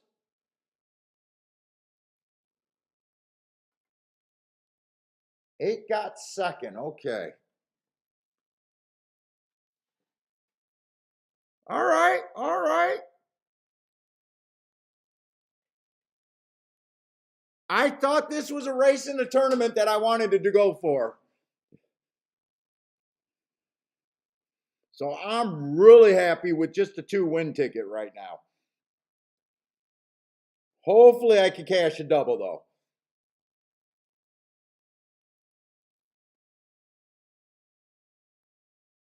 Hopefully. And other than those 2 races that I just felt like I took a shot, that first, that baby race, I wouldn't have done anything in the tournament on that race. Or it would have been small because that was a small bet. What was the other bet that I did? What's the other bet? Was that at Gulfstream or was that at Keeneland? Did I play 2 races at Keeneland or one? No, no, it was a Gulfstream race with the South America. I know I wanted to touch that race for real. I know I wanted to touch that race. I'm trying, I'm gonna be, you guys are gonna hear me saying it a lot because I am gonna be practicing picking the spots. I'm pretty happy with what I've been doing today. Pretty damn happy.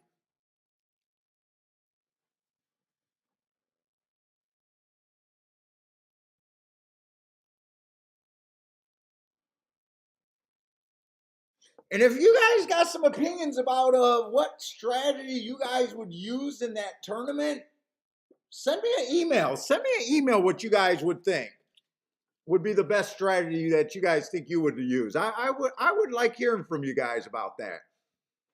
Would you guys just look for win bets? Would you be try bets? Would you guys try to do a bake building early or just save your play to late in the tournament, go all in a single race? No, I know the optimal strategy would probably be to do that, but I'm just a grinder. I'm a grinder. I'm not driving all the way out to Chicago, have 2 entries, and go in 2 all-ins. I'm leaning towards building, having a building period early. And if you guys had multiple cards, my thought was to play on one card consistently. And then depending on how that go, don't bring the other card until later is my thought. In the other live tournament, I was going back and forth. I'd play a play here, go to the other card, go to the other card, go to the other card. I think what I would do is this year try to build on a single card.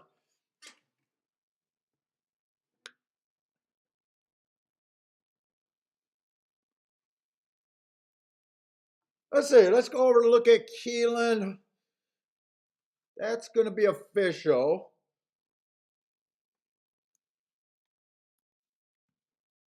Oh, Perry Oots is on the floor at Keeneland. Oh my God! If the rail's good, go Perry. I'm gonna bet that Perry finds the rail. Perry's gonna end up on the rail. I swear to God, on that golden outside at Keeneland, I swear to God, he would have set the world's record. He would have been a 50% winning jockey with what I believe the horses he had, and he just insisted on going to the rail every race. He drove me fucking nuts that year.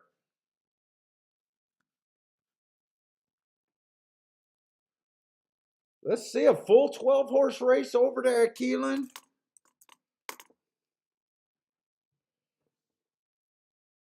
Stakes race, grade 3 Franklin here.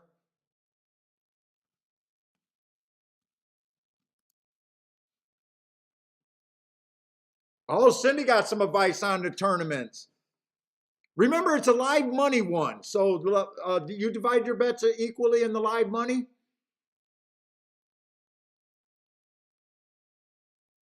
So I've done very well, Cindy, in the mythical $2 win and place tournaments. But I'm brand new to the live money scene. I know a lot of guys are just going to hold on or try to build a little bit and then go all in for the last race. I know that's a really popular strategy.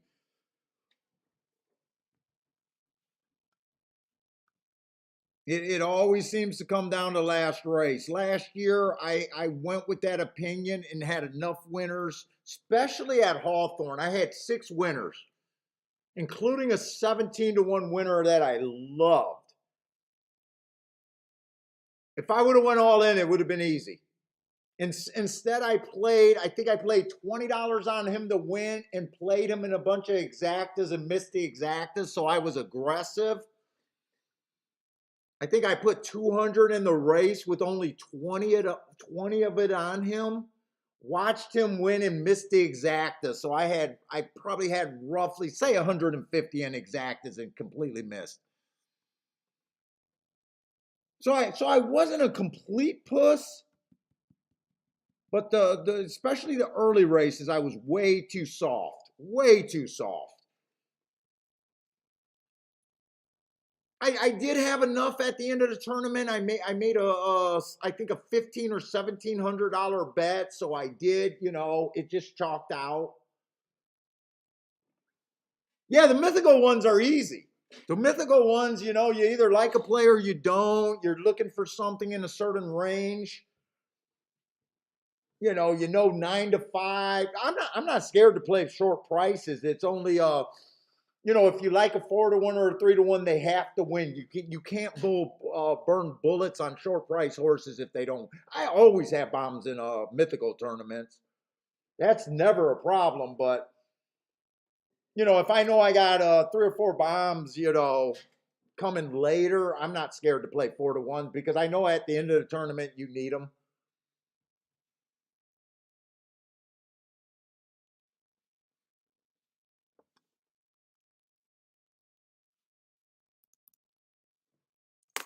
I used to be on the circuit, Cindy, where I was going to all of them, and then once they became online and they basically became a pick 'em, where you lost all the optionals, and they picked the races, is when I said I'm done. And when the prize money went out of the tournament, dude, back in the day, you were playing for $20,000 cash plus a seat. Now you're playing for seats. They don't make sense to me anymore. Let's see, the 10 horse got scratched.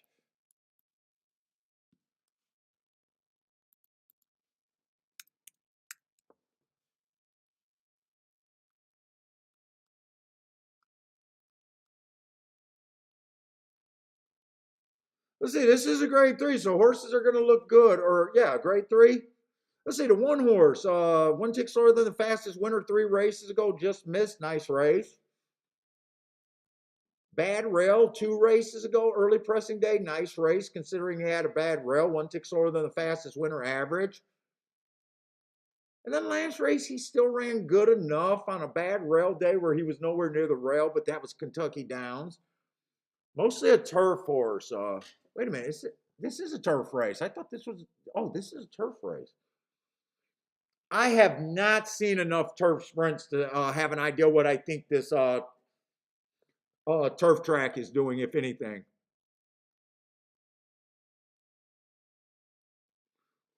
If you have a see, Cindy, I never look ahead, and you see my tickets. I play like hand grenades for the most part. I'm a hand grenade grinder guy.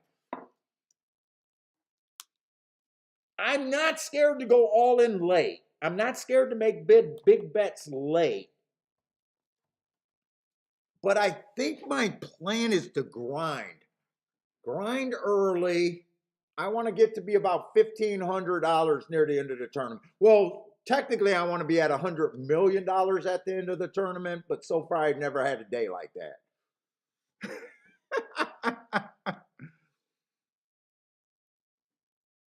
And I love doubles, even though I haven't been playing a lot of doubles lately.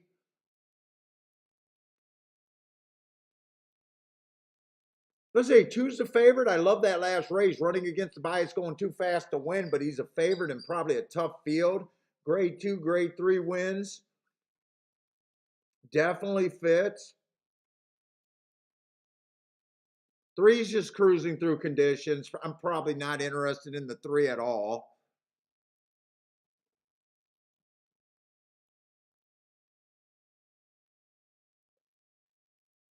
My biggest problem is $500 on a card just feels like too little bit of money for me. My style of plays. That's why I'm trying to get I'm really trying to tighten up. I like what I did today.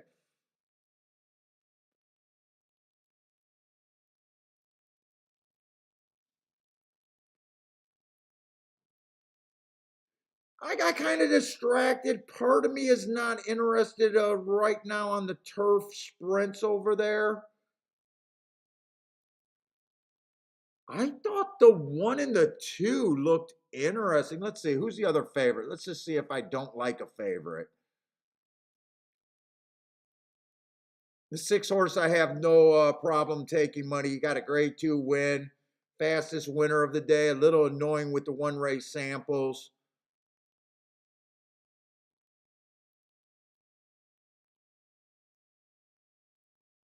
Have you and your hubby ever did the Orleans tournament? Orleans used to have the best mythical tournament ever. You were able to Dutch in that tournament, and that tournament suited me fine.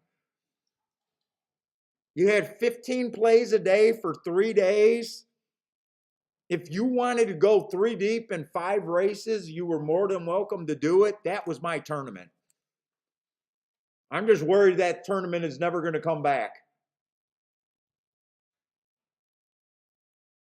I will eventually win that tournament if they kept running it. I will win that tournament one day. It just, they might not have it. I cashed in it quite a few times. My best finish was 12th, but usually in the teens. Out of like 600-700 people.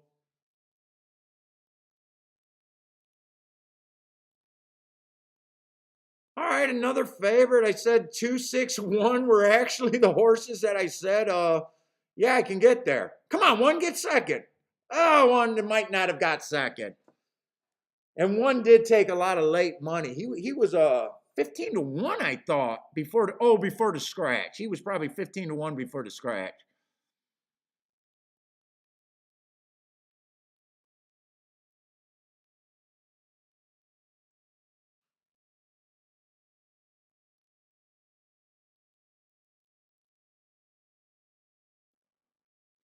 Let's see, Blair's alive in the pick 5. Good luck, Blair.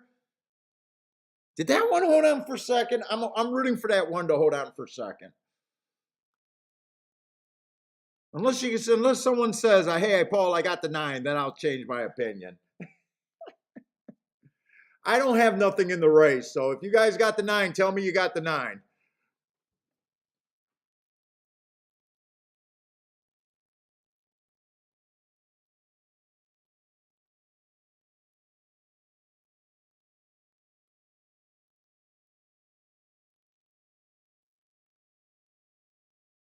Oh, Elliott needs the one to Elliott, they killed you with that scratch, huh? 15 to 1 to 7 to 1. They killed you there. So Elliott needs the 2 to place. Or I'm sorry, the 1 to place. That would help.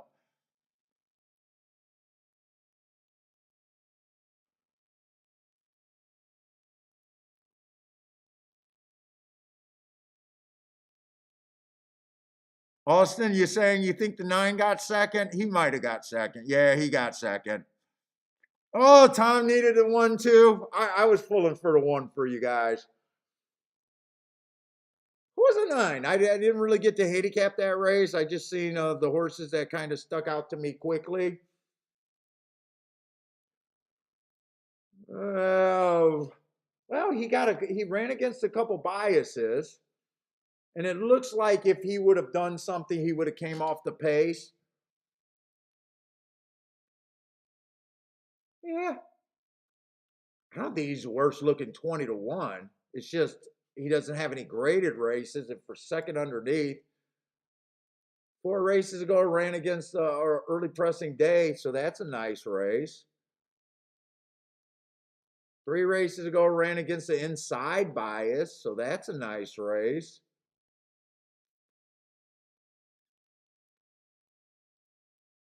I could see him getting second. He came late. That's how he would have. I would have thought he would have had to do to come late.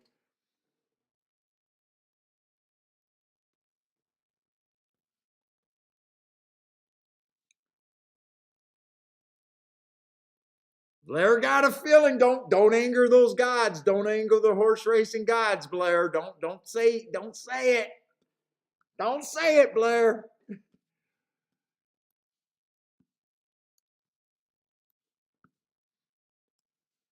Good luck. Good luck. I hope you got it. Maybe you got it all in the last. Maybe you got a bunch of alls and like I don't got to worry about it. I know Blair don't have no damn alls. I'm the only guy on this stream that punched an all.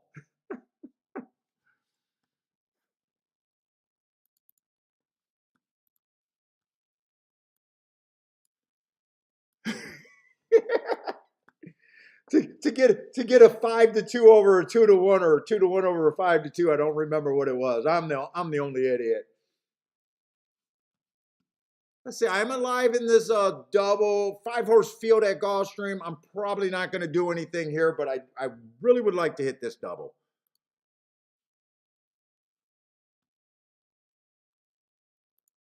If I hit this double, I'm probably pretty good on my goal, by the way. Let's see.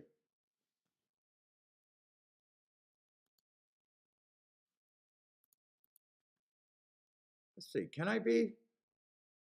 Let's see. Will pays. 6 is paying 21-1 in the, who am I live? The 4 and the 6. 4 is 49-1 and the 6 is 21-1. I gotta beat a lot of horses. I think everyone's a contender here. I'm hoping the 8 and the 2, I think I'm hoping duel with each other. The 5-horse race, I'm not doing anything here. I either hit my double or.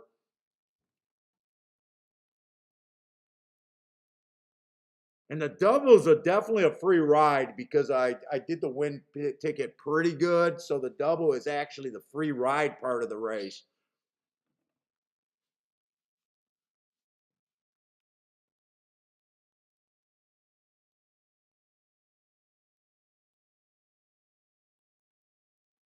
Let's see. I got the 2 favorites. If I was really feeling squirrely, if the odds stayed like that, I think I could bet everyone to win and have a profit no matter what. Problem is you're cutting into your shit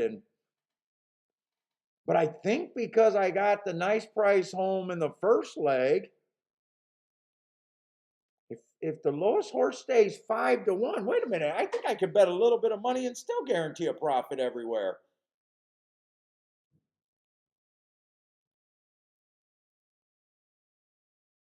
And an okay profit everywhere also.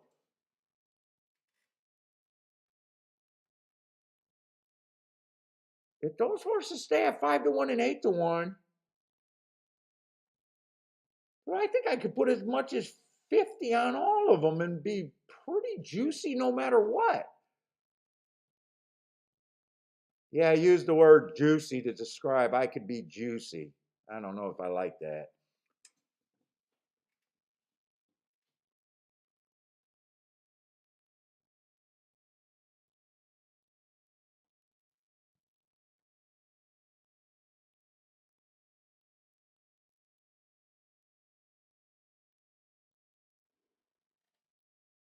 And it would still be a free ride, just guaranteeing a bigger profit.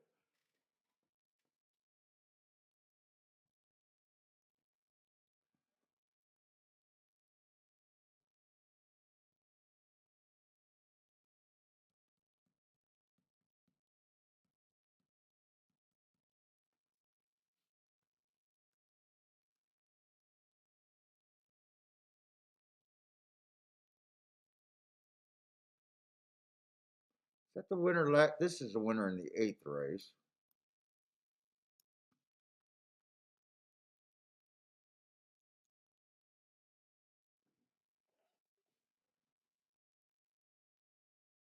It's paying 21-1 and 49-1.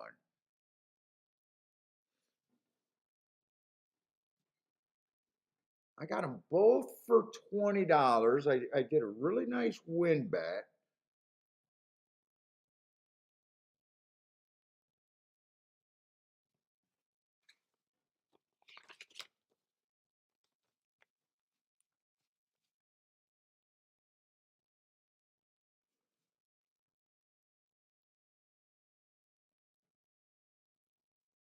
$4,200 there. 40, not 4,200, 420. I gave back 150.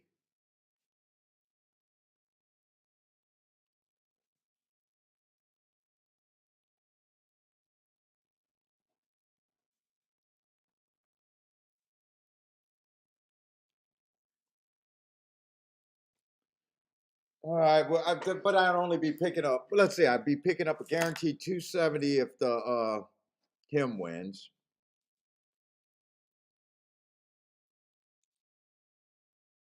5 to 1, that'd be 120, 120, 60. I don't know if that makes sense.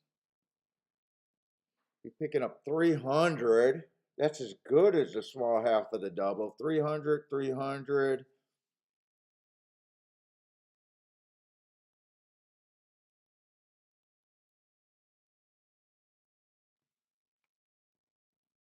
$160, $160, and $80.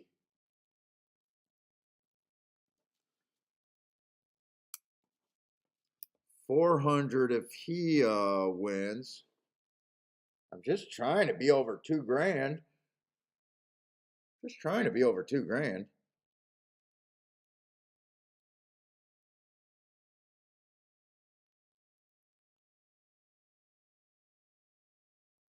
So actually, I'd be rooting against the 6 horse here, guaranteed. If those horses stay, I might do it. I think the math checks out where I just do it.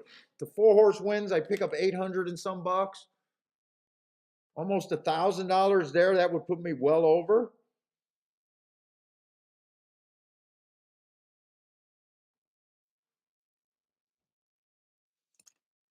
I think this is one of the rare occasions I could have every horse in this race bet and be on a nice ticket. That helps.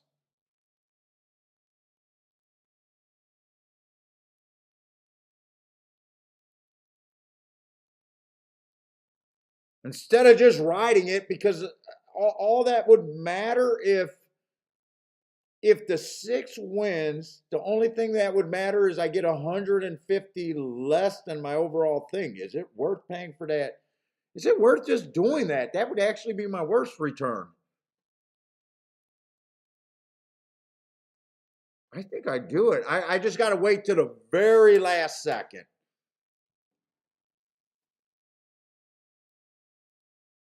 Very last second.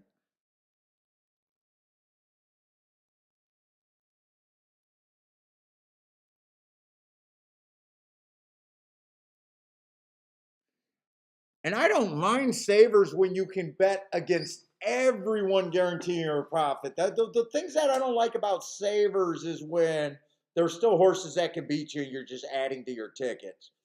The only time I usually do a saver is when I'm guaranteeing profits, kind of deal. I know a lot of people don't like hedging, and hedging is probably bad long term, but this is like a rare occasion right here that I think if I get, I think the math actually makes more sense to do it.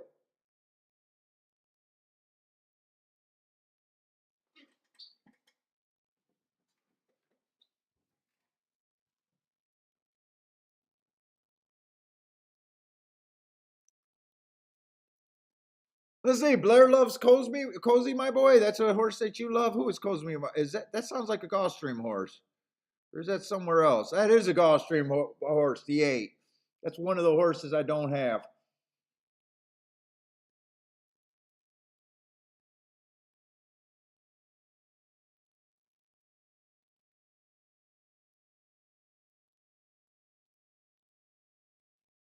Shit, maybe when I knew I was playing the 2, maybe I should have just went 2 all, because I'm shocked all the doubles are. The lowest double is actually playing 21 to 1. I could have just did an extra single because I did like the 2 a lot better than the 5. I did like the 2. What? Do I still got that betting board? I don't have that betting board anymore. I know I had the 2 at 5 to 2, and I think I had the 2 at 4 to 1. 4 was or 5 would have been an underlay at 3 to 1, but I wanted to use them.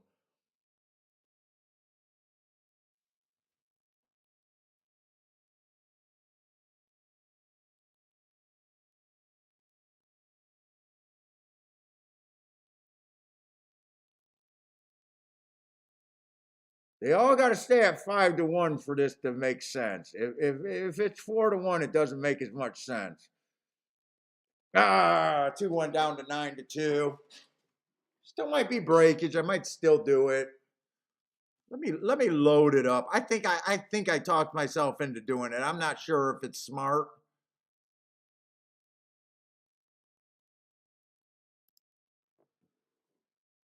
think I do it in the tournament. I'm acting like I'm in the tournament. I think I do it.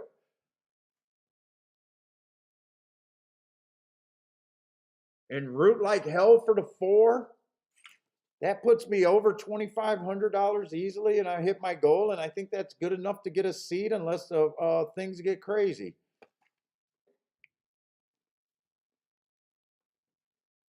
And I still would have a big enough bank to go crazy later, even.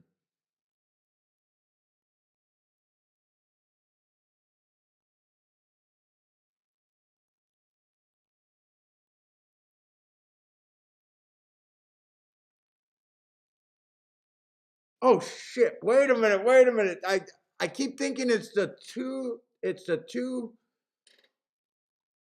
three. Oh, it's not the four. I got the four loaded. Wait a minute! I didn't realize that the eight went down to 5-2. No, no, I can't do it now because I'm not going to do it on the two and the three and then have the eight beat me. Nope, I can't. I can't do it. I was thinking I didn't have. I got the four right. Four is my big hit. No, no, no. Four is the hit. Eight now went down to 2-1. No, no, I can't do it. I can't do it. I'm glad I seen that. Unless the four wins, then I would have had more money on the four to win. And I'm not gonna do it to the two and the three and leave a horse out that can beat me. I gotta either win this race or not.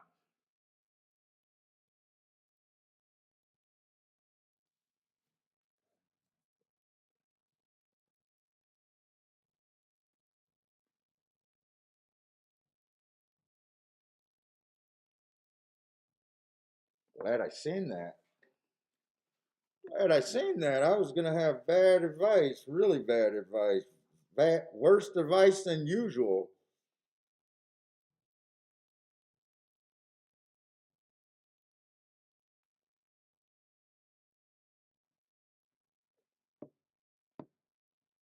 Dude, only 48 people watching today. Holy shit, that's low balling.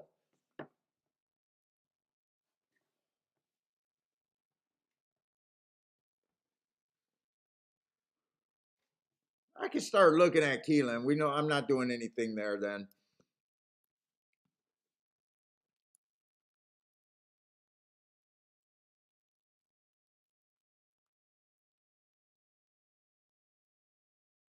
Eighth race at Keeneland. Let me get the scratches and set up over there at Keeneland then.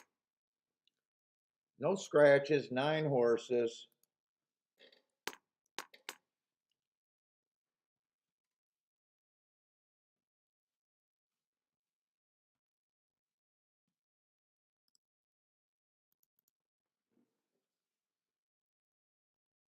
Let's see, I need the 4 or the 6. Okay, 4 or the 6. 8 stayed at 2-1. Cosby, my boy.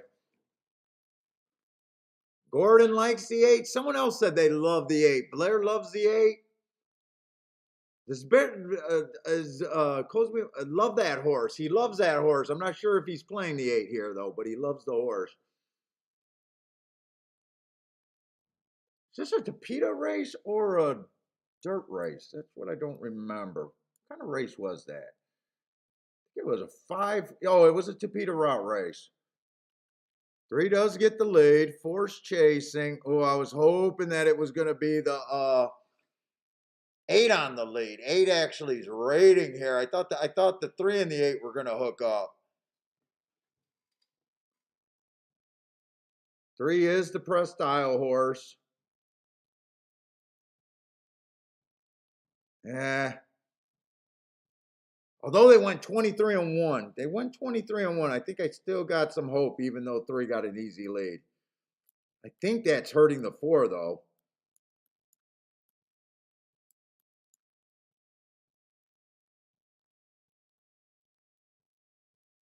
Come on, 4.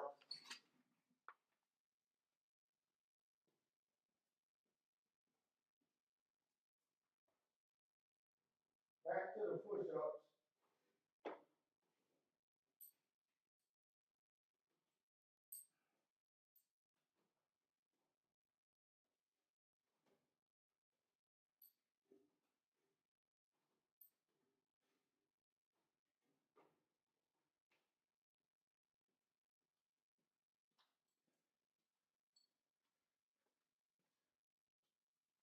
Tell me that's a boom. Tell me that's a boom. Did 3 win? I seen the 4 across the line, but 3. Give me that 4. This looks good for me.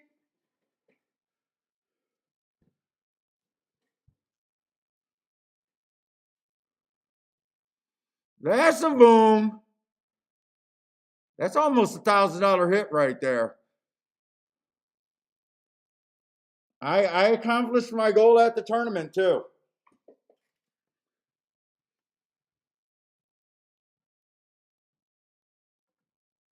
So I was super conservative today. Got there with one single nice double, only a $20 double. Had a $50 win bet, and I had a $200 win bet.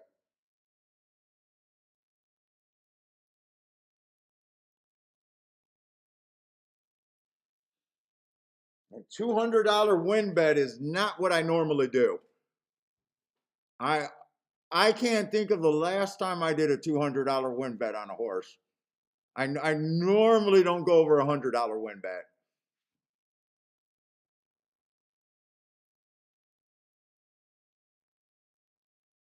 But I'm thinking about that tournament is all I'm doing. I'm thinking about that tournament.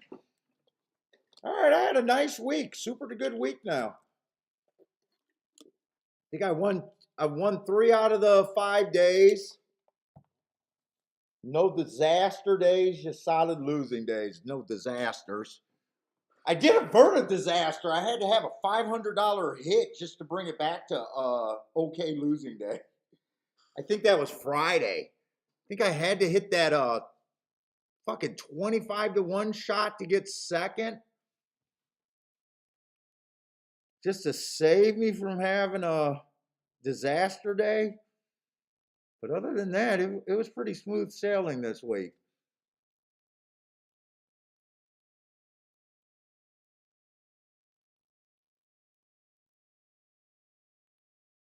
All right.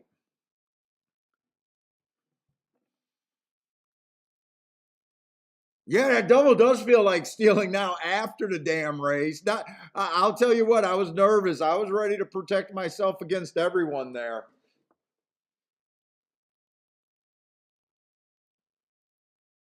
I don't even remember why I liked the 4. I liked the 4. What race was that? Was that this race?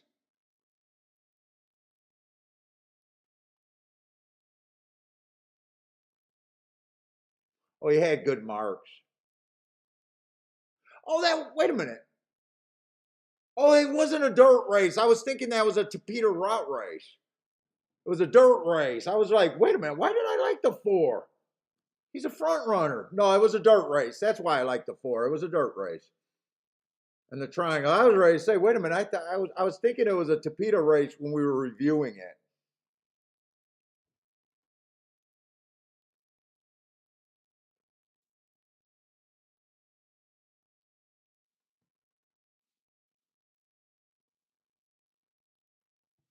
All right, we got Keeneland.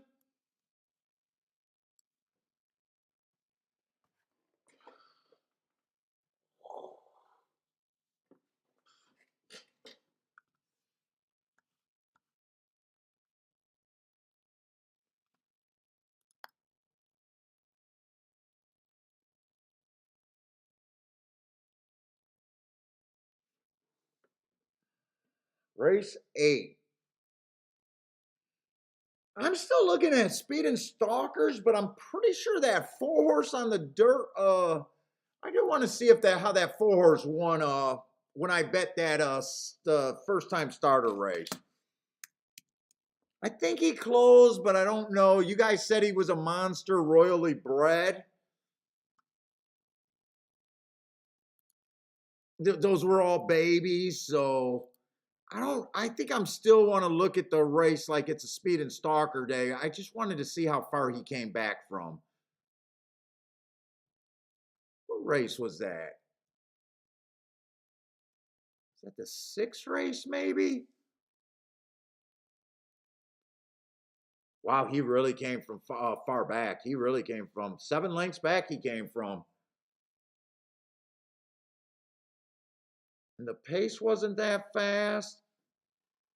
But you guys, some of you guys were on him saying how royally bred, and you guys are. Some of you guys were even predicting that he's going to be a monster.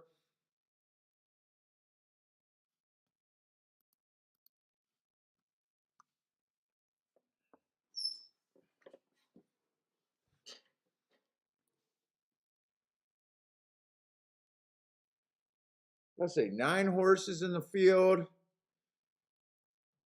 There's a favorite, and then everyone else is a 4 to 1 and higher. $80,000 claimers. Let's see, the one last race ran on a bad rail. I don't mind that, running on a bad rail right there at $100,000 race. Before that, he won on an early pressing day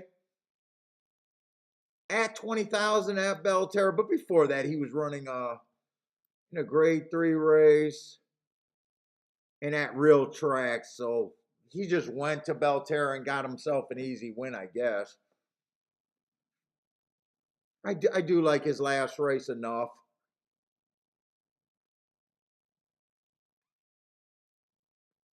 Let's see, the 2-1 too fast to win last race.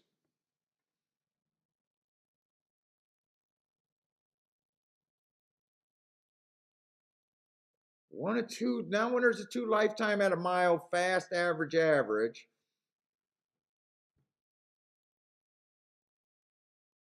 Broke his maiden fat. I mean, he looks like a speed and stalking horse. I like the heart.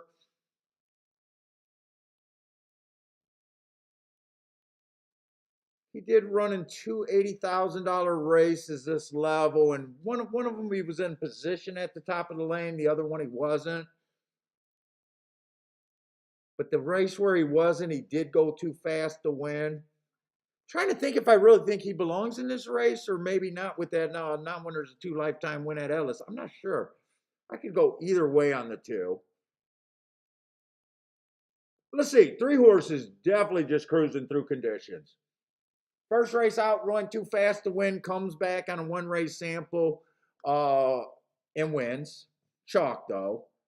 Goes to the Louisiana Derby, went too fast to win. No harm in that race right there. Actually, I like that race. Comes back after another heart, wins at allowance 1X. He's just cruising through conditions and looks like, yeah, I'd say he does look like he should be bet here. I will say that.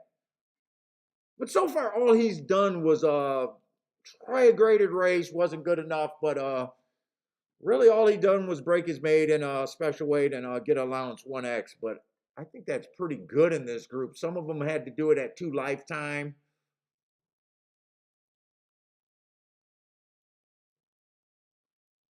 Right there, he's my benchmark so far.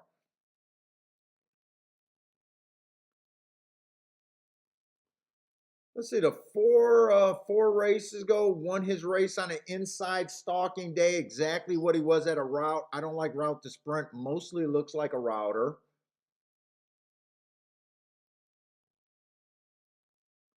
I think speed and stalkers, he's not the fastest sprinter. I think he's probably going to be too far out. He did run against a bad rail 2 races ago, but I think he's going to be too far out. Also, he had to go to 17,000 for his second win. Let's see, they all start at 13%. I'll probably say I'm not interested in him unless he's a big price. He's a big price, but I think you got to be a little bit bigger.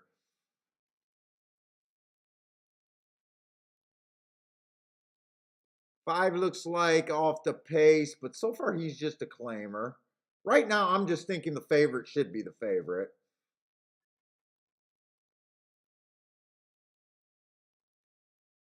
6 doesn't look bad. 6 does not look bad at a decent price. Although he's mostly a claimer. 7, I don't like route to sprint. I wish I could see that race 2 back. I think he comes off the pace, but he does fit in allowance 1X. 7-2, probably about where he should be. I think he should be about 5-2. I think the 2 should be the favorite. They're off. 8 horse got some upside to me.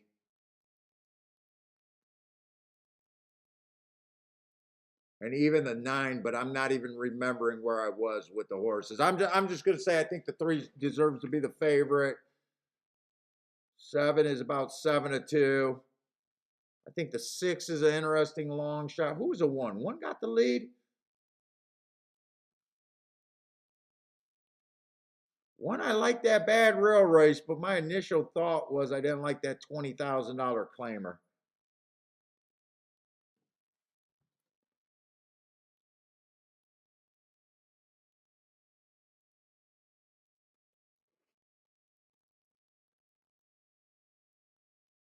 Let's see, Cindy has some doubles alive. I'm just not sure what track. Is that Keeneland, Cindy? 257? Let's see, 1 just went away. It looks like 2 and 3 got the lead right now. 3 looks like he's getting the best of it. I really don't see anyone coming from the back. 3's gone. Well, I honestly think I'm having a really good day now, but I think I'm mostly proud about it just avoiding spots today, really. I'm supposed to get killed on chalky days. That's usually my profile. If it's a chalky day, I get killed. And today's been fairly chalky.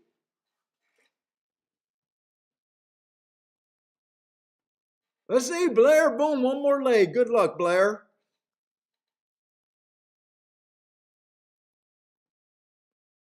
And I'm saying that, you know, the favorite. I'm doing a good job saying if I think a favorite is on the legit side, and I agree with it.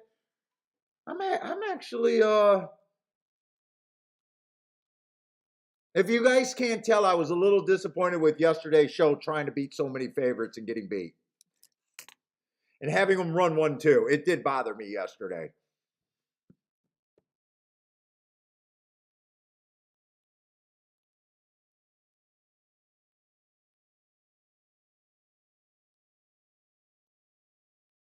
Oh, we'll look at Gulfstream. Let's look at Gulfstream.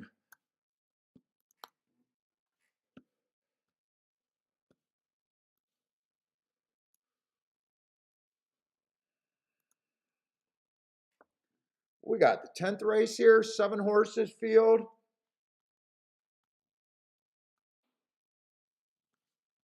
Okay, so no scratches in that race. I think let's look at a double. That's set up. I want to try to do both races. So let me get the scratches in the 11. 13, 14, 15 out. Oh, nice big field there. See if we can cut through both of those races. I'm going to run the restroom real fast, but we'll be quick.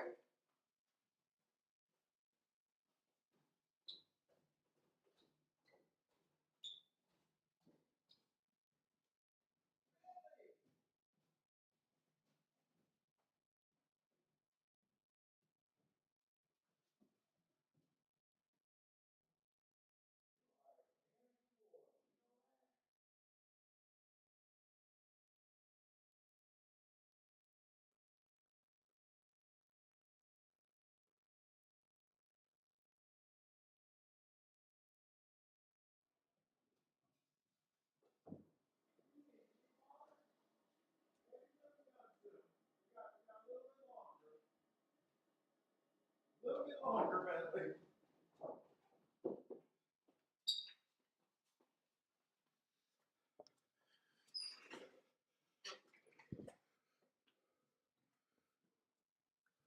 Okay, what are we going in? 10th race over there? What we got?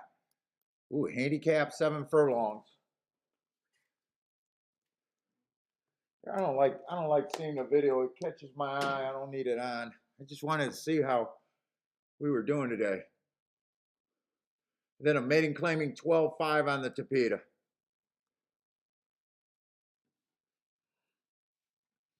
All right, what we got? Handicap 55,000. All right, so at the very least, this one's been at the level quite a few times.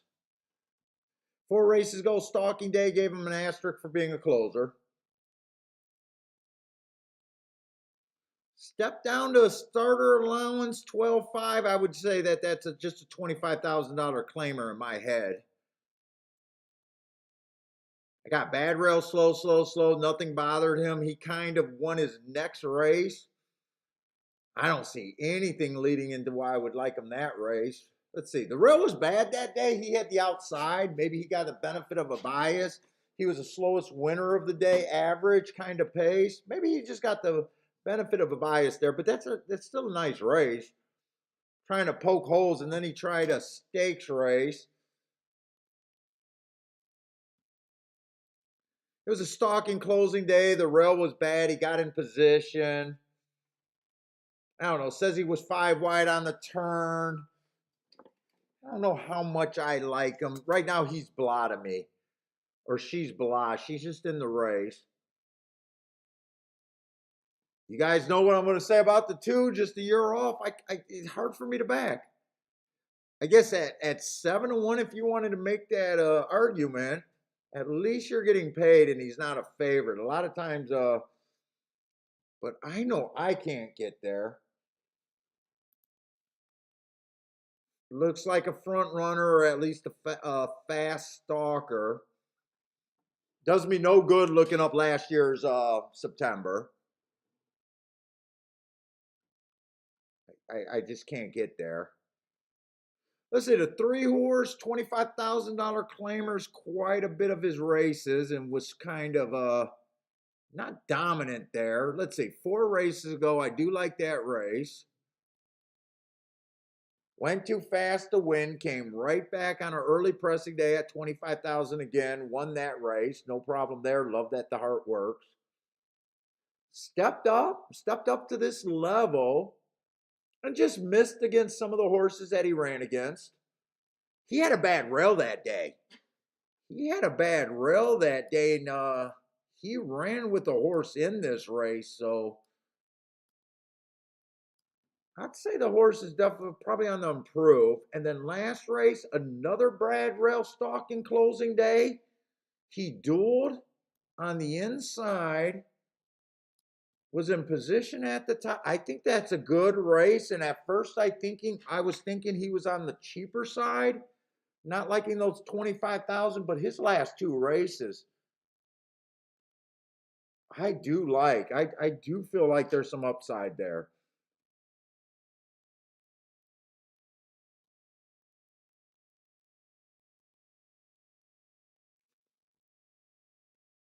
And he ran with the 1 both of those races.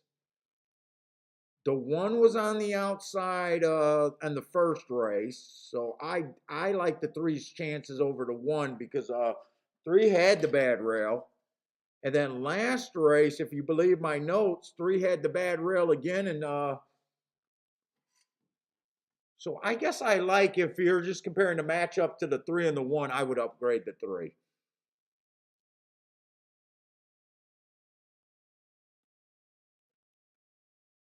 Let's see. Four's in very good form, but most of his career was at 20,000 and 16,000. Speed's always dangerous. I also don't like route to sprint. But he's running nice. He's running nice for what he is. 4 races ago, stalking closing day, fast at the first call, average, won that race. Comes back on a stalking day trying to go wire to wire. I don't mind that race. I just feel like he might be cheap. It's the 1 race sample, so nothing there. It was on the Tapeta, so he tried to go wire to wire. So Tapeta, speed is generally bad. So I could probably forgive that race, but I don't have proof to back it up, or my notes to back it up. I don't know if you call that proof. And then last race, fastest winner of the day, but I still feel like he's on the cheaper side.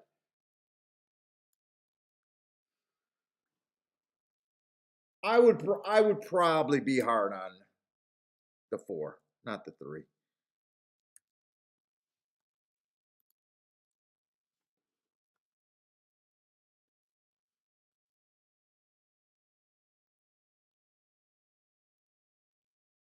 Let's see, 5 horse at least we know belongs at this level.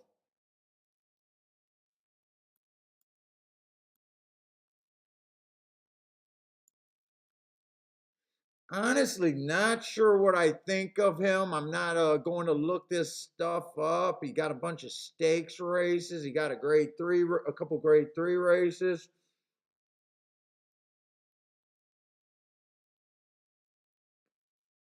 Just glancing overall, I know I don't like speed figures, but his speed figures are on the weaker side other than there and there. I don't know. I want to look at the double, so I don't really want to look him up. I'm kind of just looking, and I don't know. Wow, he's 4-1. I don't know if that's the spot I would go at 4-1. I don't think he's 4-1 in my head.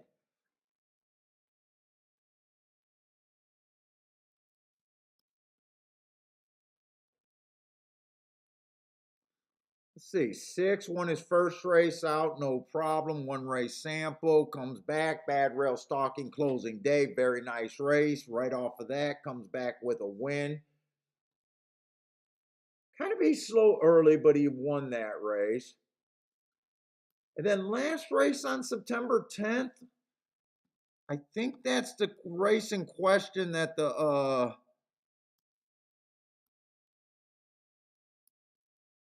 he had the outside. I think I would be cute and downgrade him. He won that race. I'm trying to poke a hole in a favorite. I don't have a problem with him being a favorite, but I would downgrade that. September 10th, I thought that the rail was bad. He was with a bunch of horses in this race.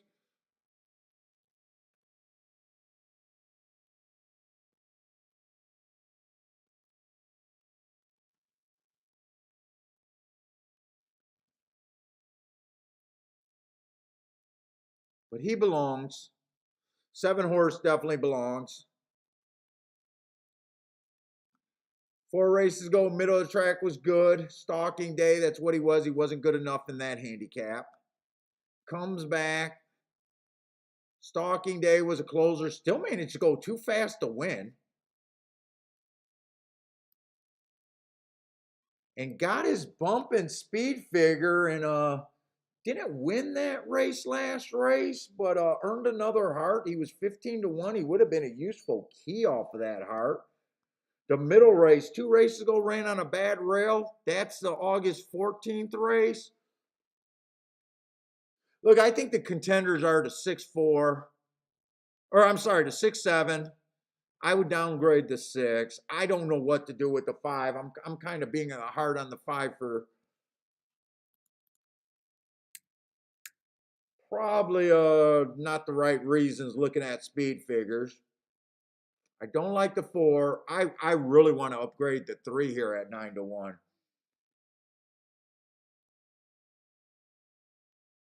I think 3 got a decent shot. Let's see. The horse off a year. The horse can win. I'm going to be hard on him just because I don't want to bet a horse off a year. Let me see where my math ends up. Got 4 horses there. 23%.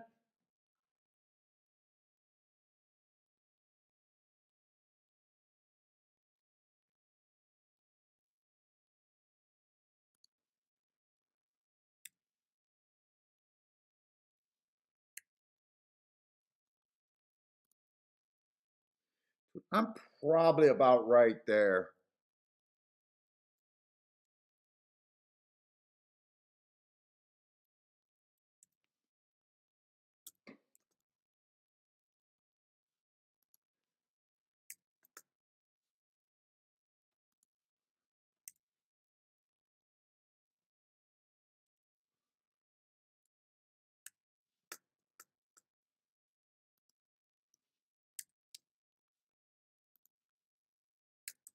I'm probably right there. There's a couple horses I don't have the the 5 and the 4.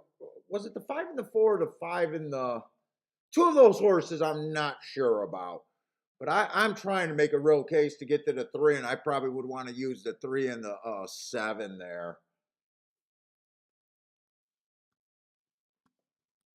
I probably am going to do something with the 3. The problem is I had to go for today and I hit it, and I don't want to go too crazy, but I think I like the math here.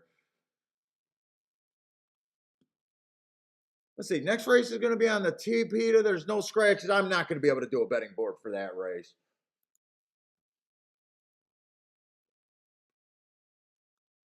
Let's see. The one I don't like, Route to Sprint. What's jumping off the page? Fuck, I wish I knew what this 3 was. He only ran one race at Gulfstream on a one race. Dude, I don't really got time to look up that Kentucky Downs race, but I think I got to.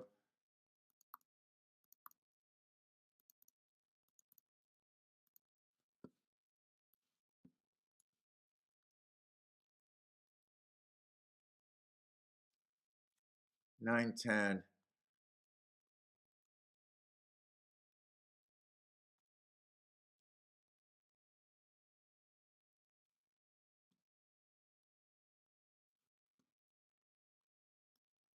That was a route. That would have been a heart at Kentucky Downs.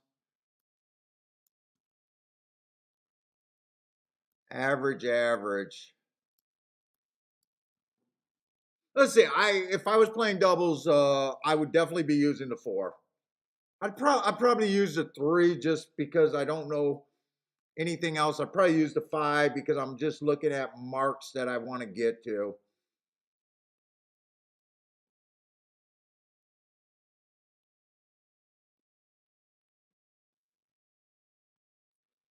And I'd probably use the 11. But I am rushing here. 11, 5, 4, and 3. 3, 5, 4, 11. 3, 5, 4, 11. And I would probably use the 7 and the 3 for sure. I think I'm going to do a 3 to win. And if the doubles are good, I would probably go a little bit wider in this race too. Maybe even use the 6 and just try to. Let me see.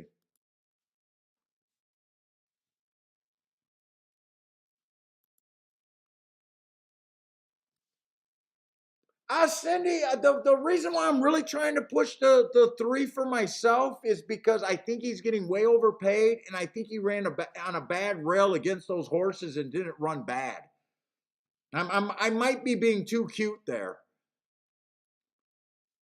Is why, part of it is price dependent. If he was 5 to 1, I probably wouldn't be as pushing as hard for him. But at 11, 12 to 1, I'm definitely pushing for that.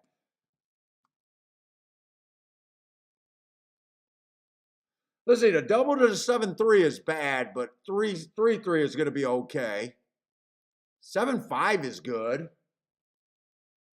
7-4 is huge. 7-5 is huge. 7-11 is good. So the only one I don't want is 7-3.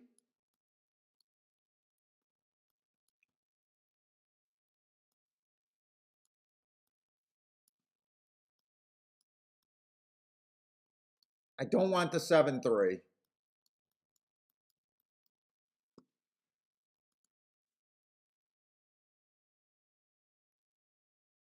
And you know what? Really, I would probably do the 6 here too, because those are huge. I'm not going to crazy because I hit my goal. I'm just going to bet this how I would normally bet.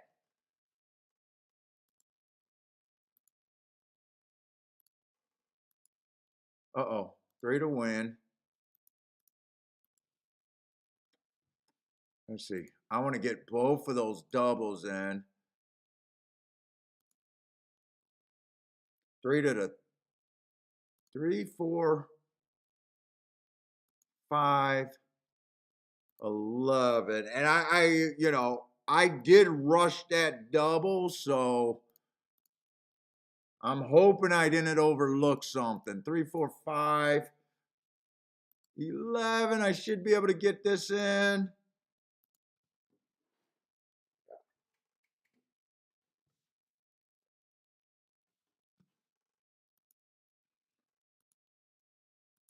What? I got the 6.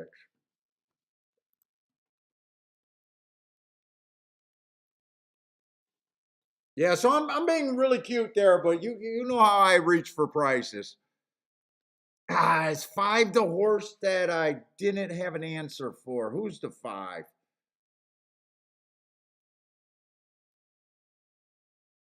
He's the horse that beat these before, and he had the outside. I wanted to play against him. Fuck, this looks bad for me, actually. 2 horses that I didn't see are both there. 3's in good position, but 23 and 2 feels soft with these horses. I'm nervous right now. My 3's not really running. 5 got a clear lead. Although he looks like he's trying hard, where it looks like, who's this outside horse? 7 looks like he's cruising. 3 still looks like he got some horse.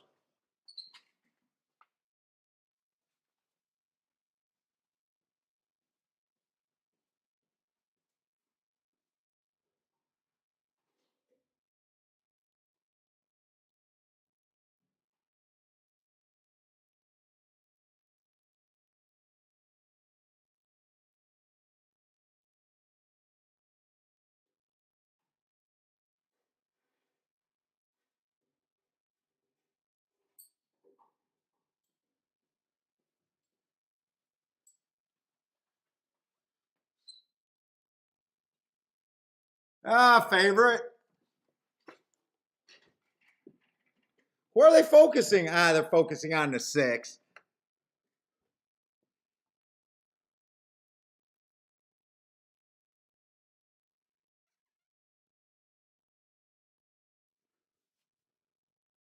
A 3 ran well. Did 3 get second at least?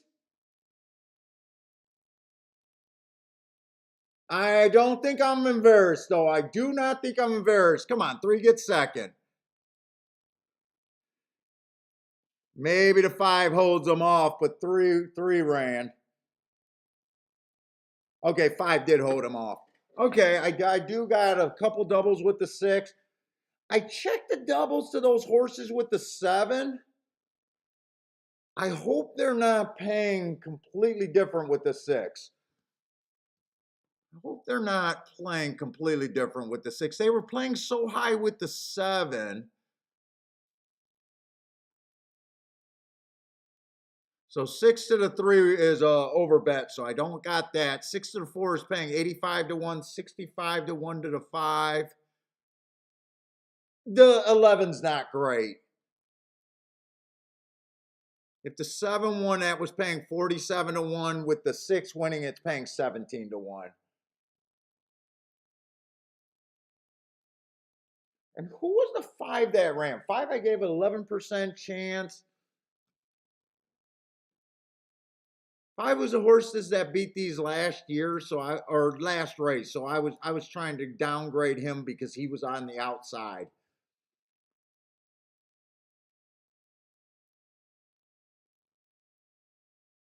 Oh no, I'm looking at the 6 horse. Wait a minute. No, I was trying to downgrade the 6. Who's the 5? I'm not looking at the right horse. 5 was the horse that I didn't want to do any work on. 5 was the horse that I didn't want to do any work on.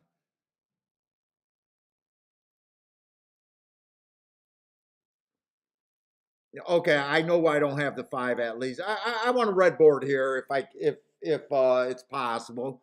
I want to look up this race. I want to look up these 3 races, see what I thought the talent was.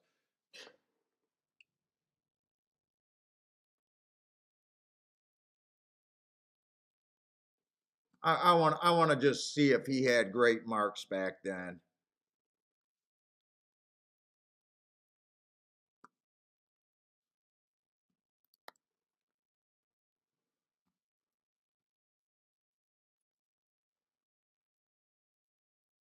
Let's see.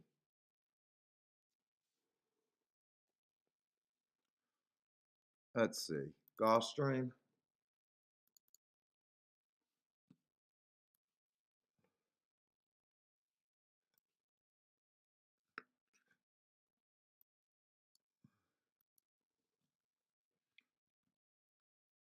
Let's see. January 22nd. That was a route race, though. That would have been a Tipita race, so I had a stalker day. So at the very least, he would have got an asterisk. Let's see. I'm just going to put it over here. Stalker day because it's way far back. 24 and 4, he would have been slow. He would have been slow, slow, slow that race, running against the bias. So I don't actually mind that. That's 122. Let's see, December 18th is the other day.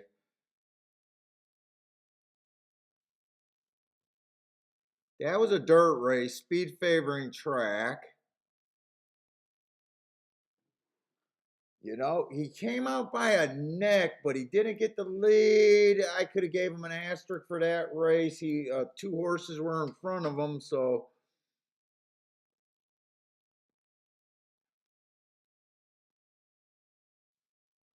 that's December 18th. December 18th, 21 and 3 was the fastest fraction, so he would have got a triangle.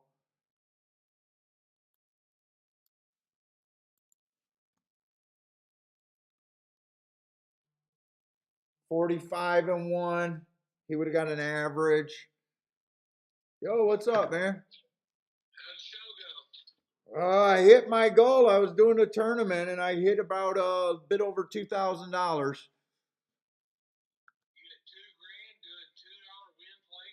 No, no, no, no. Practicing for the tournament that we're going to be in. You know, the tournaments that you're going to. Yeah, I had to do a $200 win bet, a $50 win bet, and I caught a $20 exact that paid like just under $50.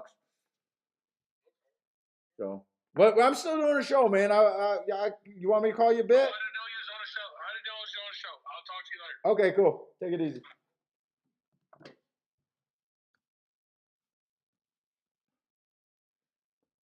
Let's see. That would have been fast, average, slow on a speed favoring day where he didn't get the lead, but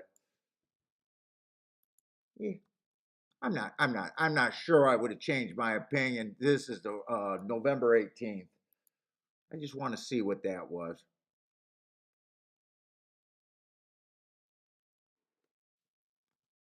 Speed favoring day, that's exactly what he was, so no brownie points for that. 22 and 2, but there's no split there. 22 and 2 was the fastest, 22 and 3 was the fastest, so I don't say that was fast. I just say that's average. That's just average. There's no gap there. There's no gap. 45 and 3, 46 and 2 now. That's a 3 gap. I usually do a mark for 4 gap, so I'm being fully honest. I know some of you guys that marked the form would have gave them a triangle there. I generally just say there's not much of a gap there, and I call that average.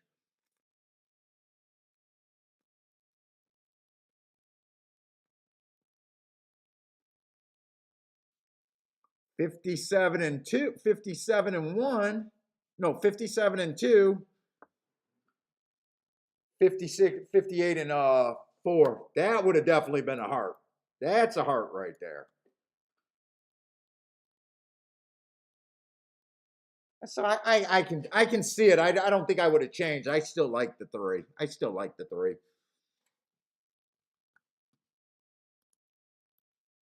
Yeah, Tom, that's another thing to look for. A lot. When I used to do it, if there was not a gap, I would still give the hearts and squares. But now I kind of changed the way I marked it. If there's not really a gap, you know, between the fastest and slowest time, I like to just call that average, and hope that part of the race, you know, on another fraction, it looks good. But for the, I don't think I've been missing. I like doing that. Otherwise, you got horses that are barely fucking triangle. You know, if there's no gap between the fastest winner of the day and the slowest winner of the day, to me, why do you need to know that kind of deal?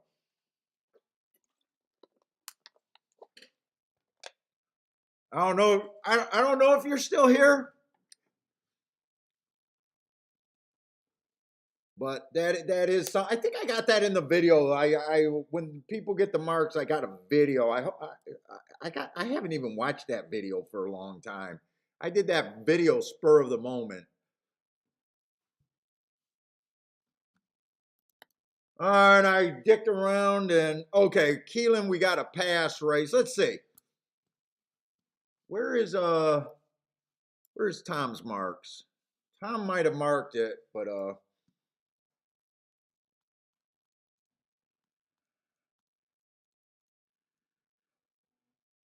no. Ninth race.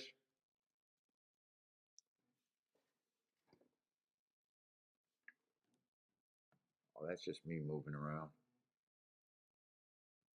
I like the heart. Whoa. Oh, I got get that green off. I was gonna say I like the hearts, but I do believe that the track's backing up. But his marks do catch my eyes. That looks like a really useful race right there. I like the hearts, but I'm overall thinking that the track's backing up, and him in the one looks like speed. Is that the one in the seven? Yep, that's the one in the seven. Are both on the lead too.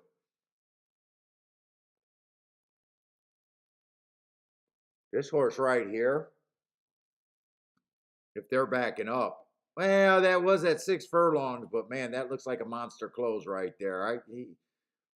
This horse fits if I think the track's backing up the 9, the 10.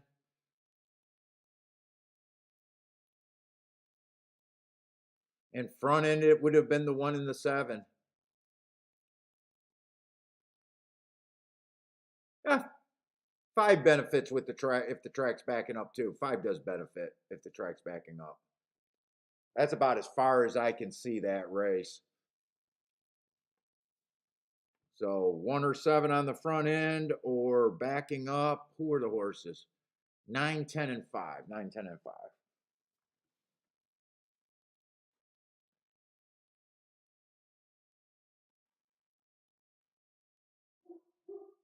Track's backing up, but it's not going to be one of the ones that I could have got to. Unless the 9 sprout rings or the 5 can fight. 9 is going to get it. No, 9 did not get it. Ooh, look at the turn time. Look at a turn of foot on that too. Holy shit, his feet looked like he was going so much faster. Let's see, 429. Who is a 4? 4 is a first time starter, so was it 429 or I think it was 429. So I know I can't get to him. Was it 2 that looked that impressive? Wow, he didn't show nothing first race out, but you know, I could always forgive first race out. Wow, his legs looked like he was flying. It was 9 the 6 furlong horse. What kind of prices? 4 took action for a first time starter. 2 took a decent amount of action. 5 did get a third. How did they bet that race? Was there a favorite? 7 was the favorite, and then there was a bunch of horses at 5 to 1, 9 to 2. Okay. Is that it for oh, that was the last race over there at Keeneland. That was the last race at Keeneland.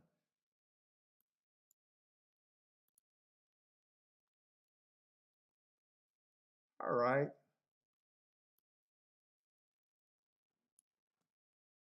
And we got one more race at Gulfstream. Oh, I forgot to save that form.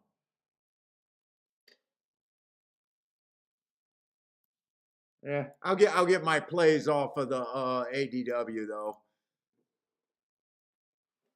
Let's see, Lanier. What did Lanier? 512. What was that? Keeneland? 512.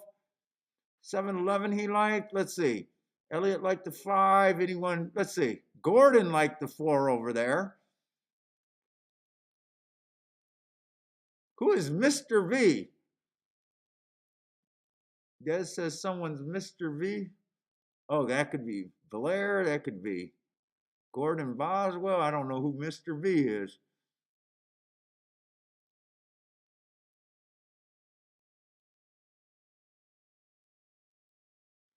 Charles did take the rest of the day off. Pretty much.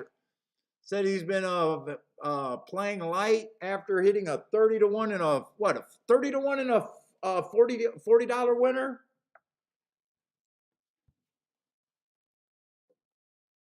Let's see. Cindy's hubby is alive to some nice wheel phase. Oh, got a lot of fucking coverage.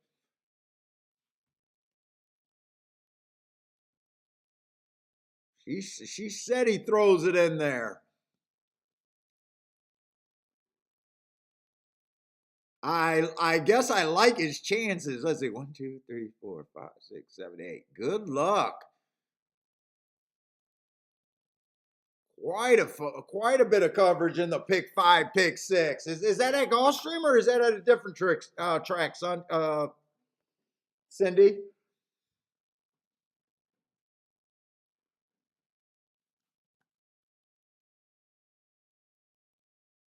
Or was that at Keeneland and I just missed that before the race went off? That could even be at Keeneland and no one else typed. I'm not sure. Well, it's probably not Keeneland because people said nice over there.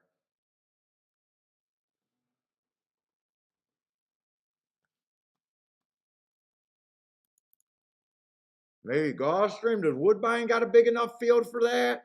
Woodbine doesn't have a big enough field. I'm guessing it's Gulfstream. It is Gulfstream.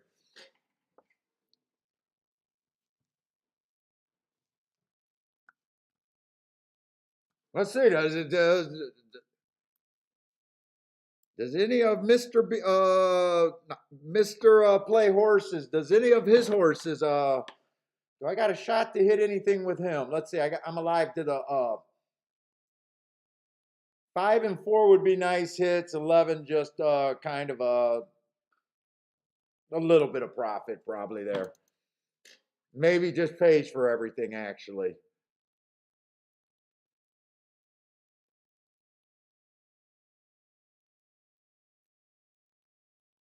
A little bit of profit, a little bit of profit, nothing to talk about. 4 and 5 would be. Let's see, he does got the 4 and he doesn't like, oh man, he got all those horses and we don't agree on it, only one. Oh no, we agreed on the 3. We agreed on the 3, except I couldn't play the 3 with the chalk. I couldn't play the 3 with the chalk. So yeah, I got the chalk with. I don't have the chalk, but I agree with the chalk. Let's get it home. Can it be the 4? He probably won't be pissed with the 4, right? He got it on the pick 4 and pick or pick 5 and pick 6.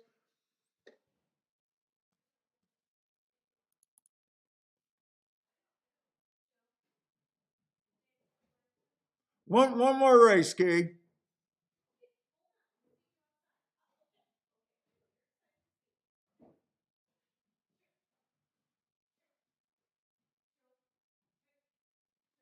Boy, after seeing what the double to the 3 is paying $6, I'm a little shocked to see the 6 at 7 to 2 right now. Let's see, 7 is the favorite. Let's look at that race because I went super quick there. Didn't get to do a betting line and went super quick there.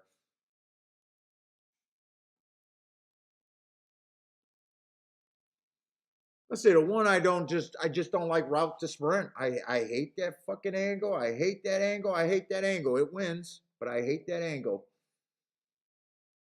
Why did I say it 3 times, 4 times? I probably just put him in the winner's circle.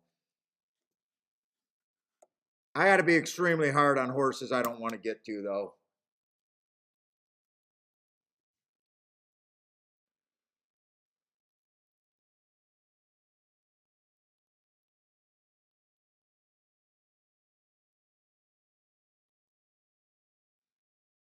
Let's see. I kind of can see a way that the 1 or 2 horse can win. It's that last race on the Tapeta where I thought the inside of the track was good and he had the inside and he just, that's an ugly looking running line. But if I can ignore that, let's see, I don't have to have an opinion on him. I could say 5%, and if I wanted to, I could bet him at 35-1. He's an overlay almost no matter what I think his chance. I could get to him on I don't know if I'm gonna bet him, but he's a long shot that I can squint and get there. Listen, a 3 was the horse coming from Kentucky Downs, only ran a one race sample, earned a heart at a route. I don't like route to sprint, but I think he has a better than fair chance here.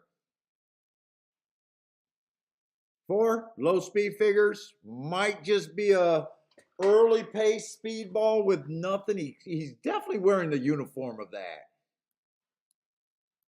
I don't like calling mini horses just quitters, cheap speed and all that, but he's wearing the uniform.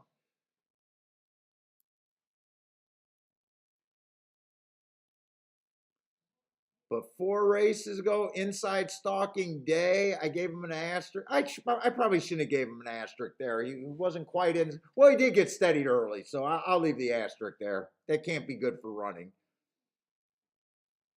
He gets an inside day next race. Went too fast to win. I think the went too fast to win is an excuse, but man, did he quit. That's wearing the uniform of a quitter at the very least. I'm alive to him. I hope he wins, but I did the doubles fast. Next race, he went too fast to win, average slow again, wearing that uniform of that cheap speed quitter. But last race, there's a little upside. He kept his speed a little bit longer. I thought the rail was bad, and he still went too fast to win. You know what? I'm gonna stand. I'm gonna stand behind him. I don't mind being alive to this horse. When I do it fast, sometimes I regret some of the doubles I go to, but I think that double's paying like 80-1, something like that, 60-1. I'll be happy if that gets home. Let's say 5 horses coming out of the same race with the 4 last race, earned the heart, kind of dueled with them. Well, didn't duel with them, had the lead over him. You know what? I'm happy with the 5 there too. Kind of looking like that cheap speed quitter too.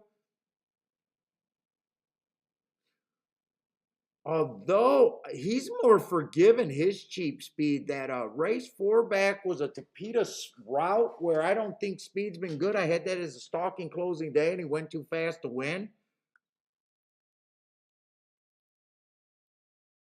He held on better last race.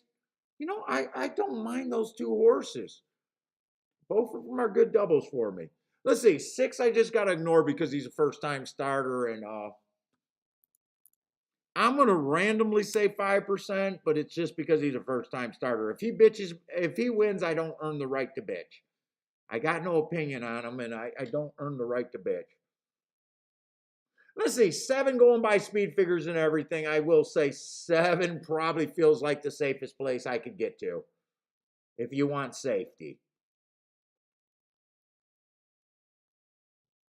Probably in my head right now deserves to be favorite, other than really if the 3 can really be good. Let's see, 4 races ago, I think he ran against a bad rail, so I like that race. Just missed coming off that race. Average match strides with the fastest winner, average. Again, come a little bit off the pace, just missed. That should not, I made a mistake on my mark. Average match strides with the slowest winner, slowest winner. And then last race, again, just missed. This horse should be sitting on a win at the basement level. Let's see, 8 I got to look up to have an opinion about. Feels like you got to improve just off of that, but he does have some speed. It might be better than the cheap speed I bet. I don't know. 9 looks like he has to. He has the same running style as a 7, and 7 just looks a lot better.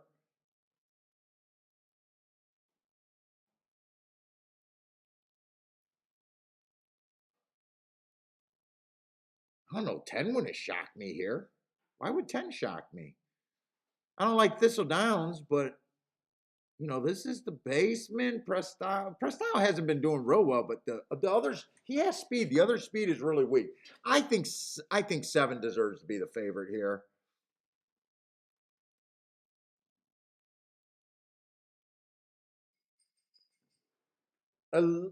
7, 11, and 3, I think should be horses. Oh, and I guess the 12 should be taking some action.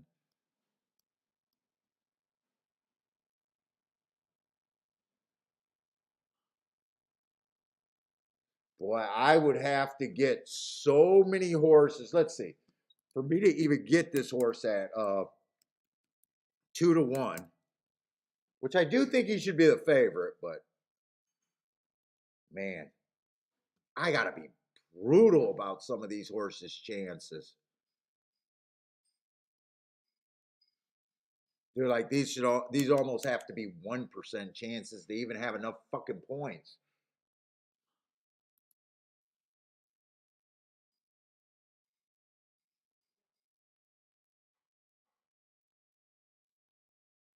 And I kind of think these two horses have about a 10% chance.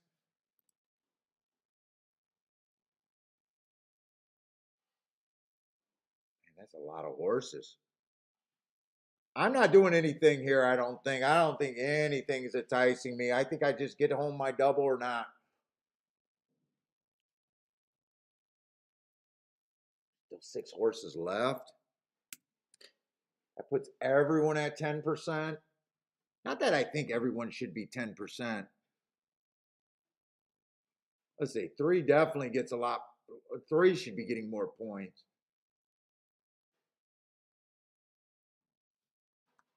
10 and 12 should be getting more points. I'm trying to squeeze points out. I want to look up this Laurel race. Let's see. I have to be hard on the 9.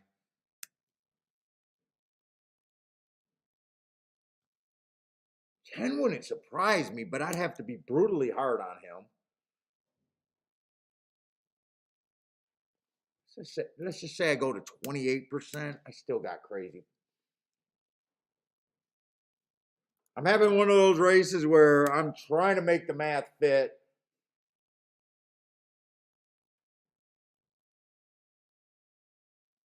Who's the 8? Wait a minute. Who's the 8? 8's the Laurel horse. I say the 8's probably 10-1 in my. Me looking him up would do better, but I don't have time. Let's see. I'm probably good right here. I'm probably good somewhere around here.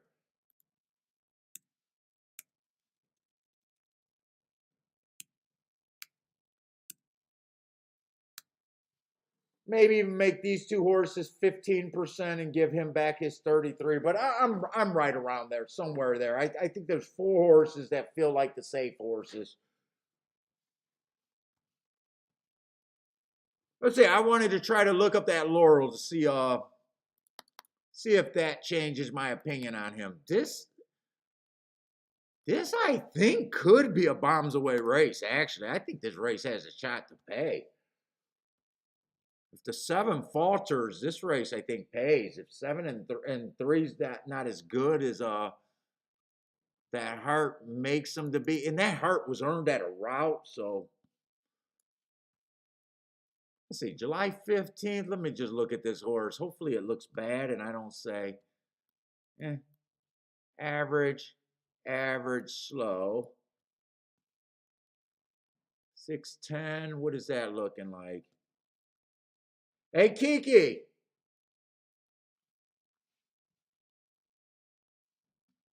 She's not listening. I got to tell her because she gets all this talk about the tournaments and everything, show updates and everything. And I got to tell her she knew what I was going to do today. And I got to tell her that day 1 of the many days of trying to play a little different with the tournament in mind was actually a huge success.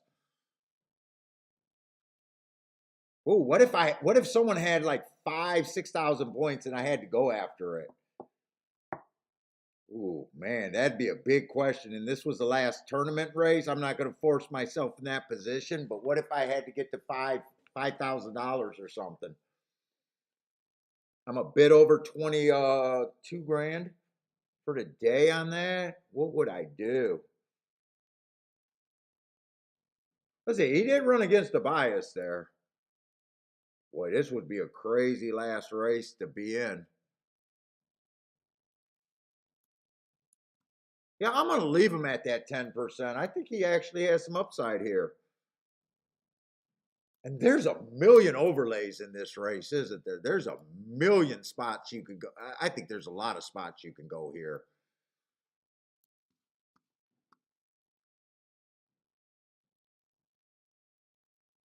I could definitely do something with the 4 here again. I could definitely do something with the 5 there again. 7, I would definitely have to do combinations. Could talk myself in the 8, even though I probably wouldn't do that, but could.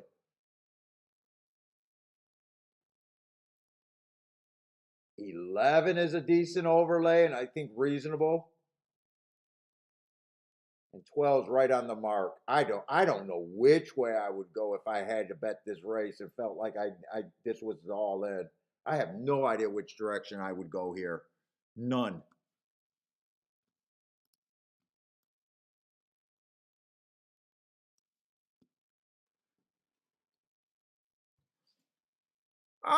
We'll see you again, Kathy. I appreciate you coming on all the time. You're home. What? You're home from the casino today? Ended up having a losing day at the casino.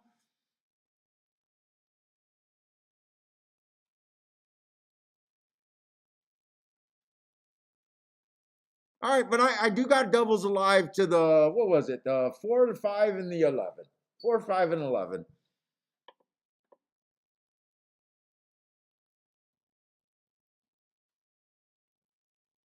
And this is definitely my last race. Good luck, Cindy Hubby. He got a lot of coverage. This definitely, I would want a lot of coverage if I was into this race. I think.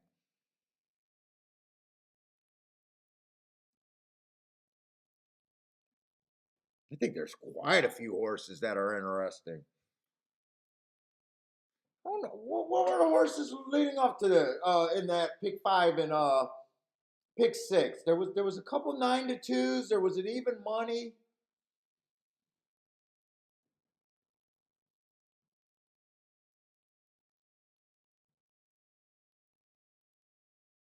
Could have singled the 2 because that was my big win bet. Could have singled the 2. That second race, I was only alive to 2 horses. I don't know what the race was before that. Let's see. 3 does got the lead. 4's chasing. Well, 4 is that cheap speed boy, and 5's chasing.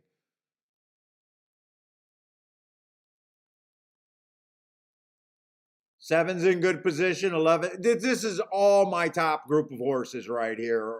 It looks like that's where it's going to be, somewhere in there.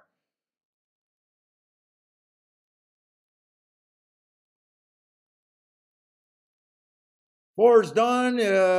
Five's my hope for the double. 5. I don't know if no. 11's done. Five's my only hope in cash it again. Come on, 5. Uh,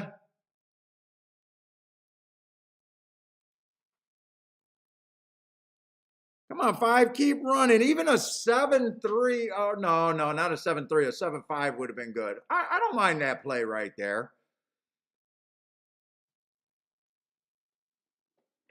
7-3-5. Who was that? 12. I think the hubby hit everything. Didn't the hubby hit everything? I would guess that he hit everything going that wide. Oh shit, no, he didn't.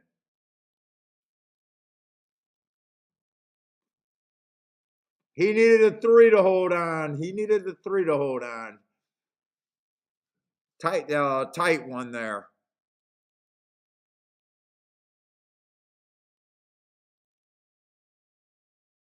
I obviously like my betting board. 7. Another one 7 gave the best chance to. I like the way I played today, at least for the tournament's sake. Let's see. One got fourth in the Super. Who was the one? All right, but I'm gonna be doing charts tonight. Monday and Tuesday doing charts. I think I'm gonna have a shot when I'm done. Go on a walk. Maybe Wednesday. Does Keeneland run on Wednesday? I might try to do all of Keeneland. We'll see. It just depends on if I can get all my data done and if I feel like marking the extra form. Let's see. Next week, I know I'm not doing a Saturday show. I think we got a God baby birthday. I think we got the God's baby birthday. So I know I'm not going to be Saturday at all playing. But anyways, guys, definitely Thursday and Friday. Probably Keeneland and something else. Probably Keeneland and I don't know. Is Woodbine still running at night? Might be Keeneland and New York. But anyways, guys, thanks a lot for hanging out with me. If you guys are still playing, good luck. Good luck to everyone. Uh, Good luck over if you guys are early week players, and hope to see everyone maybe Wednesday, probably Thursday.